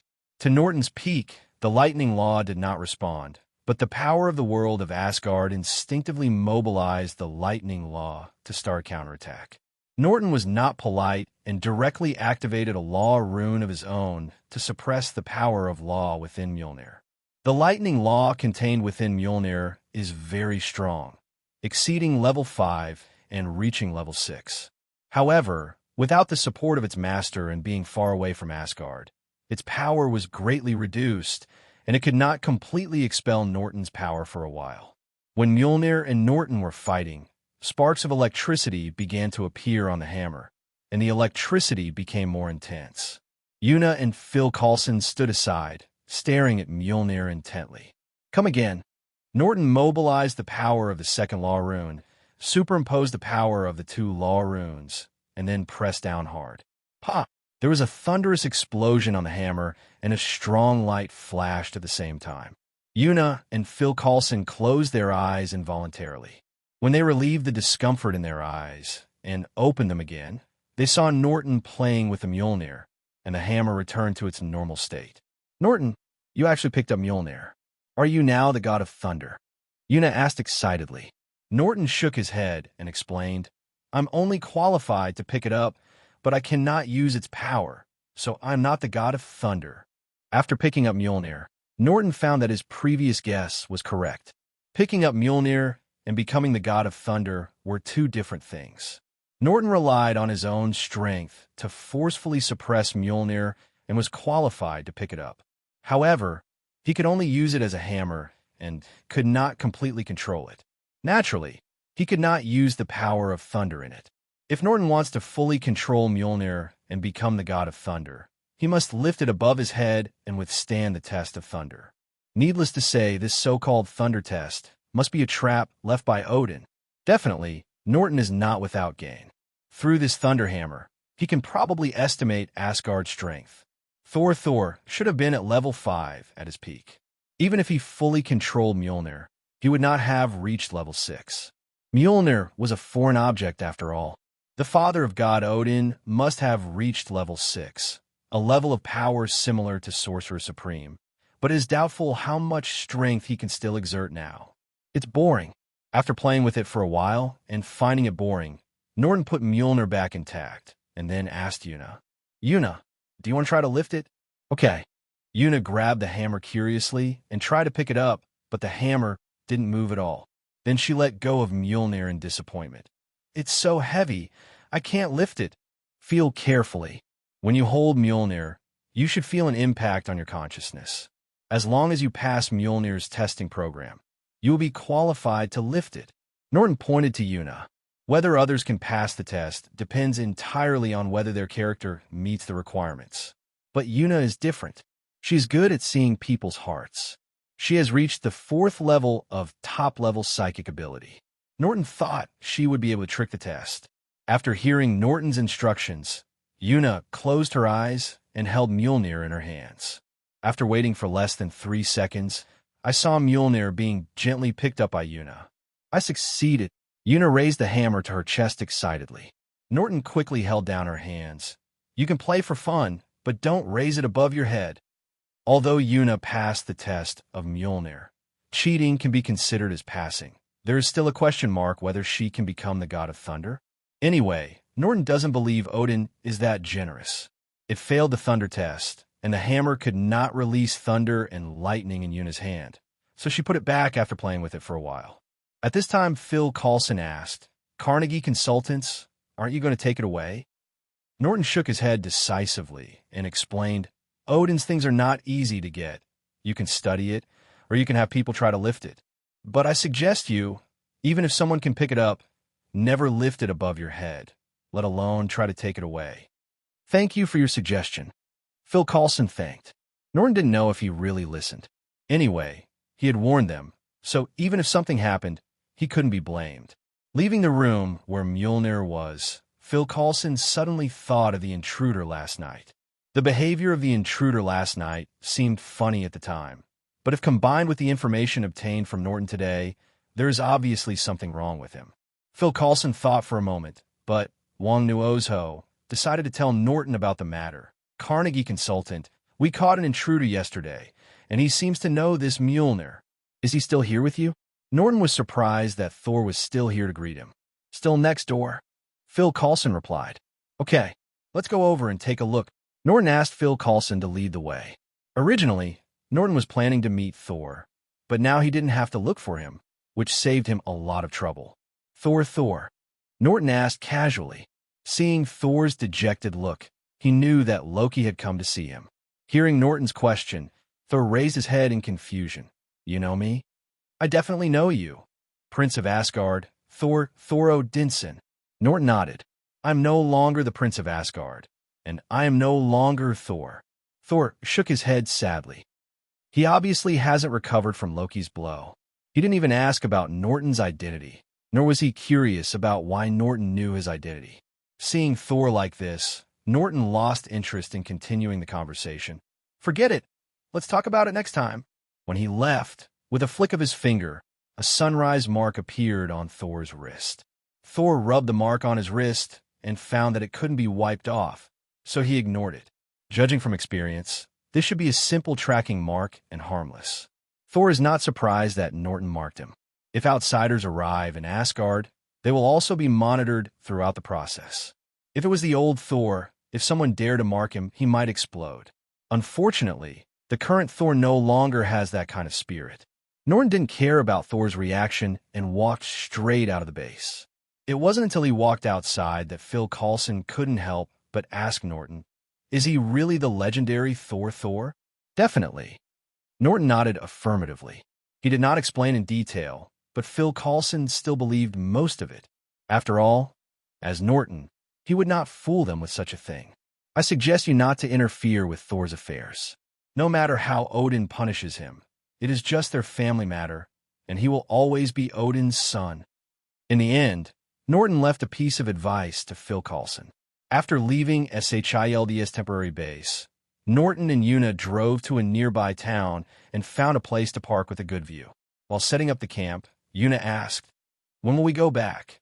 "Stay for 2 days, and we'll go back after the show." Norton replied, "Staying here is naturally to ensure that Thor returns to Asgard smoothly. Otherwise, wouldn't the mark left on Thor be in vain?" The mark was never meant to be used for surveillance, and Norton had no interest in monitoring Thor. I don't know if it was because of Norton's suggestion that Thor was quickly let go by Phil Coulson. Norton watched him being taken back to the town by Shavik. The next day, before the family drama in Asgard began, Norton saw an unexpected person first. "Tony, why are you here?" Norton asked in surprise. "I'm definitely here to find you." "Brother, you won't forget, right?" Tony asked. "Forgot something?"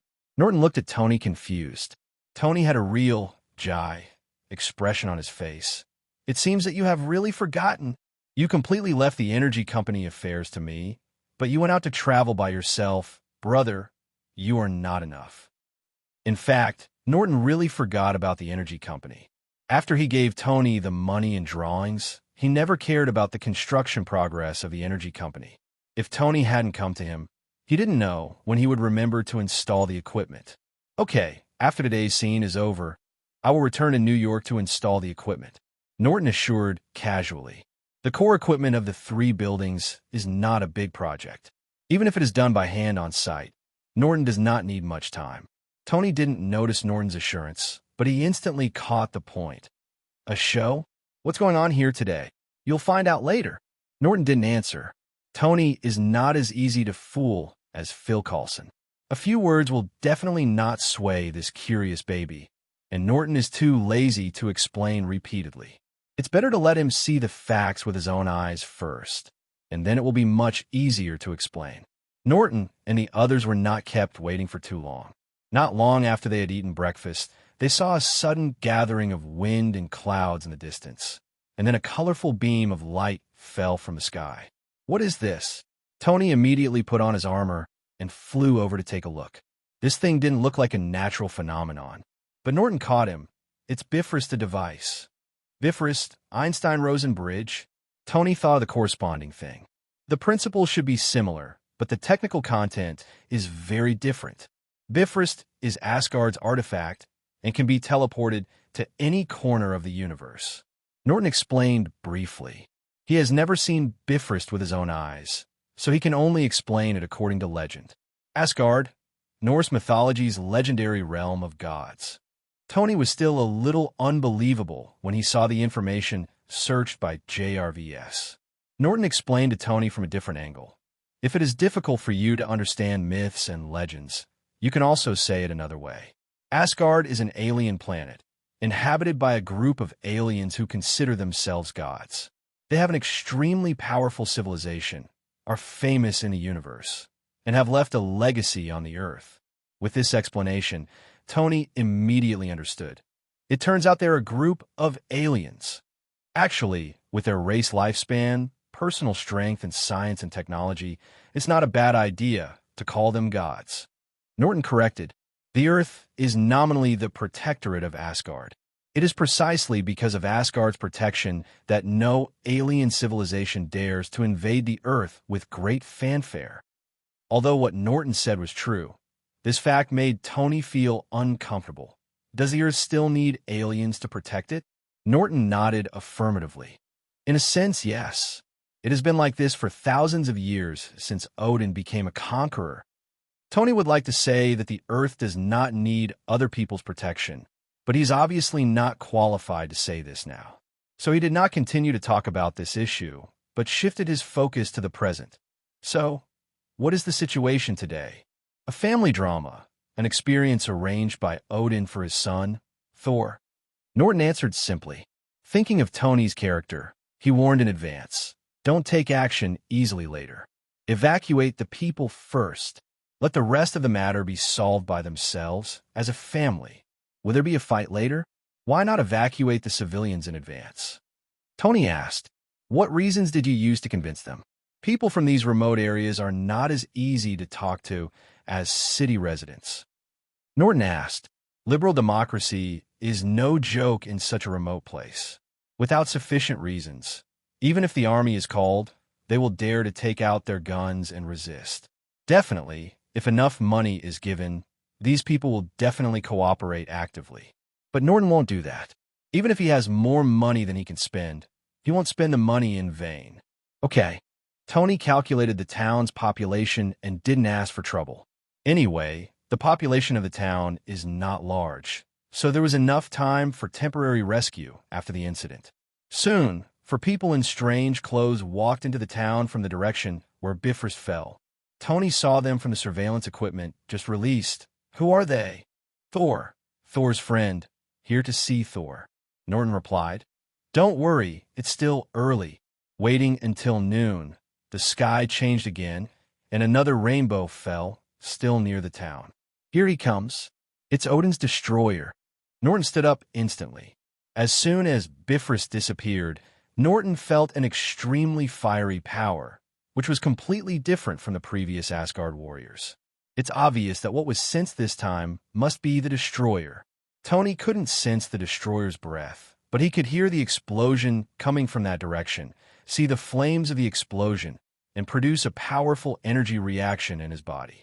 The three of them walked into the town, and Norton reminded, evacuate the people first, and don't worry about the destroyers. A few dilapidated houses are worthless. If they're destroyed, they will be destroyed. The sound of the explosion had attracted the attention of the town residents, and the evacuation work did not encounter much resistance. Especially after the destroyer entered the town, everyone started to run away without any persuasion. However, the evacuation work still encountered a little trouble. Tony flying around in the sky in his armor was too ostentatious, attracting the destroyer's attack. Tony's character obviously wouldn't just take a beating without fighting back, so he took the initiative to fly towards the destroyer. I'll hold it back. Norton, you guys evacuate the people as soon as possible. Norton could not leave Tony alone to evacuate the people. Phil Coulson had already arrived with his people anyway, and the evacuation work could be left to them. So Norton flew to the roof with Una to watch Iron Man fight the destroyer up close. Tony is definitely no match for the destroyer, because the weapons equipped on his armor cannot effectively damage the destroyer, and the armor's defense may not be able to withstand the destroyer's attacks. The steel armor is purely technological equipment, and its attack and defense effects on the magic side are very limited. The result was as expected by Norton. Tony could only use flight to dodge the destroyer's attack, and when his attack hits the destroyer, it's almost like a tickle. At best, it can only attract attention. Several Asgard warriors wanted to come up to help, but not only were they unable to help, they were easily seriously injured and knocked down by the destroyer. More importantly, they succeeded in attracting the attention of the destroyer, reminding him or Loki of his main goal. So it no longer cares about Tony's harassment, and instead targets those who have not escaped from the town, such as Professor Shavig and others. It was clearly intended to irritate Thor. Tony took the initiative to block it, but his laser was obviously unable to withstand the destroyer's flames and was directly knocked away. His armor was severely damaged. Now Norton could no longer sit idly by and could only take action to stop the destroyer. Norton waved his hand, and several cars on the street flew up, once again blocking the flames sprayed by the destroyer. At the same time, several houses rose from the ground and instantly reorganized into rocks, hitting the destroyer from all directions. Boom! The rock was easily shattered. However, the destroyer's attack frequency was not high, and only a few rocks were broken, which were then buried by rocks from all directions. Norton did not relax and continued to prepare for the next attack. He did not think that the destroyer would be defeated by such a simple attack. The destroyer is essentially a piece of armor, and it can exert its greatest power when someone controls it. However, even if there is no one to control it, it can barely exert its level 5 combat effectiveness. And because of its special structure, it is more difficult to deal with an ordinary level 5 strongman. In the battle just now, the destroyer didn't show its full strength at all. Sure enough, less than a second after being buried, firelight could be seen faintly coming from the cracks in the rocks. Boom! The pile of rocks exploded suddenly.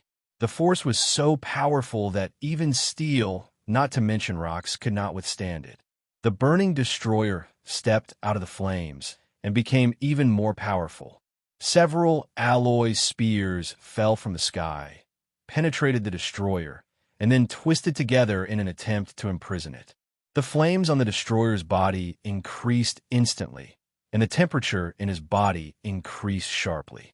In just 2 seconds, the alloy inserted into his body melted. Shit, magic fire! Norton cursed. Knowing that the destroyer was good at using flames, he deliberately used a high-temperature resistant superalloy, but it still had no effect. The destroyer's flames were not just high temperatures. There was something else that made Norton quickly lose control of those alloys. While breaking free from his imprisonment, the destroyer also launched a counterattack against Norton, shooting out pillars of fiery fire directly at Norton. Norton didn't dodge. He didn't pay attention to such an intense attack and directly blocked it with his particle shield. But Norton quickly frowned. Whether it is fire or high temperature, Norton can easily absorb it. The key is the special effect attached to the destroyer flame. During the burning process, the particles controlled by Norton will quickly lose control. Fortunately, Norton has enough particles in reserve and can obtain more particles by decomposing matter at any time. He is not afraid of this consumption at all. In fact, Norton did not go all out from beginning to end. His purpose was just to hold back the destroyer without thinking about solving it. It's not bad to keep the stalemate like this. The people in the town will be evacuated soon. Stop! Thor didn't keep Norton waiting. Hearing his voice, the destroyer extinguished the flame first, and Norton did not take the opportunity to fight back. Thank you for your help. Let me solve the rest by myself, Thor said with a free and easy expression. That's fine. It's all your family affairs anyway.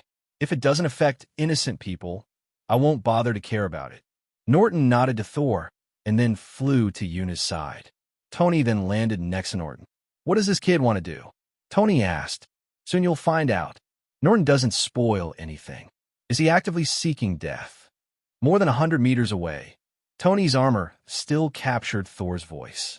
As soon as he finished speaking, he saw the destroyer slap Thor away with a slap, and then the fire began to slowly brew in his eyes. He's dead. Tony looked at Norton. Only Norton could kill Thor at this time. How could Odin's son die so easily? Norton had no intention of taking action. Sure enough, at the critical moment, Mjolnir fell from the sky and blocked the destroyer's attack. Thor then held Mjolnir aloft. The sky was clear just a moment ago. Then suddenly dark clouds covered it, and then thunder fell from the sky. Bathed in the thunder, Thor's power of Thor was instantly restored, and he became the god of thunder of Asgard again, and his strength became even greater. Is this solved? Tony was a little unconvinced as he watched Thor eliminate the destroyer with 2 moves. The destroyer is a weapon made by Odin. Do you think he will leave no backdoor? Thor is Odin's son. Norton asked. Tony understood instantly. He was familiar with this matter. The steel armor he made had a backdoor, and there were more than one armor. If someone uses the steel armor he made to deal with him, he can teach them how to behave in minutes. Facing Thor, who had regained his divine power, the destroyer had no power to resist and was easily eliminated by Thor. Mjolnir's restraint on the destroyer was too severe. As soon as Thor hammered it down, all that was left of the destroyer armor was its remains, making it completely impossible to repair it. Especially the most important core of the armor, not even a single fragment was left. However, Norton still collected a third of the remains to study the material composition of this mythical creation. Seeing Norton's actions, Tony was not polite and took away a third of the wreckage. He was also very good at this mythical material. In the end, only 1/3 was left for S.H.I.E.L.D.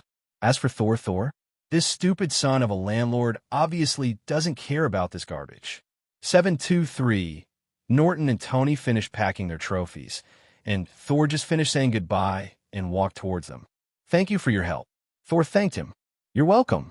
That's what we should do." Norton Carnegie, one of the Earth Asgardians. Norton introduced himself. Tony Stark, Iron Man, one of the Asgardians on Earth. Tony also introduced himself. Thor Odinson, God of Thunder, Prince of Asgard. Thor also introduced himself and then apologized. "I'm sorry for what happened this time. I promise in the name of Prince Asgard that Asgard will compensate for the damage caused to the Earth this time." Norton could hear that there was an anxious mood in Thor's tone, and he was obviously in a hurry to return to Asgard. So he didn't deliberately embarrass Thor. "I accept your promise. Also, say hello to God King Odin for me. Thanks for your understanding." Perhaps because he didn't understand Asgard or the relationship between Earth and Asgard, Tony didn't interrupt from beginning to end. It wasn't until Bifrost picked Thor up that Tony asked, "Are we just going to let him go? What else? Fight another fight and force him to stay here? What's the point?" Norton asked and then explained, "Don't worry, Asgard's reputation is not so cheap. As long as nothing happens, he will come back soon to fulfill his promise." Definitely, Norton didn't tell Tony that something was going to happen to Asgard soon. The energy company was in a hurry, so Norton didn't drive or blow the wind when he returned.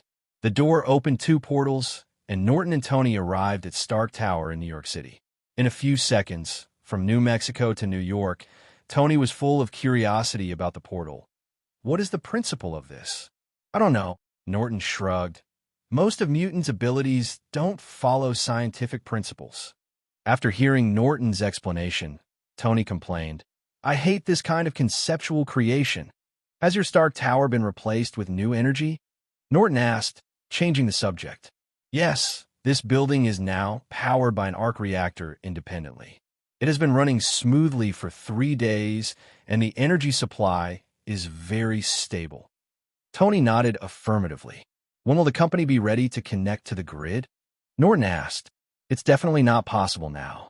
It will take at least half a year of stable operation before power can be supplied to a small area." Tony replied, "This is Manhattan, New York. Even a minute of power outage will cause huge amounts of economic losses. Capital will not allow him to mess around. Even the Stark Group cannot compete with most of the capital in the United States, so Tony can only test it slowly.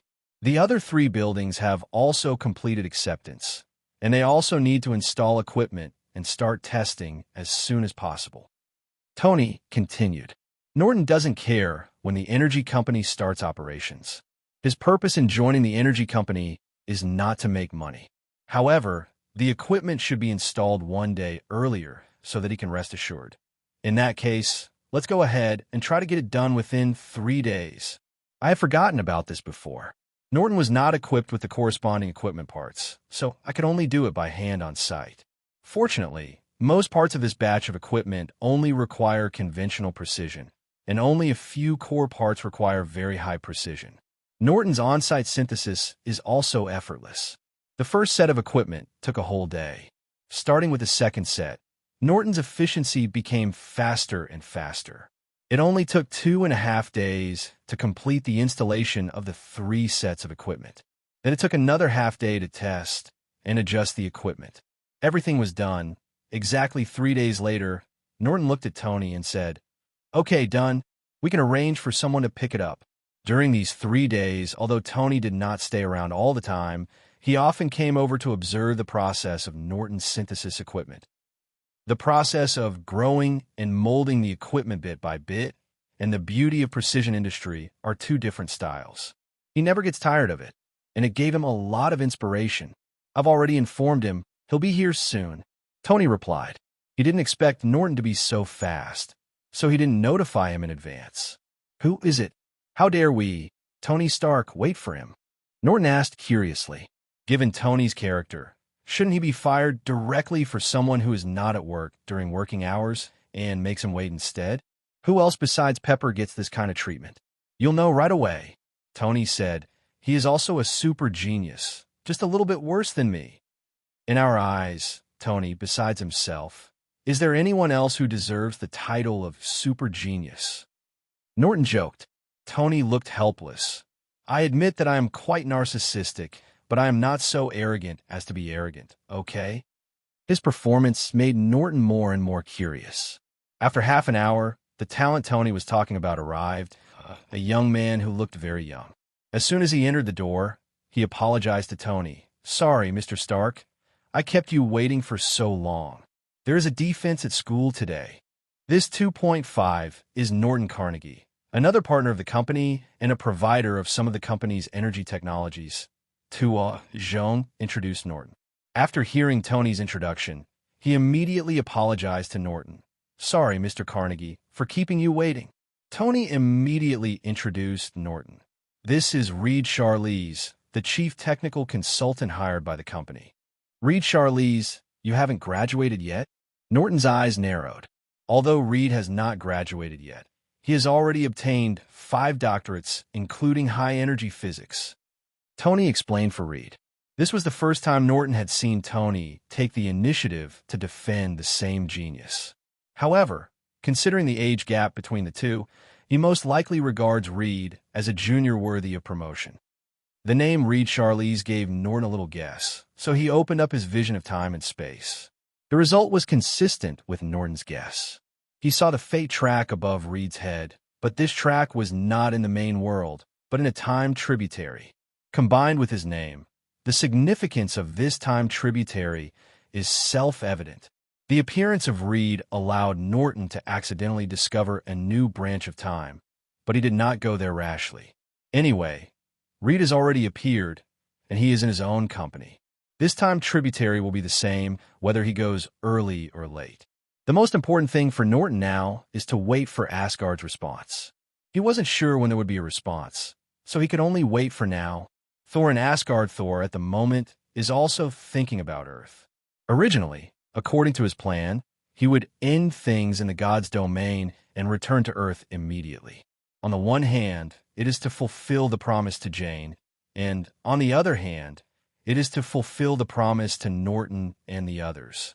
Unfortunately, after everything settled, Bifrost was damaged and the repair period was long. He found that he could no longer fulfill the promise he made on Earth. 3 days have passed, and Asgard is still a mess. This trial has made Thor grow a lot, but his management ability is still lacking, and he needs time to learn.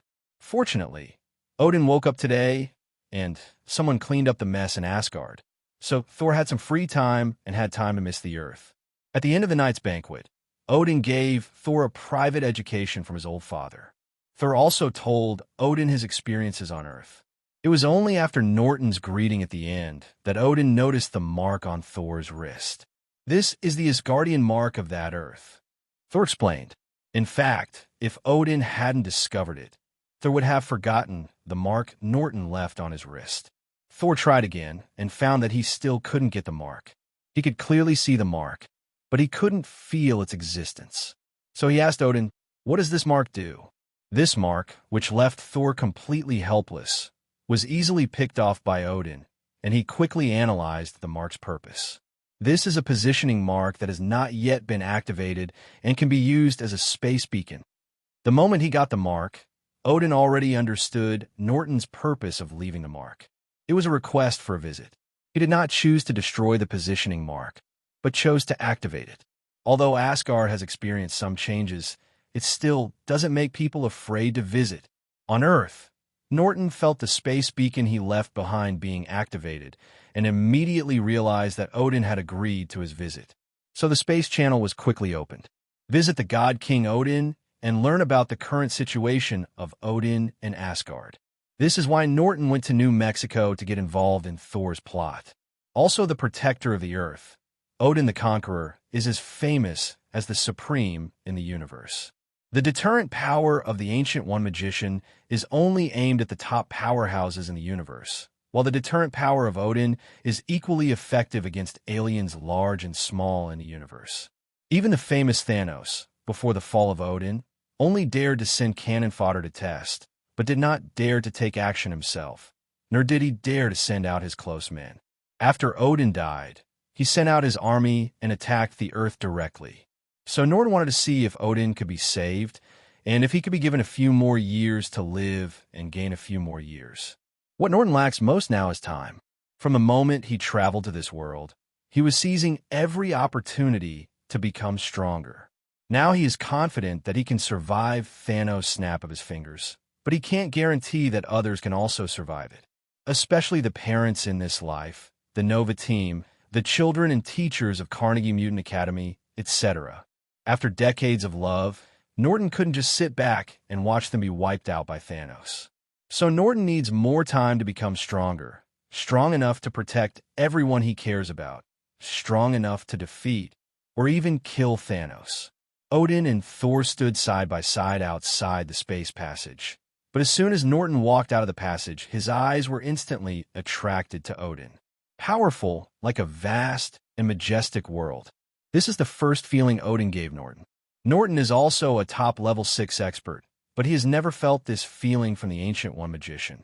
Was this a show of force, or was Norton hesitant to draw a conclusion?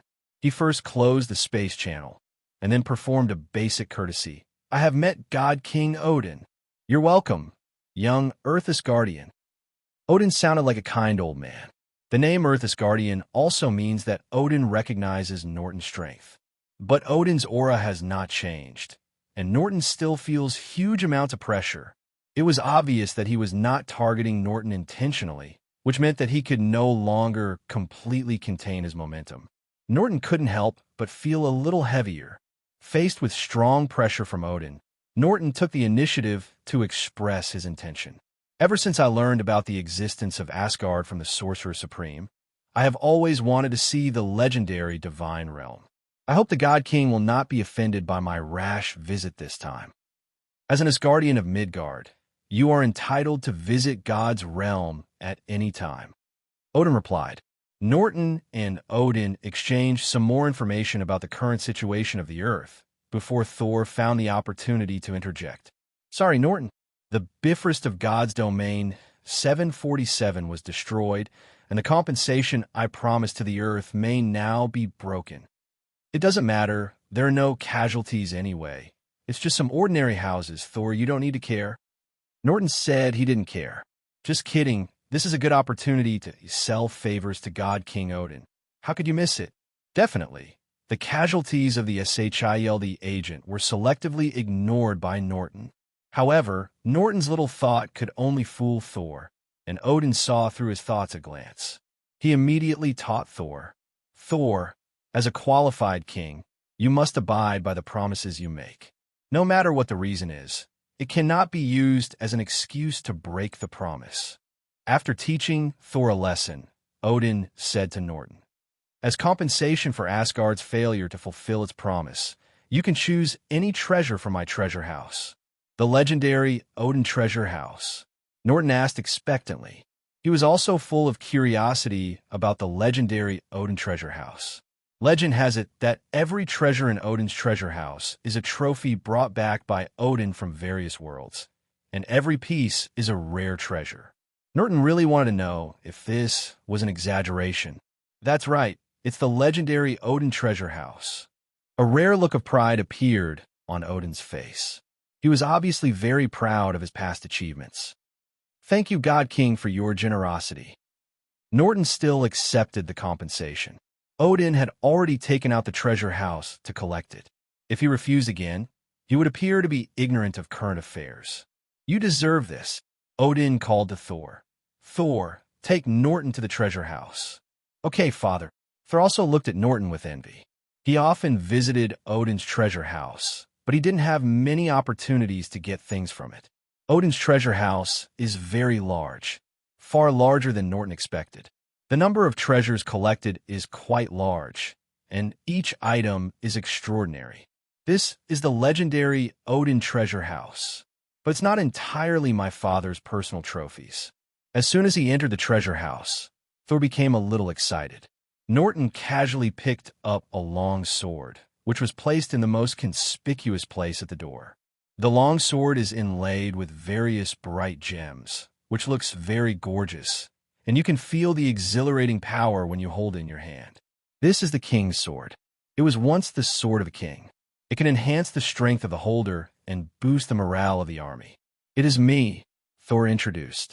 A very beautiful long sword. Norton put it back into place. The sword effect on him was so small that it was negligible.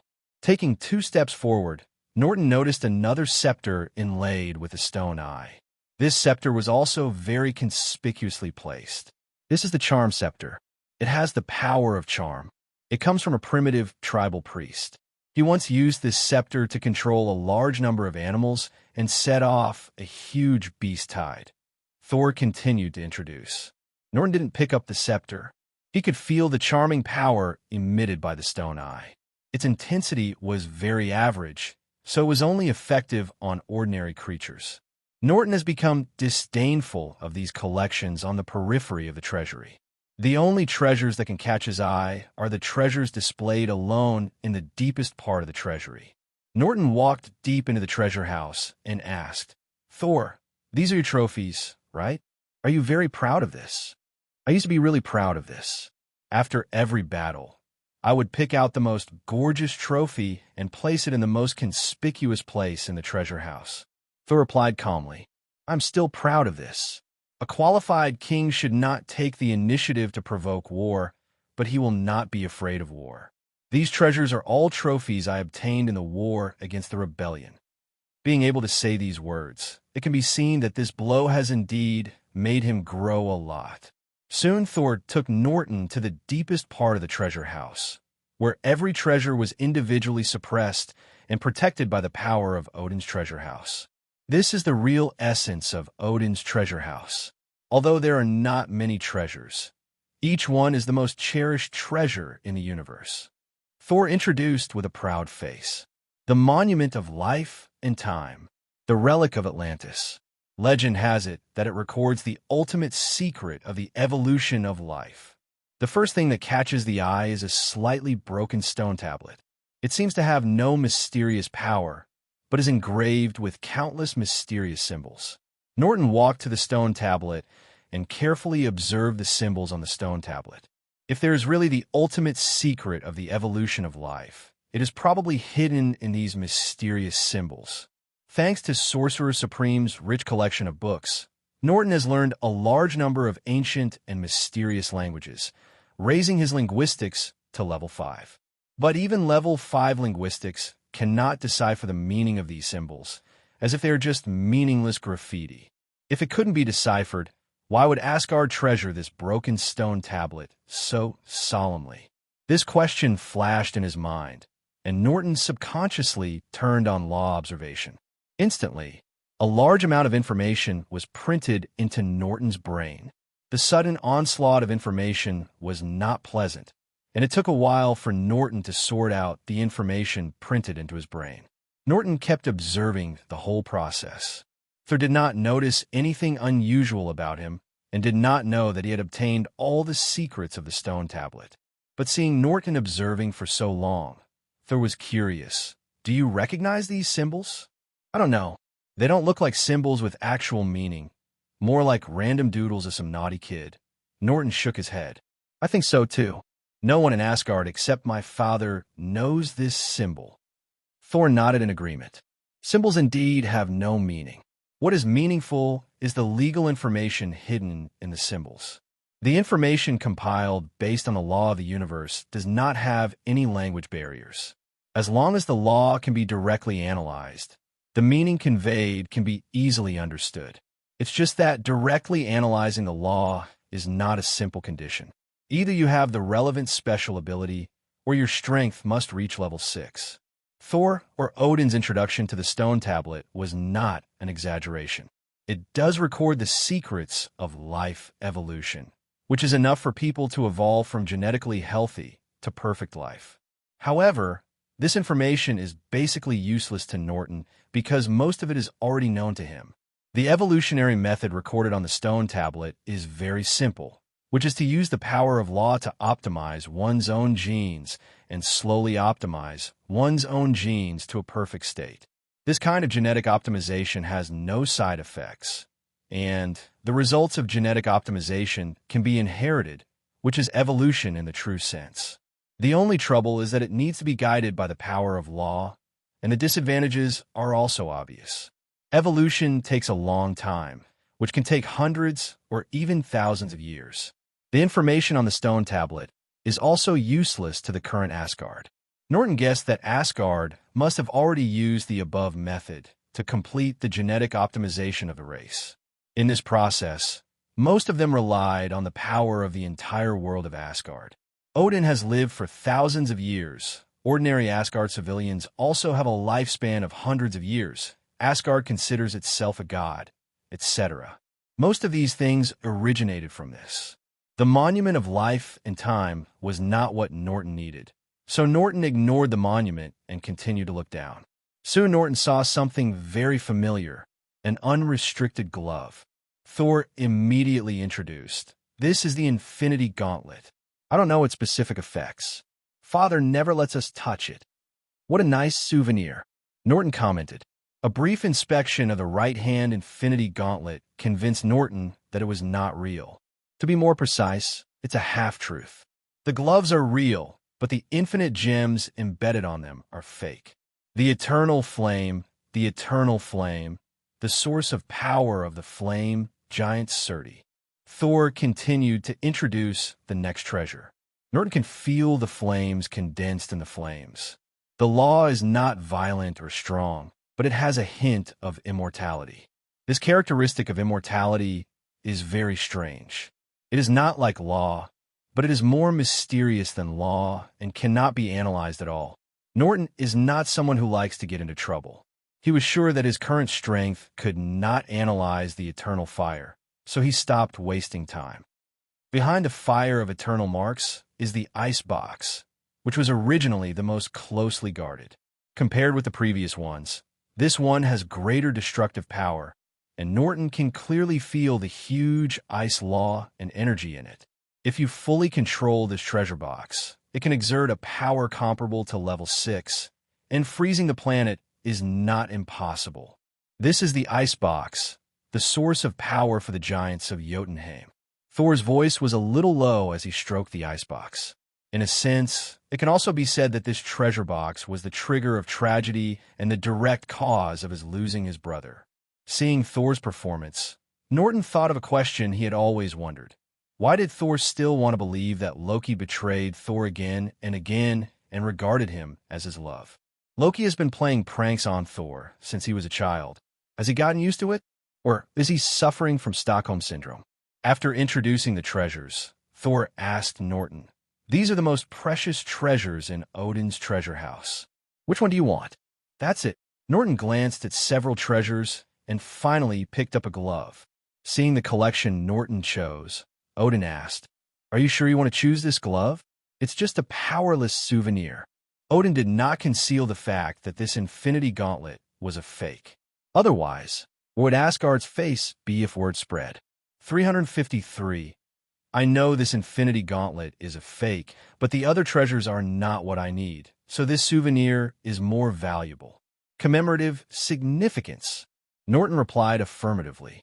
Although there are many treasures in Odin's treasure house, there are only a few that can catch Norton's eyes. Similar to Icebox, although it is very powerful, its power is not suitable for Norton, so he will naturally not choose it.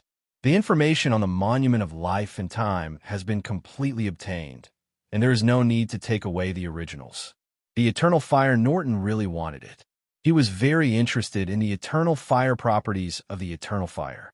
But the Eternal Fire is a key item in Asgard Ragnarok, and Norton is unwilling to get involved in this trouble, nor does he want to test Odin's bottom line. Odin's time is running out, but at this time, he becomes more dangerous. So Norton's final choice was the Infinity Gauntlet. The infinite gems inlaid on it were fake, but the gauntlet was originally real.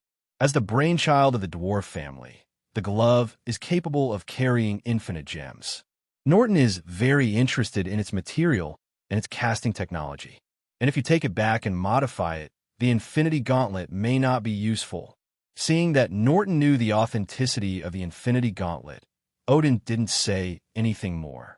After all, even if the gauntlet was a fake, its value was not low, and it was more than enough compensation. Thor, go help your mother prepare the banquet. Odin found a reason to send Thor away. Okay, father. Thor didn't linger or ask any more questions. Thor left, as only Norton and Odin were left in the palace.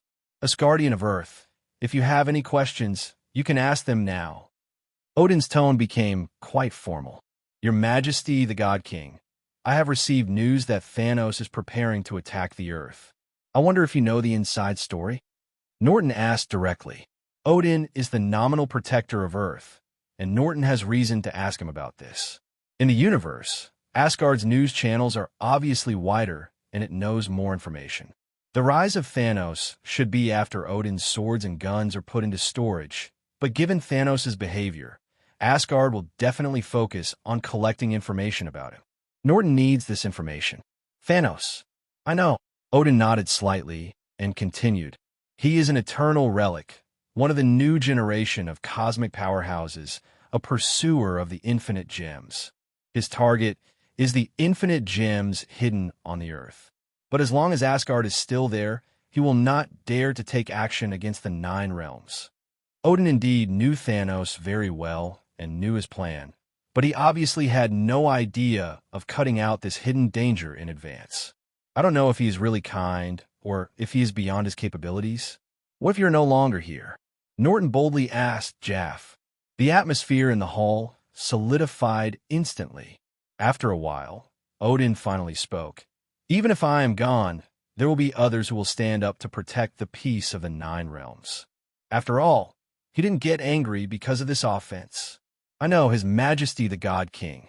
Norton didn't ask any more questions. He had already guessed the rest of the answers.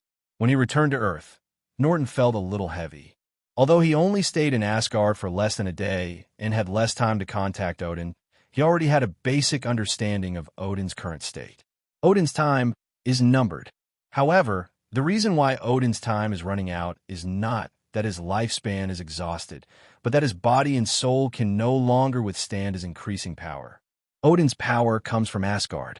Over thousands of years, Asgard's original power has been completely integrated into his body and soul and cannot be separated at all. There is a limit to a person's carrying capacity, but there is no upper limit to the power of the world. Asgard's power became stronger and stronger over time, beginning to exceed Odin's endurance limit, and his burden naturally became greater and greater. Norton is very suspicious that this is the reason why Odin, the original conqueror, stopped his campaign. But even if Odin stopped fighting, Asgard's reputation has been established, and its power is still growing stronger amid peace and prosperity. Up to now, Odin has had to resort to sleep to relieve this pressure, but even so he is gradually approaching his limit. In this current state, Odin is beginning to be unable to fully restrain his power. He can't do it easily.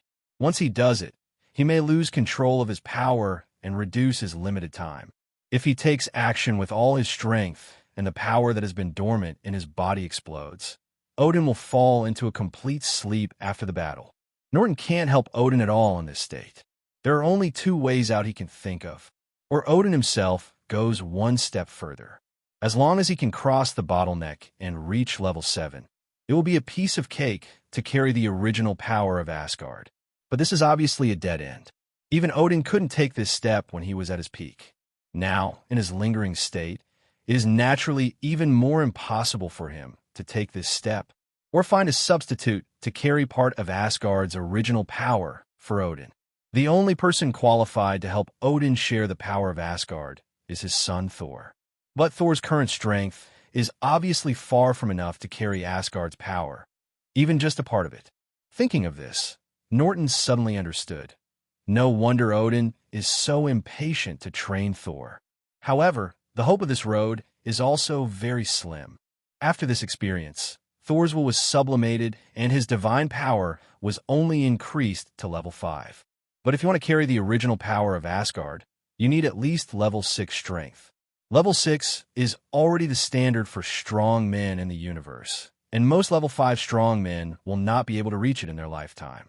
Those who have reached the 6th level of the universe, when they first cross this obstacle, they all spend a lot of time, tens to hundreds of years at least. And Odin obviously didn't have that long to wait for Thor to grow up. In the end, you can only rely on yourself. Norton's will become stronger. Norton doesn't want to experience the tragic infinite war, so he can only improve his strength as much as possible before Thanos arrives. There is an opportunity to improve his strength now, and Norton is not prepared to delay it. But before leaving, Norton handed the envelope he brought back to Butler Miles and asked him to help mail it. This letter was given to Jane by Thor after getting rid of Norton. In fact, Thor originally wanted to return to Earth with Norton and visit his little girlfriend in person. But the current state of Asgard, as the Prince of Asgard, it is impossible for him to leave, so he can only regretfully miss this opportunity to return to Earth. This time, it is a modern society with developed internet, which is very convenient for Norton to act. He first gets himself a completely legal temporary identity to facilitate his activities in the next period of time. The next step is to determine the current time node of this time and space in order to arrange the next plan. It is not difficult to determine the time point. Before Reed Richards became Mr. Fantastic, he was already well known as a super genius. Norton quickly found Reed's recent itinerary from the internet. He has not yet broken up with the space agency or contacted Victor. In other words, there are at least a few months before the plot officially begins. Norton quickly determined the current time point. This is definitely good news for him, and he has enough time to prepare. For this time tributary, Norton's first goal is naturally the world feedback of space-time integration. In addition, he is also curious about the solar storm that created the Fantastic Four. At that time, there were 5 people who encountered the solar storm. As a result, all 5 mutated at the same time, and the Ministry of Security succeeded. This 100% success rate successfully aroused Norton's curiosity. Integrating time and space requires a medium. Not surprisingly, the genetic samples of the Fantastic Four should be sufficient as a medium, but the genetic samples before their mutation most likely will not. So Norton quickly decided on his plan for level 1. Go into space with Reed and the others. This is a plan that kills 2 birds with 1 stone. It can not only get close contact with and study solar storms, but also obtain the mutated genetic samples of Reed and others as soon as possible. During the time when Reed and the others were comatose, Norton was able to obtain the mutated genetic samples of the 5 of them without anyone noticing. But it's not easy to go to space with them. Norton continues to think about solutions. Although he can fly into space by himself, it is troublesome to grasp the exact time and place. It is easier and easier than taking a ride. Anyway, this is just a tributary of time. As long as he can achieve his goal, Norton doesn't need to find too many things for himself. It's best if you can have S** for free. Mr. Morgan, why do you want to invest in my personal studio? Reed acted calmly when faced with the sudden investment. Morgan is Norton's new identity. An unlucky guy who just inherited a billionaire. He is about the same size and age as Norton, and he happens to have a lot of money. It fit Norton's plan perfectly, so Norton just replaced it.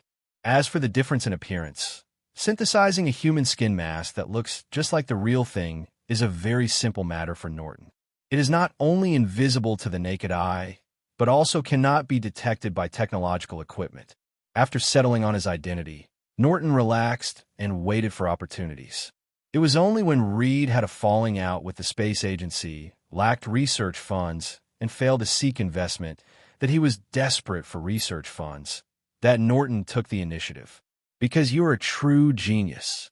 Even if you don't make money now, you will certainly not lose money in the future. Norton replied, "Thank you for the compliment, Mr. Morgan." Reed showed a confident smile, then lowered his head and started to look at the contract prepared by Norton. As a super genius, Reed's legal attainments are no worse than those of professional lawyers. Norton did not rush Reed. What he gave was real money and a very standard investment contract. Please give me flowers. The investment conditions given in the contract are not very good, but they are definitely not bad. The most important thing is that the leadership of the studio is still in Reed's own hands.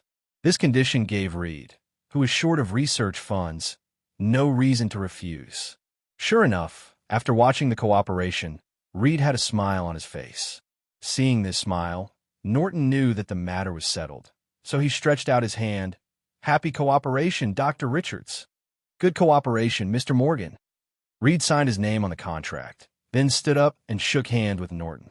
Since then, Norton has become the majority shareholder of Reed Studios. With the name of this shareholder, the rest of the things will be much easier to handle. At least after the plot begins, he can follow him into space legitimately. Norton soon discovered that investing in Reed Studio had more to gain than just this. I didn't expect there would be an unexpected harvest. Although the overall technological level of this time tributary is similar to that of the main world, Reed is a super genius and many of his research results are very advanced. It brought a lot of new knowledge to Norton. Although it was not enough to make a qualitative change in one of his subjects, it was better than nothing. This is an unexpected surprise. Other things were also developing according to Norton's plan. Just a few days after he became the majority shareholder of the studio, Reed came to him with a research plan.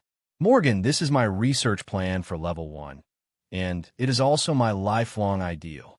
Norton listened to Reed's introduction while flipping through his plan. It was soon determined that it was the research project related to solar storms that Reed wanted to join. However, Norton's expression remained unchanged, and he said, "It's a very thoughtful research and a great ideal. I can invest in it." Reed instantly said excitedly, "That's great. Thank you for your support." But Norton interrupted his words of thanks. "I can invest $200 million in cash, but this amount of money is obviously not enough to complete your research plan. So you still need to find at least one larger partner, Reedbo E." Reed quickly calmed down. His research plan required a lot of funds, and the funds alone were not enough. He also needed key technical support. Thinking of this, Reed said, "We really need a partner, but Morgan, your support is also important. With Morgan's funding, he can start preparatory work in advance, and it will be more advantageous to find subsequent collaborators. It's up to you, Reed, to find collaborators. After all, as the project sponsor, you know better what technical support our project needs." Norton said, "Norton is too lazy to interfere in this matter. There is no other reason than pure laziness. This matter will obviously not go smoothly. After all, there are only a few companies that can provide sufficient financial and technical support, and Reed's choices are very narrow. It took half a month for Reed to find a partner willing to invest, but the final negotiations required Norton's presence. Seeing the 9-foot-tall steel statue in front of him, Norton instantly realized that Reed had finally found Victor 467. But Norton wasn't surprised by the result. There are only a few companies and institutions that can provide technical support to Reed. Apart from the space agency, Victor's technology company can provide the most superior technical support. Because Victor has an existing space station that can be used as Reed's research site. With Reed's character, he would definitely choose the best one for the sake of smooth research, even if he had not had a good relationship with Victor. In addition, there is an important member of the Fantastic Four who is working as a secretary for Victor. How can we get the Fantastic Four together without cooperating with Victor? 70%, this is my bottom line. Victor was very strong. The conditions given were very harsh. He wanted to take away 70% of the entire project's proceeds, leaving only 30% for Reed and Norton. Even if he provides $800 million in funding and aerospace technology support, it is still considered a big deal. This condition is too harsh. Reed also wanted to argue. He didn't want Norton, who invested in him, to suffer a loss at the critical moment. If Victor's plan is followed, Norton's $200 million investment will only get 10% of the income, and he will not have the right to intervene in the project operation. Until now, Norton has not spoken and seems to be very hesitation. In fact, he doesn't care about the so-called project benefits at all. This project will eventually drive Victor into bankruptcy. So how can there be any benefits? Seeing that the fire was almost done, Norton made a condition. I can only take 10% of the share, but I have a condition. What conditions? Victor asked with a smile. I want to go to the space station with you. I have always dreamed of seeing real space. With your company's aerospace technology, it won't be difficult to take one more person with you, right? Norton asked. Victor looked into Norton's eyes, as if he wanted to see through Norton's true thoughts. Norton showed no sign of weakness and continued to look at him. Mr. Morgan, the cost for us to send a person to space for sightseeing is not cheap. Victor said, the money I gave you is pretty good, right? Norton asked, I can bring you one. Victor finally nodded and agreed. Compared with the $200 million invested by Norton, the cost of taking him to the space station is completely negligible. As long as the flight's carrying capacity is not exceeded, the cost of one more person will not increase much. In the end, the space trip changed from 5 people to 6 people. The contract was signed, the project was officially on track, and Reed began busy preparations before going into space. Apart from doing some adaptive training, Norton is still very leisurely and doesn't have to worry about anything. The preparation time is not long. After all, the solar storm waits for no one. Reed and the others need to rush to the space station before the solar storm arrives to complete the preliminary preparations for research. Fortunately, this time, because of Norton's investment, Reed started the preliminary equipment very early, so the preparations were not too rushed. In the end, the 6 people arrived at the space station smoothly as planned. There are only 6 of us on this space station. After entering the space, Norton found that there were no other staff here. There were originally several astronauts maintaining the space station, but they have evacuated early. Currently, the space station cannot carry too many people.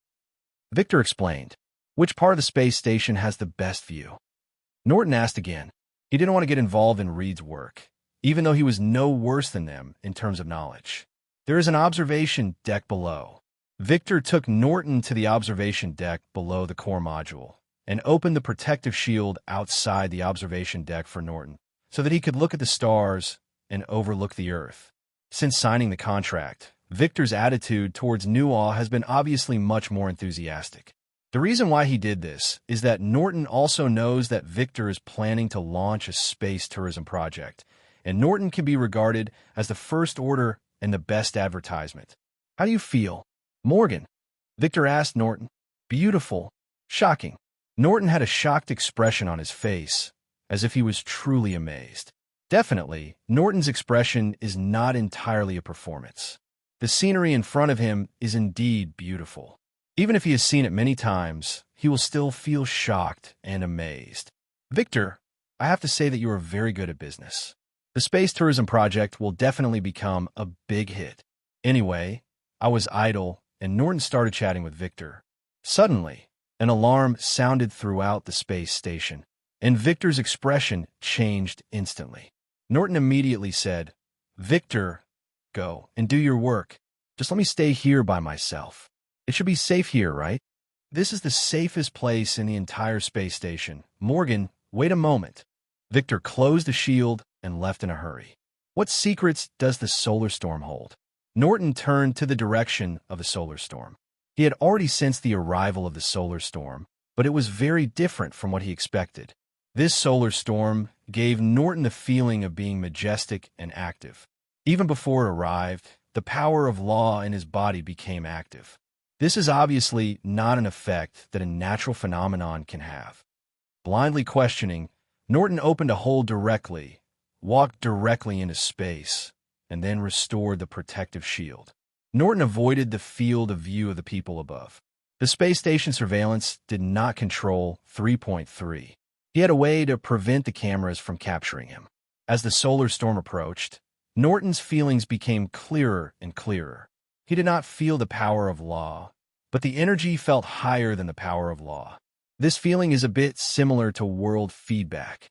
Norton quickly found a more similar feeling. It's also very different. But just because of the similarity with the feedback from the world, Norton did not choose to avoid the solar storm. Kongsher took the initiative to absorb the mysterious energy emperor contained in the Shirsi solar storm. As soon as this energy entered the body, it was directly integrated into Norton's law talisman, and Norton's eyes instantly lit up. Feeling the changes this energy brought to the talisman, Norton stopped hesitating and began to absorb the mysterious energy contained in the solar storm. The origin of the world. This is the only name that Norton thought of that can accurately define that mysterious energy, because this energy is obviously at the same level as world feedback, also originates from the world, and is also a completely beneficial positive force. The most important thing is that this energy can evolve law, allowing Norton's law symbols to improve themselves. The perfect law information completely matches Norton's original law symbols. This is really a huge amount of surprise, completely unexpected surprise. Solar storms come and go quickly. But Norton had no regrets, because the mysterious energy contained in the solar storm had been completely absorbed. Most of them were absorbed by Norton, while Reed and the other 5 absorbed only a small part. Returning to the space station, Norton immediately checked on Reed and their status. There was no accident. All 5 people were unconscious. They were originally ordinary people who could never withstand the impact of the solar storm. However, due to the integration of the origin of the world, they simply fell into a coma, as expected of the protagonist. Norton sighed. Even if he stole most of the world's origin, the 5 people's absorption of the world's origin still reached the limit that their bodies could bear. Norton 29 collected blood samples from 5 people one by one. During the solar storm, the genes of the 5 people had been recombined, but it would take some time for the genes to be fully expressed. There are still residual world origins in their bodies, which is enough to ensure that there will be no accidents in the gene expression process. After getting the blood samples, Norton also made a copy of the data from all the experimental equipment on the space station, preparing to study it himself when he returns. The goals have been completed, Solar Storm has been contacted, and the genetic samples of the Fantastic Four have been successfully obtained. Norton is not going to continue acting with Reed and the others, so the identity of Morgan naturally has no meaning in continuing to exist. After the integration of time and space, everything that happens in the time branch will be meaningless, so Norton doesn't care whether he has a good relationship with Reed or the others. As a result, the 5 Reeds were successfully rescued and returned to Earth, while Morgan became the only missing person in the solar storm accident. Reed didn't find Morgan after he woke up, so he went to ask Victor, "Victor, where is Morgan? Why didn't I see him? He is missing." When a rescue team arrived at the space station, they only found the damaged observation deck, not Morgan himself, nor his body. He didn't even leave any remains. Victor replied, "How could it be? Nothing happened to any of the 5 of us, so why was only the observation deck damaged, and only Morgan had an accident?" Reed didn't want to believe Victor's explanation. Victor was troubled at the moment and did not give Reed a good look. Solar storm ablation. Cosmic garbage impact. Who knows why? With the failure of the project and Morgan's disappearance, Victor's company is already in jeopardy, and he is facing more than just the problem of shareholder withdrawal. The most important thing is the impact of Morgan's disappearance, which caused his company's stock price to plummet, and there was no way it could stop it. Without shareholders withdrawing their capital, he would soon be completely ruined. After all, missing is only an official statement. Everyone knows that missing in space basically means death. Ordinary accidents and fatal accidents have completely different impacts. Victor's explanation obviously did not satisfy Reed. "Victor, do you have any other clues? Morgan is my partner, and I can't let him disappear so mysteriously." Victor was very impatient about this and threw a hard drive directly to Reed. "If you don't believe me, you can check it yourself. This is all the surveillance data on the spacecraft and the rescue video of the rescue team." In fact, Victor hopes Morgan is still alive more than Reed does, because that means there is still a possibility of recovering his company's stock price. So he had watched these videos more than once. Before the solar storm came, Morgan was always there. After the solar storm passed, Morgan disappeared and the observation deck was damaged. During the duration of the solar storm, the monitoring equipment happened to be affected and failed, leaving no image records. The rescue team searched every corner of the space station, but also failed to find the sixth person. The person they identified as missing was Morgan. No, it should be Norton. In fact, he had already returned, abandoned his identity as Morgan, and returned to the safe house he built. The Fantastic Four and Doctor Doom's genetic samples are enough to serve as a medium to integrate time and space. However, Norton was not in a hurry to return to the Lord. He planned to stay for a while to digest what he had learned from the solar storm. Anyway, after reaching level 5 in time and space and being able to make time and space beacons, Norton can already anchor the time of return. Although there is a close connection between the time tributaries and the mainstream, it is difficult to make the time between the two space-times relatively static. But it is enough to limit the return time to a very short period of time. No matter how many years I spend here, the return time will not exceed a few days. This is tantamount to extending the limited time of the main world. And Norton just needs more time to grow. Definitely, Norton cannot delay indefinitely. If you delay for too long, accidents may easily occur. If you cannot return by then, it will be more of a loss than a gain.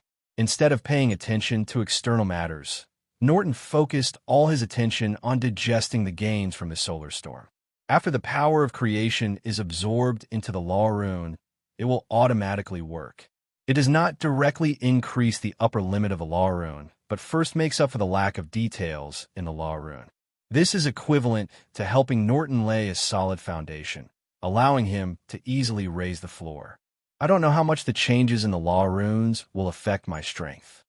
With this question in mind, Nuaw conducted a series of detailed tests on his ability. It was found that whether it is atoms or molecules, the upper limit of control power is not significantly enhanced, but the control effect is more flexible and free, and the reorganization of matter is naturally more convenient and faster. In addition, the improvement in control accuracy is also obvious. Precise control becomes easier and consumes less energy. These improvements cannot significantly improve Norton's strength, but they are extremely beneficial to his further advancement in the future. Norton made a simple attempt to make up for the missing details of the law rune, which was far more difficult than increasing the upper limit of the law rune. This good fortune saved Norton at least decades of time. The change in the learning system is just that elemental dominance LV5, 49%, has become elementless dominance LV5, 50%. The same goes for changes in molecular control. This completely fails to reflect the changes in Norton's own strength. The ability level displayed by the system only counts the main points and not the details. Norton guessed in his mind. He doesn't know whether this is a good thing or a bad thing. It feels like it has both advantages and disadvantages. The advantage is that it is easy to improve the strength. As long as the main body is upgraded, it can be promoted to a new level with the help of the system. The disadvantages are also obvious. The lack of details can easily leave flaws and allow enemies to seize opportunities. However, it is not that there are no ways to make up for it. As long as there are enough means, you can cover up your own flaws with abundant means. Definitely, this is just a stopgap measure, and it is best to make up for the missing details and eliminate the flaws in time. To make up for the missing details, you either have to rely on time to grind it out or look for opportunities, such as this solar storm. Thinking of this, Norton couldn't help but think of Reed. It seems that after returning to the main world, we should pay more attention to Reed's future development. More than a month has passed since Norton studied the changes in himself clearly. Returning to civilized society again, Norton discovered that Reed and others had become well-known superheroes. The appearance of the Fantastic Four did not cause controversy. Norton was a little surprised. Maybe it's because there are no mutants in this world, and there are no strange and extraordinary humans. So people identify more with superheroes? From the internet, Norton quickly investigated the network of things. The appearance of Norton did not change the outcome of the rebellion between the Fantastic Four and Doctor Doom. This is not surprising. The conflict between Victor and Reed is almost irreconcilable, and Victor's own character cannot be changed. But this time the trigger for the two people's falling out turned out to be Morgan, the missing person. Victor believed that the missing Morgan was the culprit that caused his company's bankruptcy, and then transferred his hatred to Reed. After all, Morgan joined the project because of Reed, and Morgan was Reed's partner. Since Morgan disappeared, Victor could only blame Reed. The result was similar. The Fantastic Four teamed up to eliminate Doctor Doom. As for whether Doctor Doom is dead or not, Norton is not sure. Anyway, there is no relevant information online. Norton did not contact the famous Fantastic Four, but only invaded the computer of Reed's studio through the system backdoor reserved before. In more than a month, Reed has been conducting the most research on solar storms, and Norton has successfully obtained all the research data. Norton knows very well that the reason why Reed and the others were able to become the Fantastic Four lies in the power of creation. Without the power of creation, the solar storm would simply kill them. Therefore, he did not expect Reed to be able to study the secret of the power of creation. After all, this level of power was beyond the ability of a few ordinary scientific instruments to study. Norton just wants to try it and see if there are any unexpected gains. After all, a super genius like Reed can always create surprises. It turns out that Reed Richards is indeed MR. Fantastic, and he has actually developed something. The instrument made by Reed can actually stimulate or take away the remaining power of creation in their bodies by artificially simulating solar storms. When the remaining power of creation is stimulated or taken away, the law energy in their bodies will also be stimulated or taken away. The result is that the ability is temporarily out of control, or the ability is temporarily lost. Norton has already studied that the Fantastic Four's super ability also comes from leveraging the law of the world. The super gene that the power of creation helped them reorganize is a key to leveraging the law. The principles of the Fantastic Four super abilities are similar to those of the mutants, except that their super genes are derived from the power of creation, which is more complete and more understandable than the X genes of most mutants. As long as the super gene is fully expressed or fully matured, their super ability can become quite powerful and can be freely retracted and retracted. As for the Stone Man, he was probably tricked by Reed's instrument. Norton has not seen the Stone Man with his own eyes, but based on the experimental records, he can roughly guess what happened to the Stone Man. Due to incorrect operation, the solar storm simulated by the instrument took away the remaining power of creation in the stone human body. This caused the stone's artificial power to be insufficient, resulting in sequelae, causing his super gene to be stuck in the last step and unable to fully mature. The Stone Man's combat effectiveness has not been affected. The only side effect is that he cannot change back to his original shape and can only maintain the appearance of the Stone Man. Reed also used the instrument once, but the experiment only instantly stimulated the remaining power of creation in his body.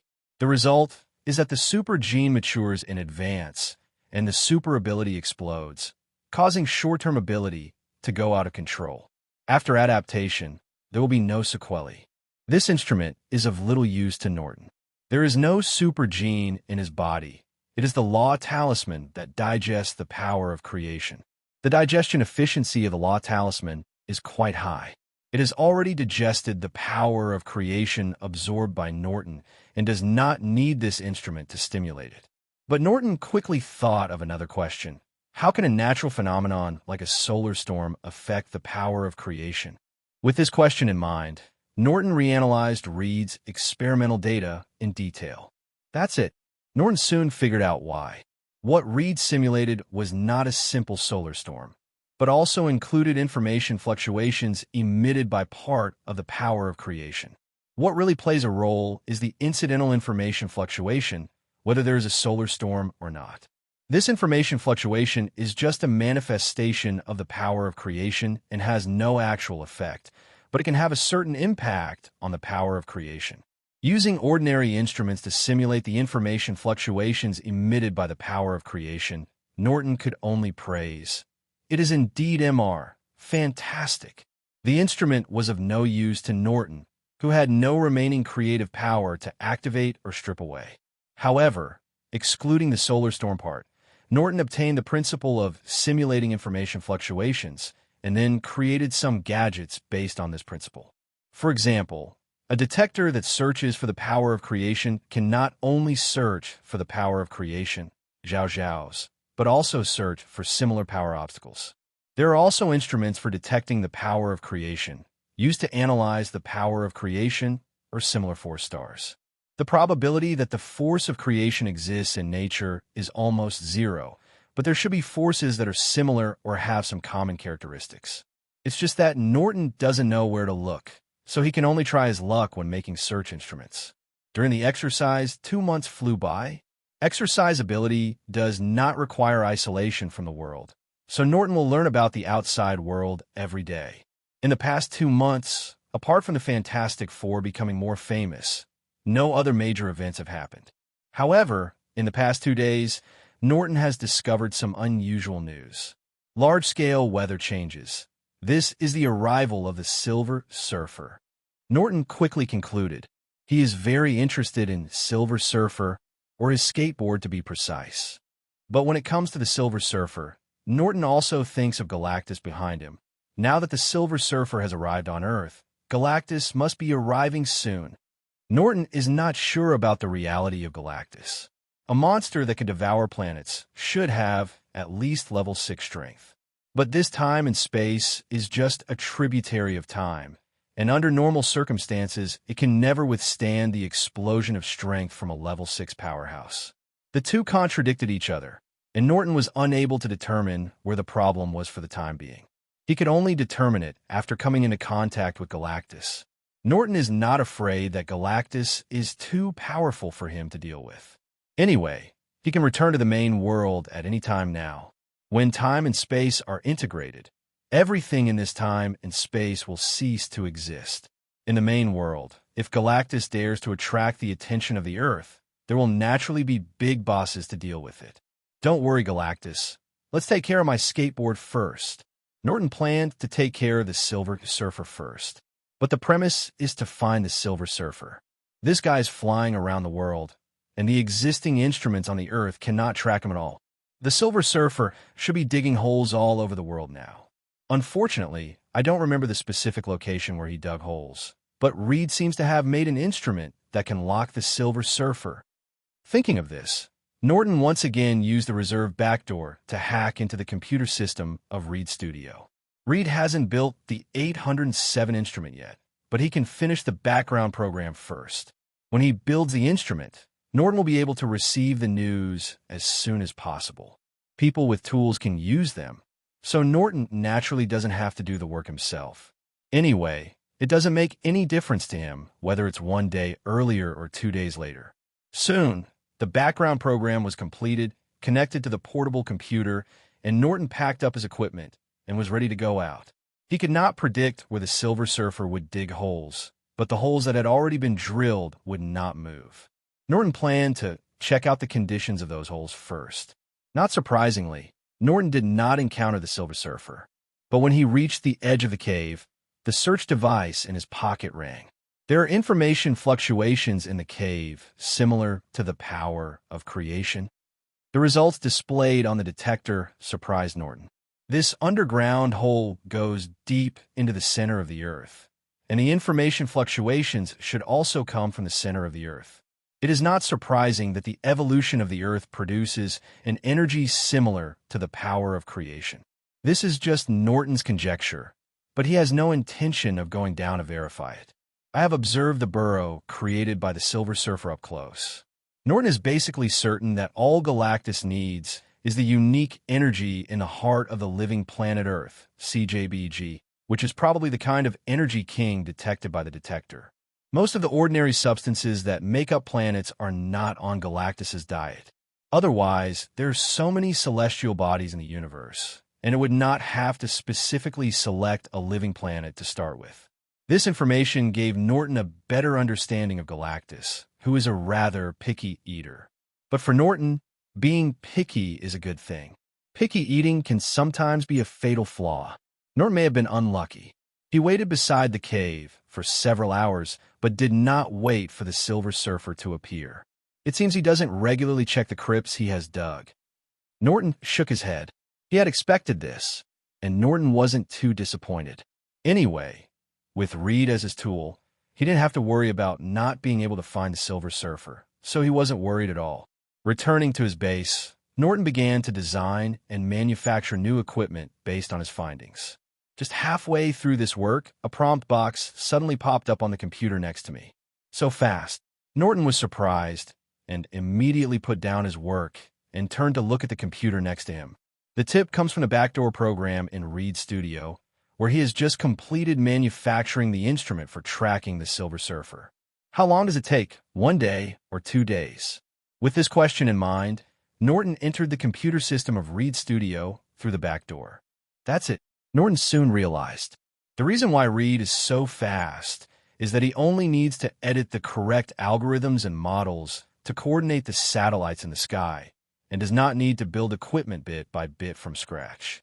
The tracking program has started running, and Norton doesn't need to be polite and decisively starts checking the tracking results. Hey, you actually went to New York. Did you realize that you were being followed? Norton was surprised. The tracking results showed that the Silver Surfer was heading straight for New York and was already very close to New York. I wonder if I can catch up? Norton was ready to give it a try. For the sake of cleanliness, the base he built was far away from the New York City Circle, hundreds of kilometers away from Reed's studio. Fortunately, when I borrowed Morgan's identity before, I left the spatial coordinates of Reed's studio for ease of travel. Opening the space channel, crossing the space channel, closing the space channel. The whole process only took 3 seconds before Norton appeared on the rooftop of the building next to Reed's studio. Unfortunately, the opening of the space channel requires buffering time. Norton arrived a little late, just in time to see a silver shadow flying over Reed's studio. The electromagnetic radiation from a skateboard directly shut down electronic equipment within a few kilometers, making Reed's wedding scene a mess. Needless to say, the equipment in Reed's studio must have been scrapped. I can't let you run away, otherwise I'll find my skateboard somewhere else. Norton's heart moved, and the air in front of the silver shadow was instantly controlled by him, and then turned into a thick wall of air. Hitting a wall of air, like hitting a quagmire, Silver Shadow's flight speed dropped sharply. Silver Shadow's reaction speed is also very fast. After hitting the wall of air, Silver immediately releases shockwave to disperse the surrounding air. If the molecules controlled by Norton enter the shockwave range, they will lose control and will be unable to block it. But the moment just now was enough. Norton had already seized the opportunity to fly in front of the Silver Surfer and stop him. He stopped in front of Enan, glanced at Norton suspiciously, and then turned around and flew away. Norton obviously wouldn't give him a chance to leave. With a flick of the switch, a powerful electromagnetic pulse erupted. The electromagnetic pulse also carried chaotic magnetic field information. Swept by this chaotic electromagnetic pulse, the Silver Surfer instantly lost control and fell directly from a skateboard. But he was lucky. Before he fell to the ground, he was caught by Johnny Human Torch, who flew over. "Hey, who are you?" Johnny greeted Norton. At the moment, Norton had returned to his original appearance, so he naturally didn't recognize him. Norton didn't respond to him, grabbed the silver skateboard, moved in an instant, and disappeared from Johnny's sight. Teleportation is the ability of the Space Bracer. It can be used instantly, but the movement distance is limited, so it is not suitable for traveling. After teleporting several times, he found an uninhabited alley and then opened a space passage to return to the base. The other side, seeing Norton disappearing instantly, Johnny looked around but found nothing and finally had to return with the Silver Surfer. Reed was just busy rescuing people and didn't pay attention to what was happening in the sky. At the moment, he saw Johnny returning with the Silver Surfer and asked a little surprised, "Johnny, how did you catch him?" "It wasn't me. When I flew over, he had been shot down by another person." Johnny explained. "Another person?" Reed was even more surprised. While tying up the Silver Surfer, Johnny replied, "A stranger that I haven't seen before. He shot this man down and took his skateboard away." I thought you could take a look at this. At the moment, the stone man came over with a video camera. There were many cameras placed at the wedding today. The one brought over by the stone man was at the perfect angle and captured what was happening in the sky. From Silver Surfer slowing down to Norton disappearing with his skateboard. The entire process was clearly recorded, and after zooming in, you can clearly see Norton's appearance. Norton's appearance seemed unfamiliar to all of them, but his back looked familiar. He's Morgan. Reed was the first to react. He immediately found a photo of Morgan's back, and then extracted the back in the video. Comparing the two, the results completely coincide. Isn't Morgan dead? Johnny asked in confusion. Morgan has always been missing, and we have never found his body. Reed said, in fact, he has always felt that Morgan is not dead, but he has never been able to find evidence. Today's video just proves that his intuition is right. But his appearance, the Invisible Woman, also compared the two faces, and the result was that the overlap was very low, and they were completely two people. Maybe it's the changes brought about by super ability, or maybe he wants to remain anonymous. There's probably a reason why Morgan doesn't show up. Reed guessed. At this time, the stone man pointed at the Silver Surfer and reminded, guys, should we put aside Morgan's matter first? Now it is more important to find out where this guy comes from and what he is used for. Reed and the others immediately remembered that the silver guy in front of them was related to the safety of the entire Earth, and was indeed more important than Morgan. But just when they were about to interrogate Silver Surfer, people from the military suddenly broke in. Norton didn't know about the subsequent controversy at Reed's studio, but even if he did, he wouldn't have cared. Since he didn't hide his appearance, he was naturally not afraid of being discovered. Anyway, I've got the skateboard, and I won't have to deal with them anymore. Back at the base, Norton was not in a hurry to study the skateboard. He already had the stuff anyway, so he could study at any time. The most important thing right now is to complete the new equipment, which is halfway through design and production. The production is very simple. The main thing is the design, which needs to be verified again and again. That is to say, Norton can produce parts quickly enough. Otherwise, designing a new device from scratch will definitely not be a task that can be completed in just a few days. Just trial and error takes a lot of time. More than a day later, the 132nd test showed no problems, and the simulated star core was finalized and declared complete. Checking the external information, Galactus has not arrived yet. There's still a little time. Let's take a look at my skateboard first. Norton took out the silver skateboard and put it in the testing equipment. This skateboard obviously does not belong to scientific equipment, and simple scientific instrument testing is definitely not enough. However, coupled with the use of mental perception and law observation, the secrets of this flight skateboard were revealed bit by bit before Norton's eyes. No wonder the Silver Surfer on the skateboard is very powerful and has many tricks. He is proficient in super speed flight, large-scale weather changes, blurring, drilling holes, etc. Norton said with emotion, "This skateboard is not an artificial creation, but the last legacy of a living planet, embodying the last essence of a living planet. This origin gives a strong influence on the living planet, with a kind of administrator authority. As long as he enters the living planet, Silver Shadow can use this skateboard to obtain extremely high authority. Through this authority, he can use most of the laws in the planet to a limited extent. Whether it is weather control, drilling holes, or controlling the planet's magnetic field, etc., they're all applications of this planet's authority. In addition, this skateboard can also absorb and store massive amounts of cosmic energy. These endow energy provide the skateboard with the ability to fly at super speed and the ability to explode." In the end, Norton shook his head regretfully. What a pity, it's mixed but not refined. This skateboard looks very strong, but in fact its strength is limited. Please give me flowers. Planet permissions allow skateboarders to use most of the laws on the planet, but the power that any law can exert is relatively limited, only level 4. Only the energy burst that consumes its own energy reserves can barely exert the power of level 5, but the use of this explosive trick is very limited. Norton can no longer appreciate this kind of power. Since this skateboard condenses the last essence of a living planet, will it have the energy in the center of the Earth? Norton thought of another question, so I took out the detector and took a final look at the skateboard. Looks like I'm overthinking it. The result was rather disappointing. Skateboarding does not contain Earth energy, only life energy. Life energy can promote life growth, heal injuries, and replenish vitality, and has endless uses. 0. But it is still more than one level behind the power of creation, and it should even be one level lower than the Earth's core energy. However, this result is also reasonable.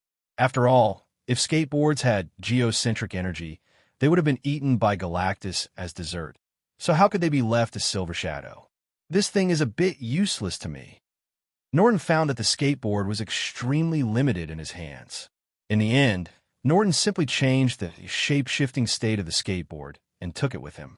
Even if it is useless, Nua Tunxia may return it. It is indeed useless in his own hands, but as long as it is changed to another place, it can definitely play a very big role. Silver Shadow has been arriving on Earth for so many days, and Galactus is almost here. There is not enough time left to do anything else, so Norton took the equipment, disposed of the base, and waited for Galactus to arrive. Reed and others were not as tough as the military, so they could only let the military take away Silver Shadow. However, considering Reed's identity, the military agreed to let them go to the military base together to interrogate Silver Shadow.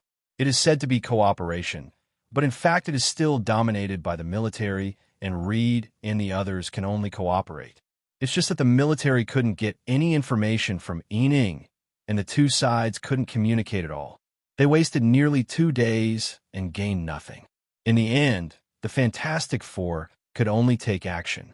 I don't know if it was because the Fantastic Four were strong enough, but Silver Shadow was very cooperative and told everything without any concealment. You said that Weirdo is just Pathfinder, and he also has a master called Planet Devourer? What kind of monster is Planet Devourer? The general asked Reed in disbelief. Literally, a monster that devours the planet and feeds on the planet. Reed replied, let's not talk about this for now. But what about the cave created by the Weirdo? The general continued to ask. Those caves that go straight to the center of the Earth are to facilitate the Planet Devourer to eat. Reed continued to answer. I only gave you the chance because I believed you, and you were trying to fool me with these ridiculous remarks. The general slammed the table and roared. Reed's answer obviously failed to convince him.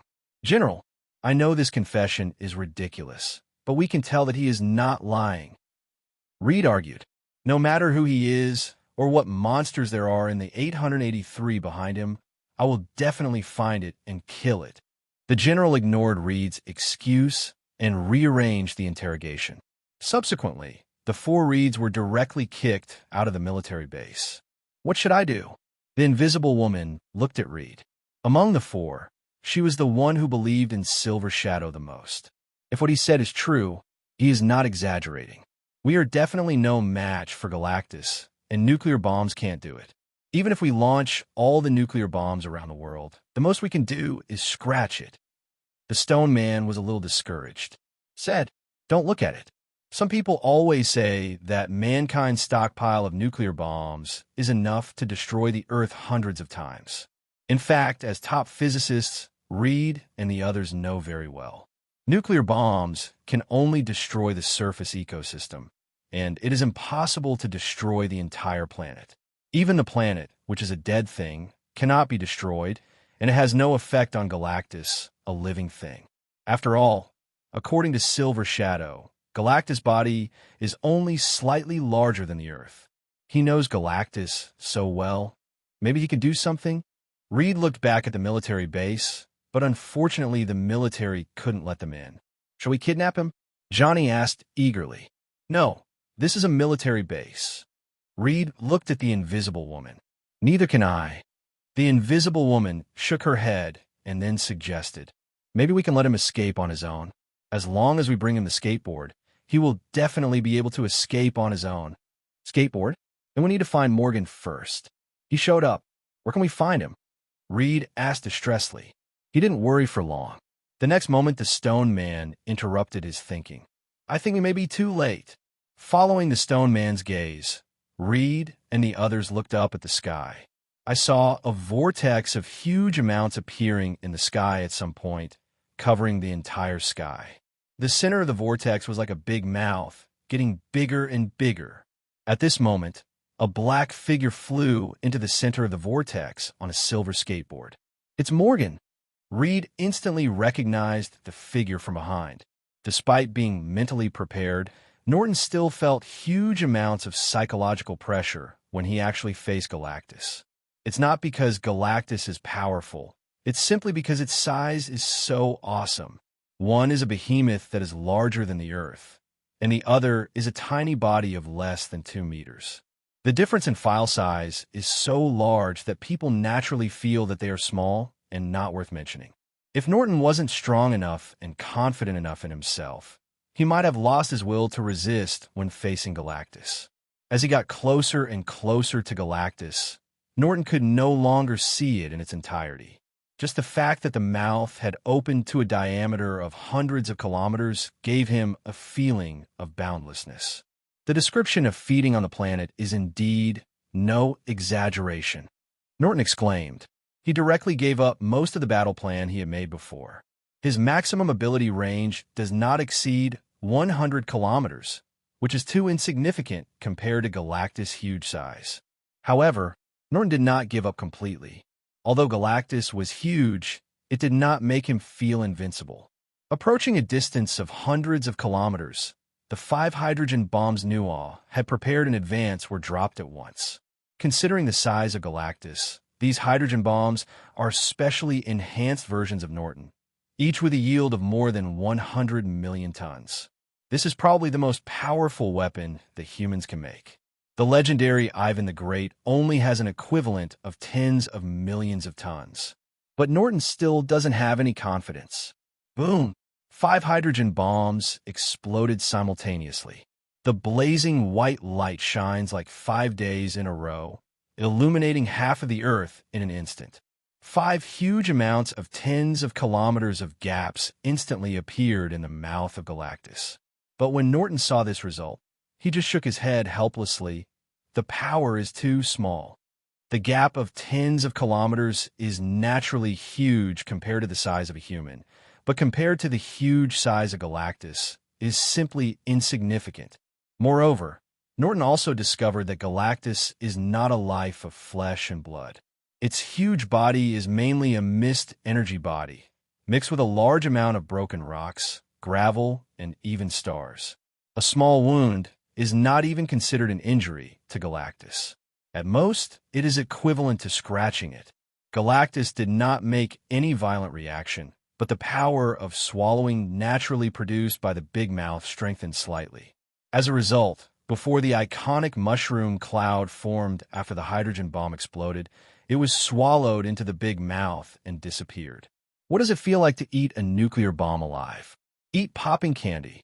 Norton was quite curious about this. But at the moment, there was a more serious problem before Norton.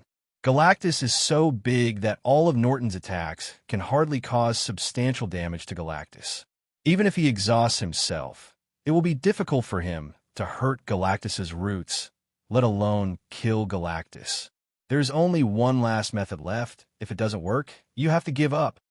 Thinking of this, Norton rushed directly into the open mouth of Galactus.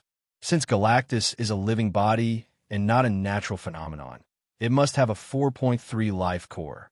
The life core is its center and the will that condenses life. If there's no life core and the will is not condensed, it will be impossible to maintain this body that is larger than the Earth.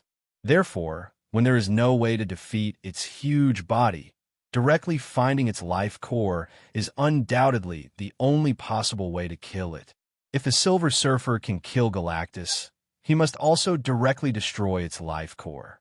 Otherwise, based on the total amount of energy stored in the skateboard, even if it burst out all at once, it would be nothing more than a burp to Galactus. Galactus's mouth was not as peaceful as it looked outside. After entering, I discovered that it was filled with countless flying gravels, swirling gravel storms, etc. As the only remnant left after countless stars have been wiped out, every grain of gravel here is extremely hard. As soon as you enter here, you have to face endless attacks from all directions. Very few things can withstand it. Even if it can be resisted in a short time, it will not escape the result of being wasted over time. Fortunately, Norton does not need hard resistance. No matter how hard the gravel and gravel are, they still belong to the category of matter, and Norton can directly decompose them. Norton needs to face another problem: how to find the right direction. Galactus is so huge that the inside of its mouth is also boundless. In addition, the environment here is special, and it is impossible to tell the direction. In this case, it is impossible to find Galactus's life core. Norton will definitely not be able to use the Silver Surfer's method of getting close to Galactus's life core. He is not Galactus's subordinate, so he can only find another way. Fortunately, I was prepared. Norton started the simulated star core. After the simulated star core is activated, it floats in front of Norton and continuously releases information fluctuations. This is the fluctuation released by the simulated Earth Center. As soon as the information fluctuation was released, the external gravel and gravel immediately changed from disorder to order. The attack power did not weaken, but at the same time as it attacked, it pushed Norton to move forward in a certain direction. Very good. A smile appeared on Norton's face. The method of using the imitation star core to disguise it as food was indeed successful. As expected, Galactus simply acted according to his life instinct, directly wiping out the residue, swallowing the real food, and digesting it in the most conducive way for absorption. Therefore, the direction in which the driving force points is undoubtedly the direction where the core of Galactus' life lies. All Norton had to do next was wait. Even if he didn't reach Galactus's core of life directly in the end, it was definitely not far from the core of life. Definitely, the process will not be smooth sailing. After all, if Galactus can survive to this day, he must have a set of defense measures or immune system against invasion in the body. Sure enough, not long after, the surrounding quicksand vortex suddenly turned into countless tentacles composed of mist, energy, and gravel. These tentacles are incredibly powerful and possess a certain amount of instinctive will. Norton cannot break them down instantly. He must resist a blow before he can seize the opportunity to break down the gravel in them. Feeling the huge power of the tentacles that shattered mountains and cracked the earth, Norton frowned slightly. This can't go on like this. He can easily withstand 1, 2, or even 100 blows, but the key is that the tentacles here are endless and endless. Every time you advance 1 kilometer, you have to take at least hundreds of blows. And based on the size of Galactus, if you want to get close to its life core, you still need to travel at least several thousand kilometers. Norton tried to throw a nuclear bomb. Because it was only a one-time attempt, it only had a yield of 1 million tons. Boom! Countless tentacles were torn apart by the exploding shockwave. Norton himself was able to ignore the explosion of the nuclear bomb, but was pushed back by countless broken tentacles. When he disintegrated the broken tentacles and stabilized himself, Norton found that his position had moved back at least several kilometers. And in such a blink of an eye, the destroyed tentacles had returned to their original state. It seems that nuclear bombs cannot be used to clear the way. Why can the Silver Surfer approach the life core of Galactus without any hindrance? Internal employee access. Norton had to use other methods. The elemental furnace enlarges, aims forward, and then opens an exit. A massive stream of high-energy particles erupted instantly. This time, Norton did not let it form a particle cannon. It was a simple eruption of high-energy particles, and the particles were mainly atoms. This kind of high star is very close, but it is more destructive at close range. The high-energy particle flow instantly destroys the energy and material structure of the tentacle, and can even directly decompose it into an atomic state. The rest is easy. Norton only needs to follow behind, put the tentacles decomposed by the high-energy particle flow into the element furnace, and then completely decompose them and perform nuclear reactions to replenish the consumed particles and energy. continue to spray forward. Once the obstacles ahead are cleared, Norton can fly forward on his own without relying on the tentacles to push him. Naturally, he does not have to bear the attacks of the tentacles all the time. You only need to correct the direction every once in a while, and each time you correct the direction, you can probably move forward dozens of kilometers. About there, Norton didn't know how far he had advanced, but he could hardly feel the concept of distance here. But his intuition told him that he was close to Galactus's core of life. So Norton turned the detector on. Since Galactus feeds on the Earth's core energy, its life core probably contains similar energy. And if it has similar energy, it will emit similar fluctuations. Not yet. Norton saw that the detector did not respond, so he had to correct the direction and continue moving forward. You don't need to pay attention to the detector all the time. You just need to look at it every time you correct the direction. Facts have proved that Norton's intuition was correct.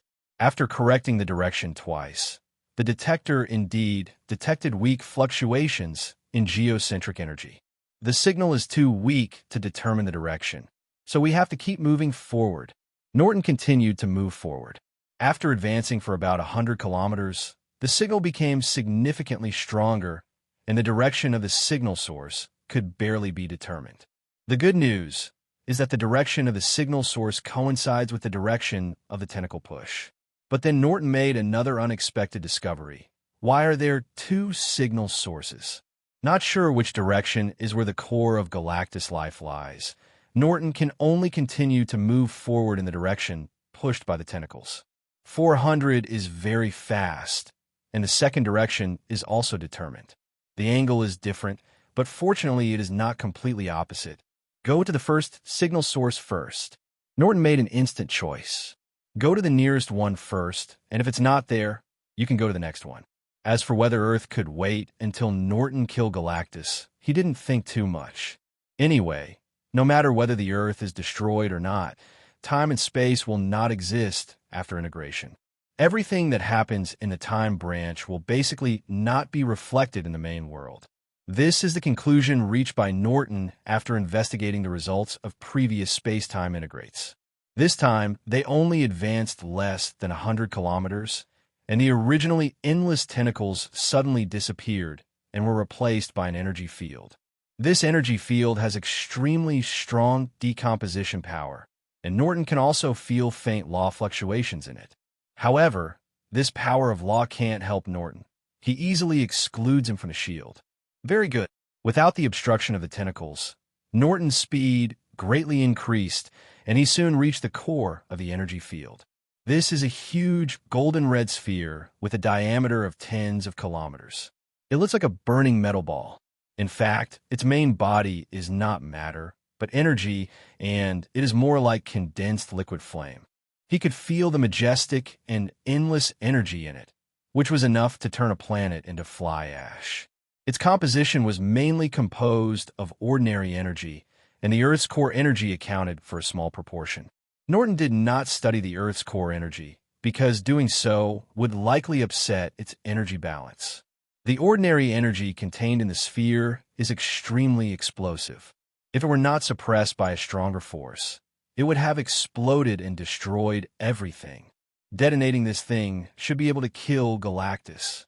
Norton thought for a moment, but still didn't make a move. He didn't know if he could withstand such a burst of energy. Definitely, the most important thing is that it won't do him any good. Norton turned without any hesitation and flew towards the second signal source. This time the real owner was found very smoothly, and the defenses and disguises outside were easily broken by Norton. Galactus' vital core revealed, a transparent crystal about the height of a person, with countless light blue light spots flowing in it. This file size is completely unworthy of its huge size. But Norton was not disappointed. Being small did not prevent Norton from studying it.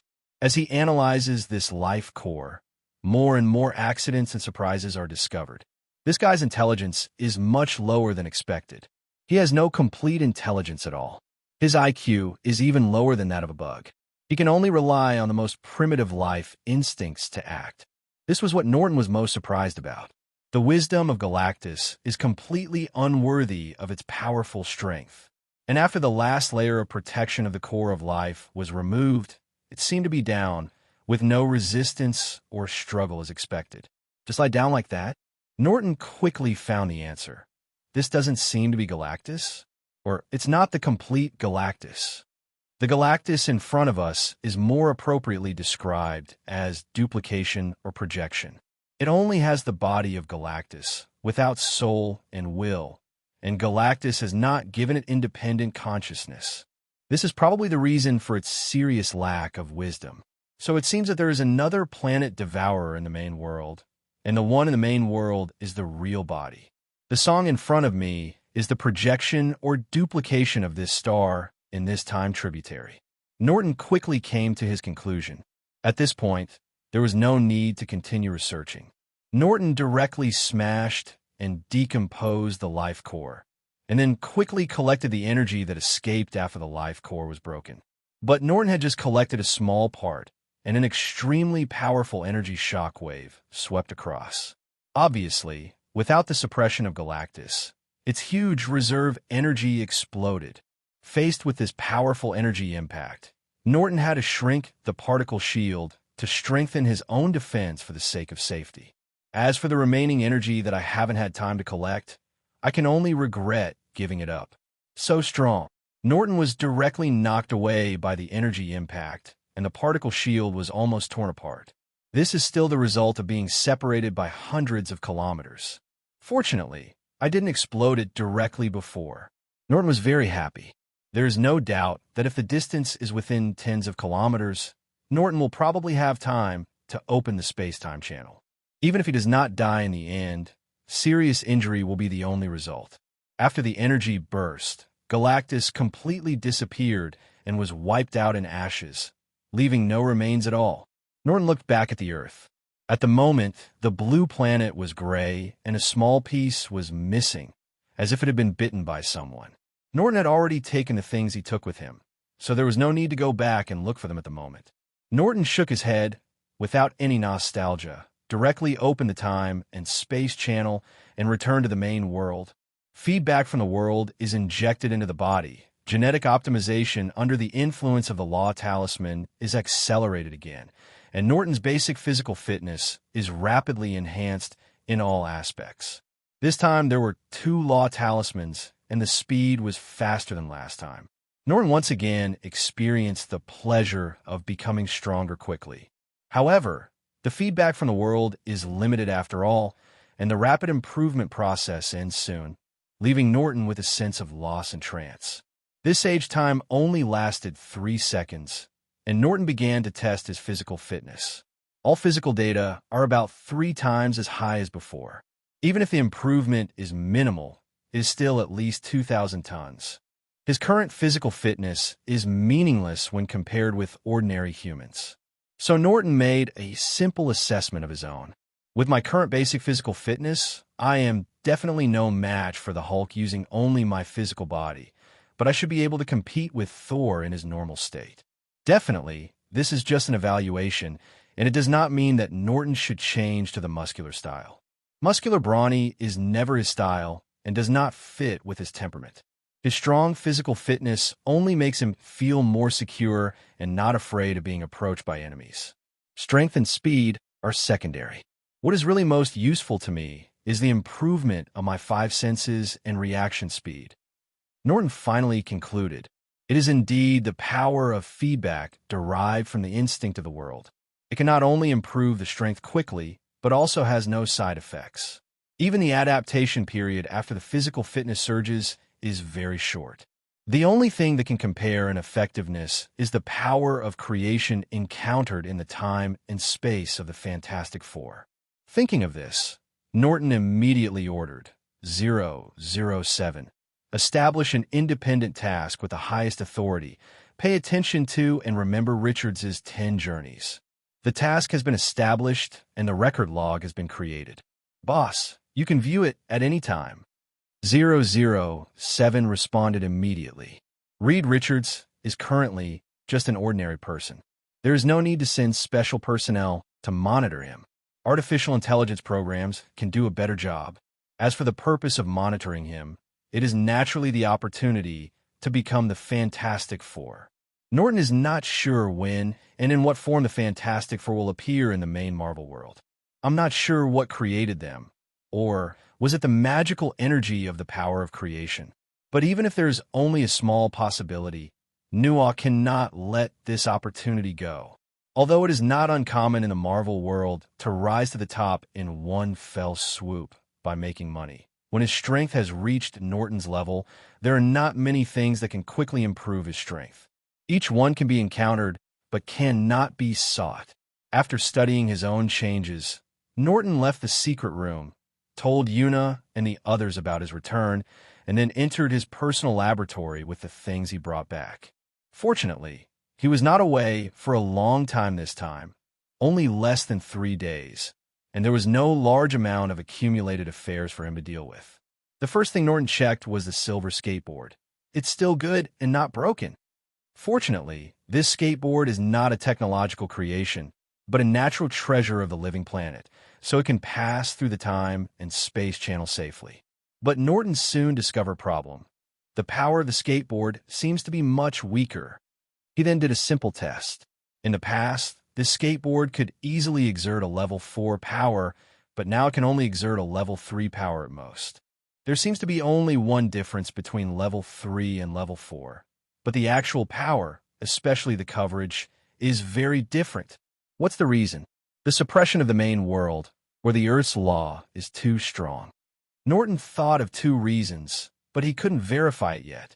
If it's the latter, that's okay. But if it's the former, then the effectiveness of this skateboard will definitely be greatly reduced. Norton is not in a hurry to verify the reason for the time being. So he put the skateboard aside first, and then took out 2 crystal stones. One is flawless and transparent, and the other is light blue. The material of these 2 crystals is the same as the material structure of Galactus' life core. They are containers specially synthesized by Norton to store 2 special energies. The crystal contained 2 kinds of energy that he collected at the last moment.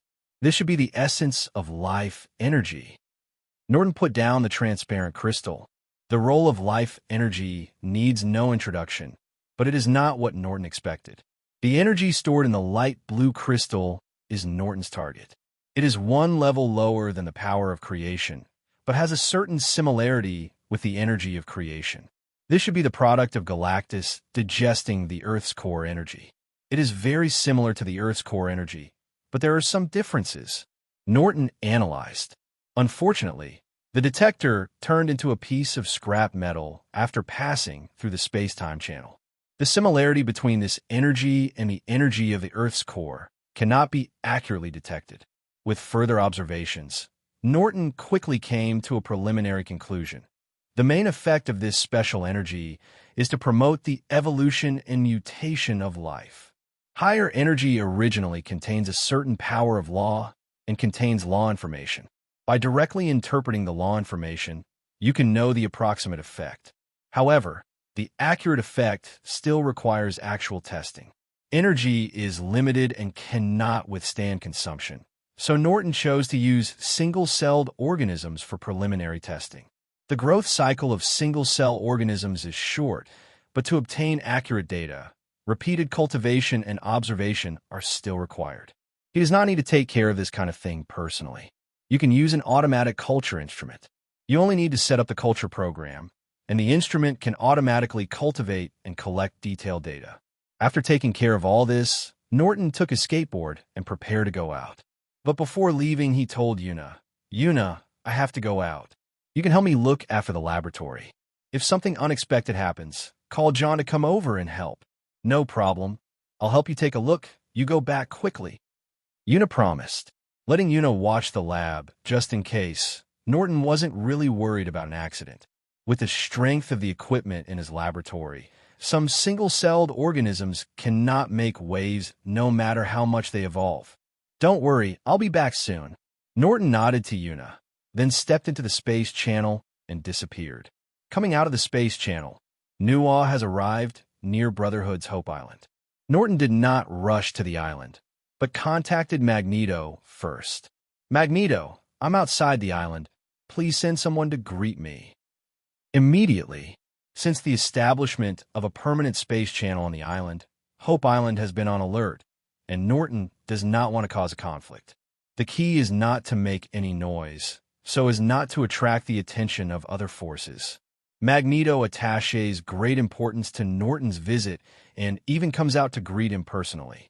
The two came to the base in the center of the island, and Magneto asked, "Norton, you're coming over today, right?" Norton definitely knew what he wanted to ask. Before he could finish the question, he answered, "The space blockade cannot be open for the time being, and the channel will still only be able to transmit in one direction for a few years." "How long will it take? Do you have an accurate time? We can make a development plan." Magneto asked. "I don't know the specific time either." Norton shook his head again, then took out a skateboard and said, "But I brought you a good thing today, which should be able to greatly speed up your progress. This skateboard allows people to obtain high-level permissions on a living planet. It is such a waste to use this kind of permission for fighting. CJCC. Its real mission should be to transform the planet.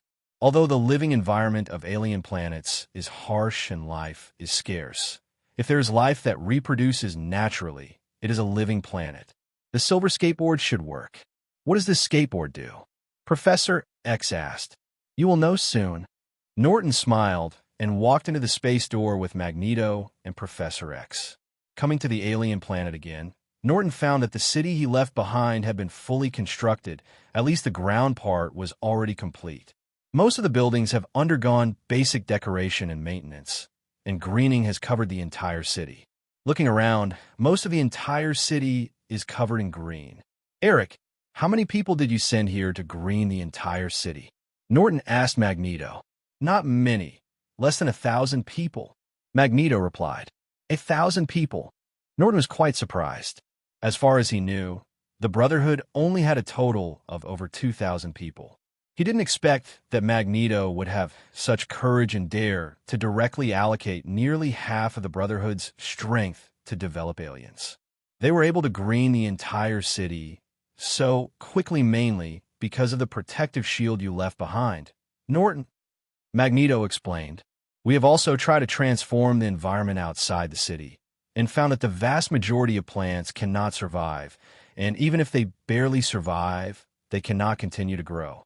The protective shield over the city is made of transparent metal, which was done by Norton when he built the city.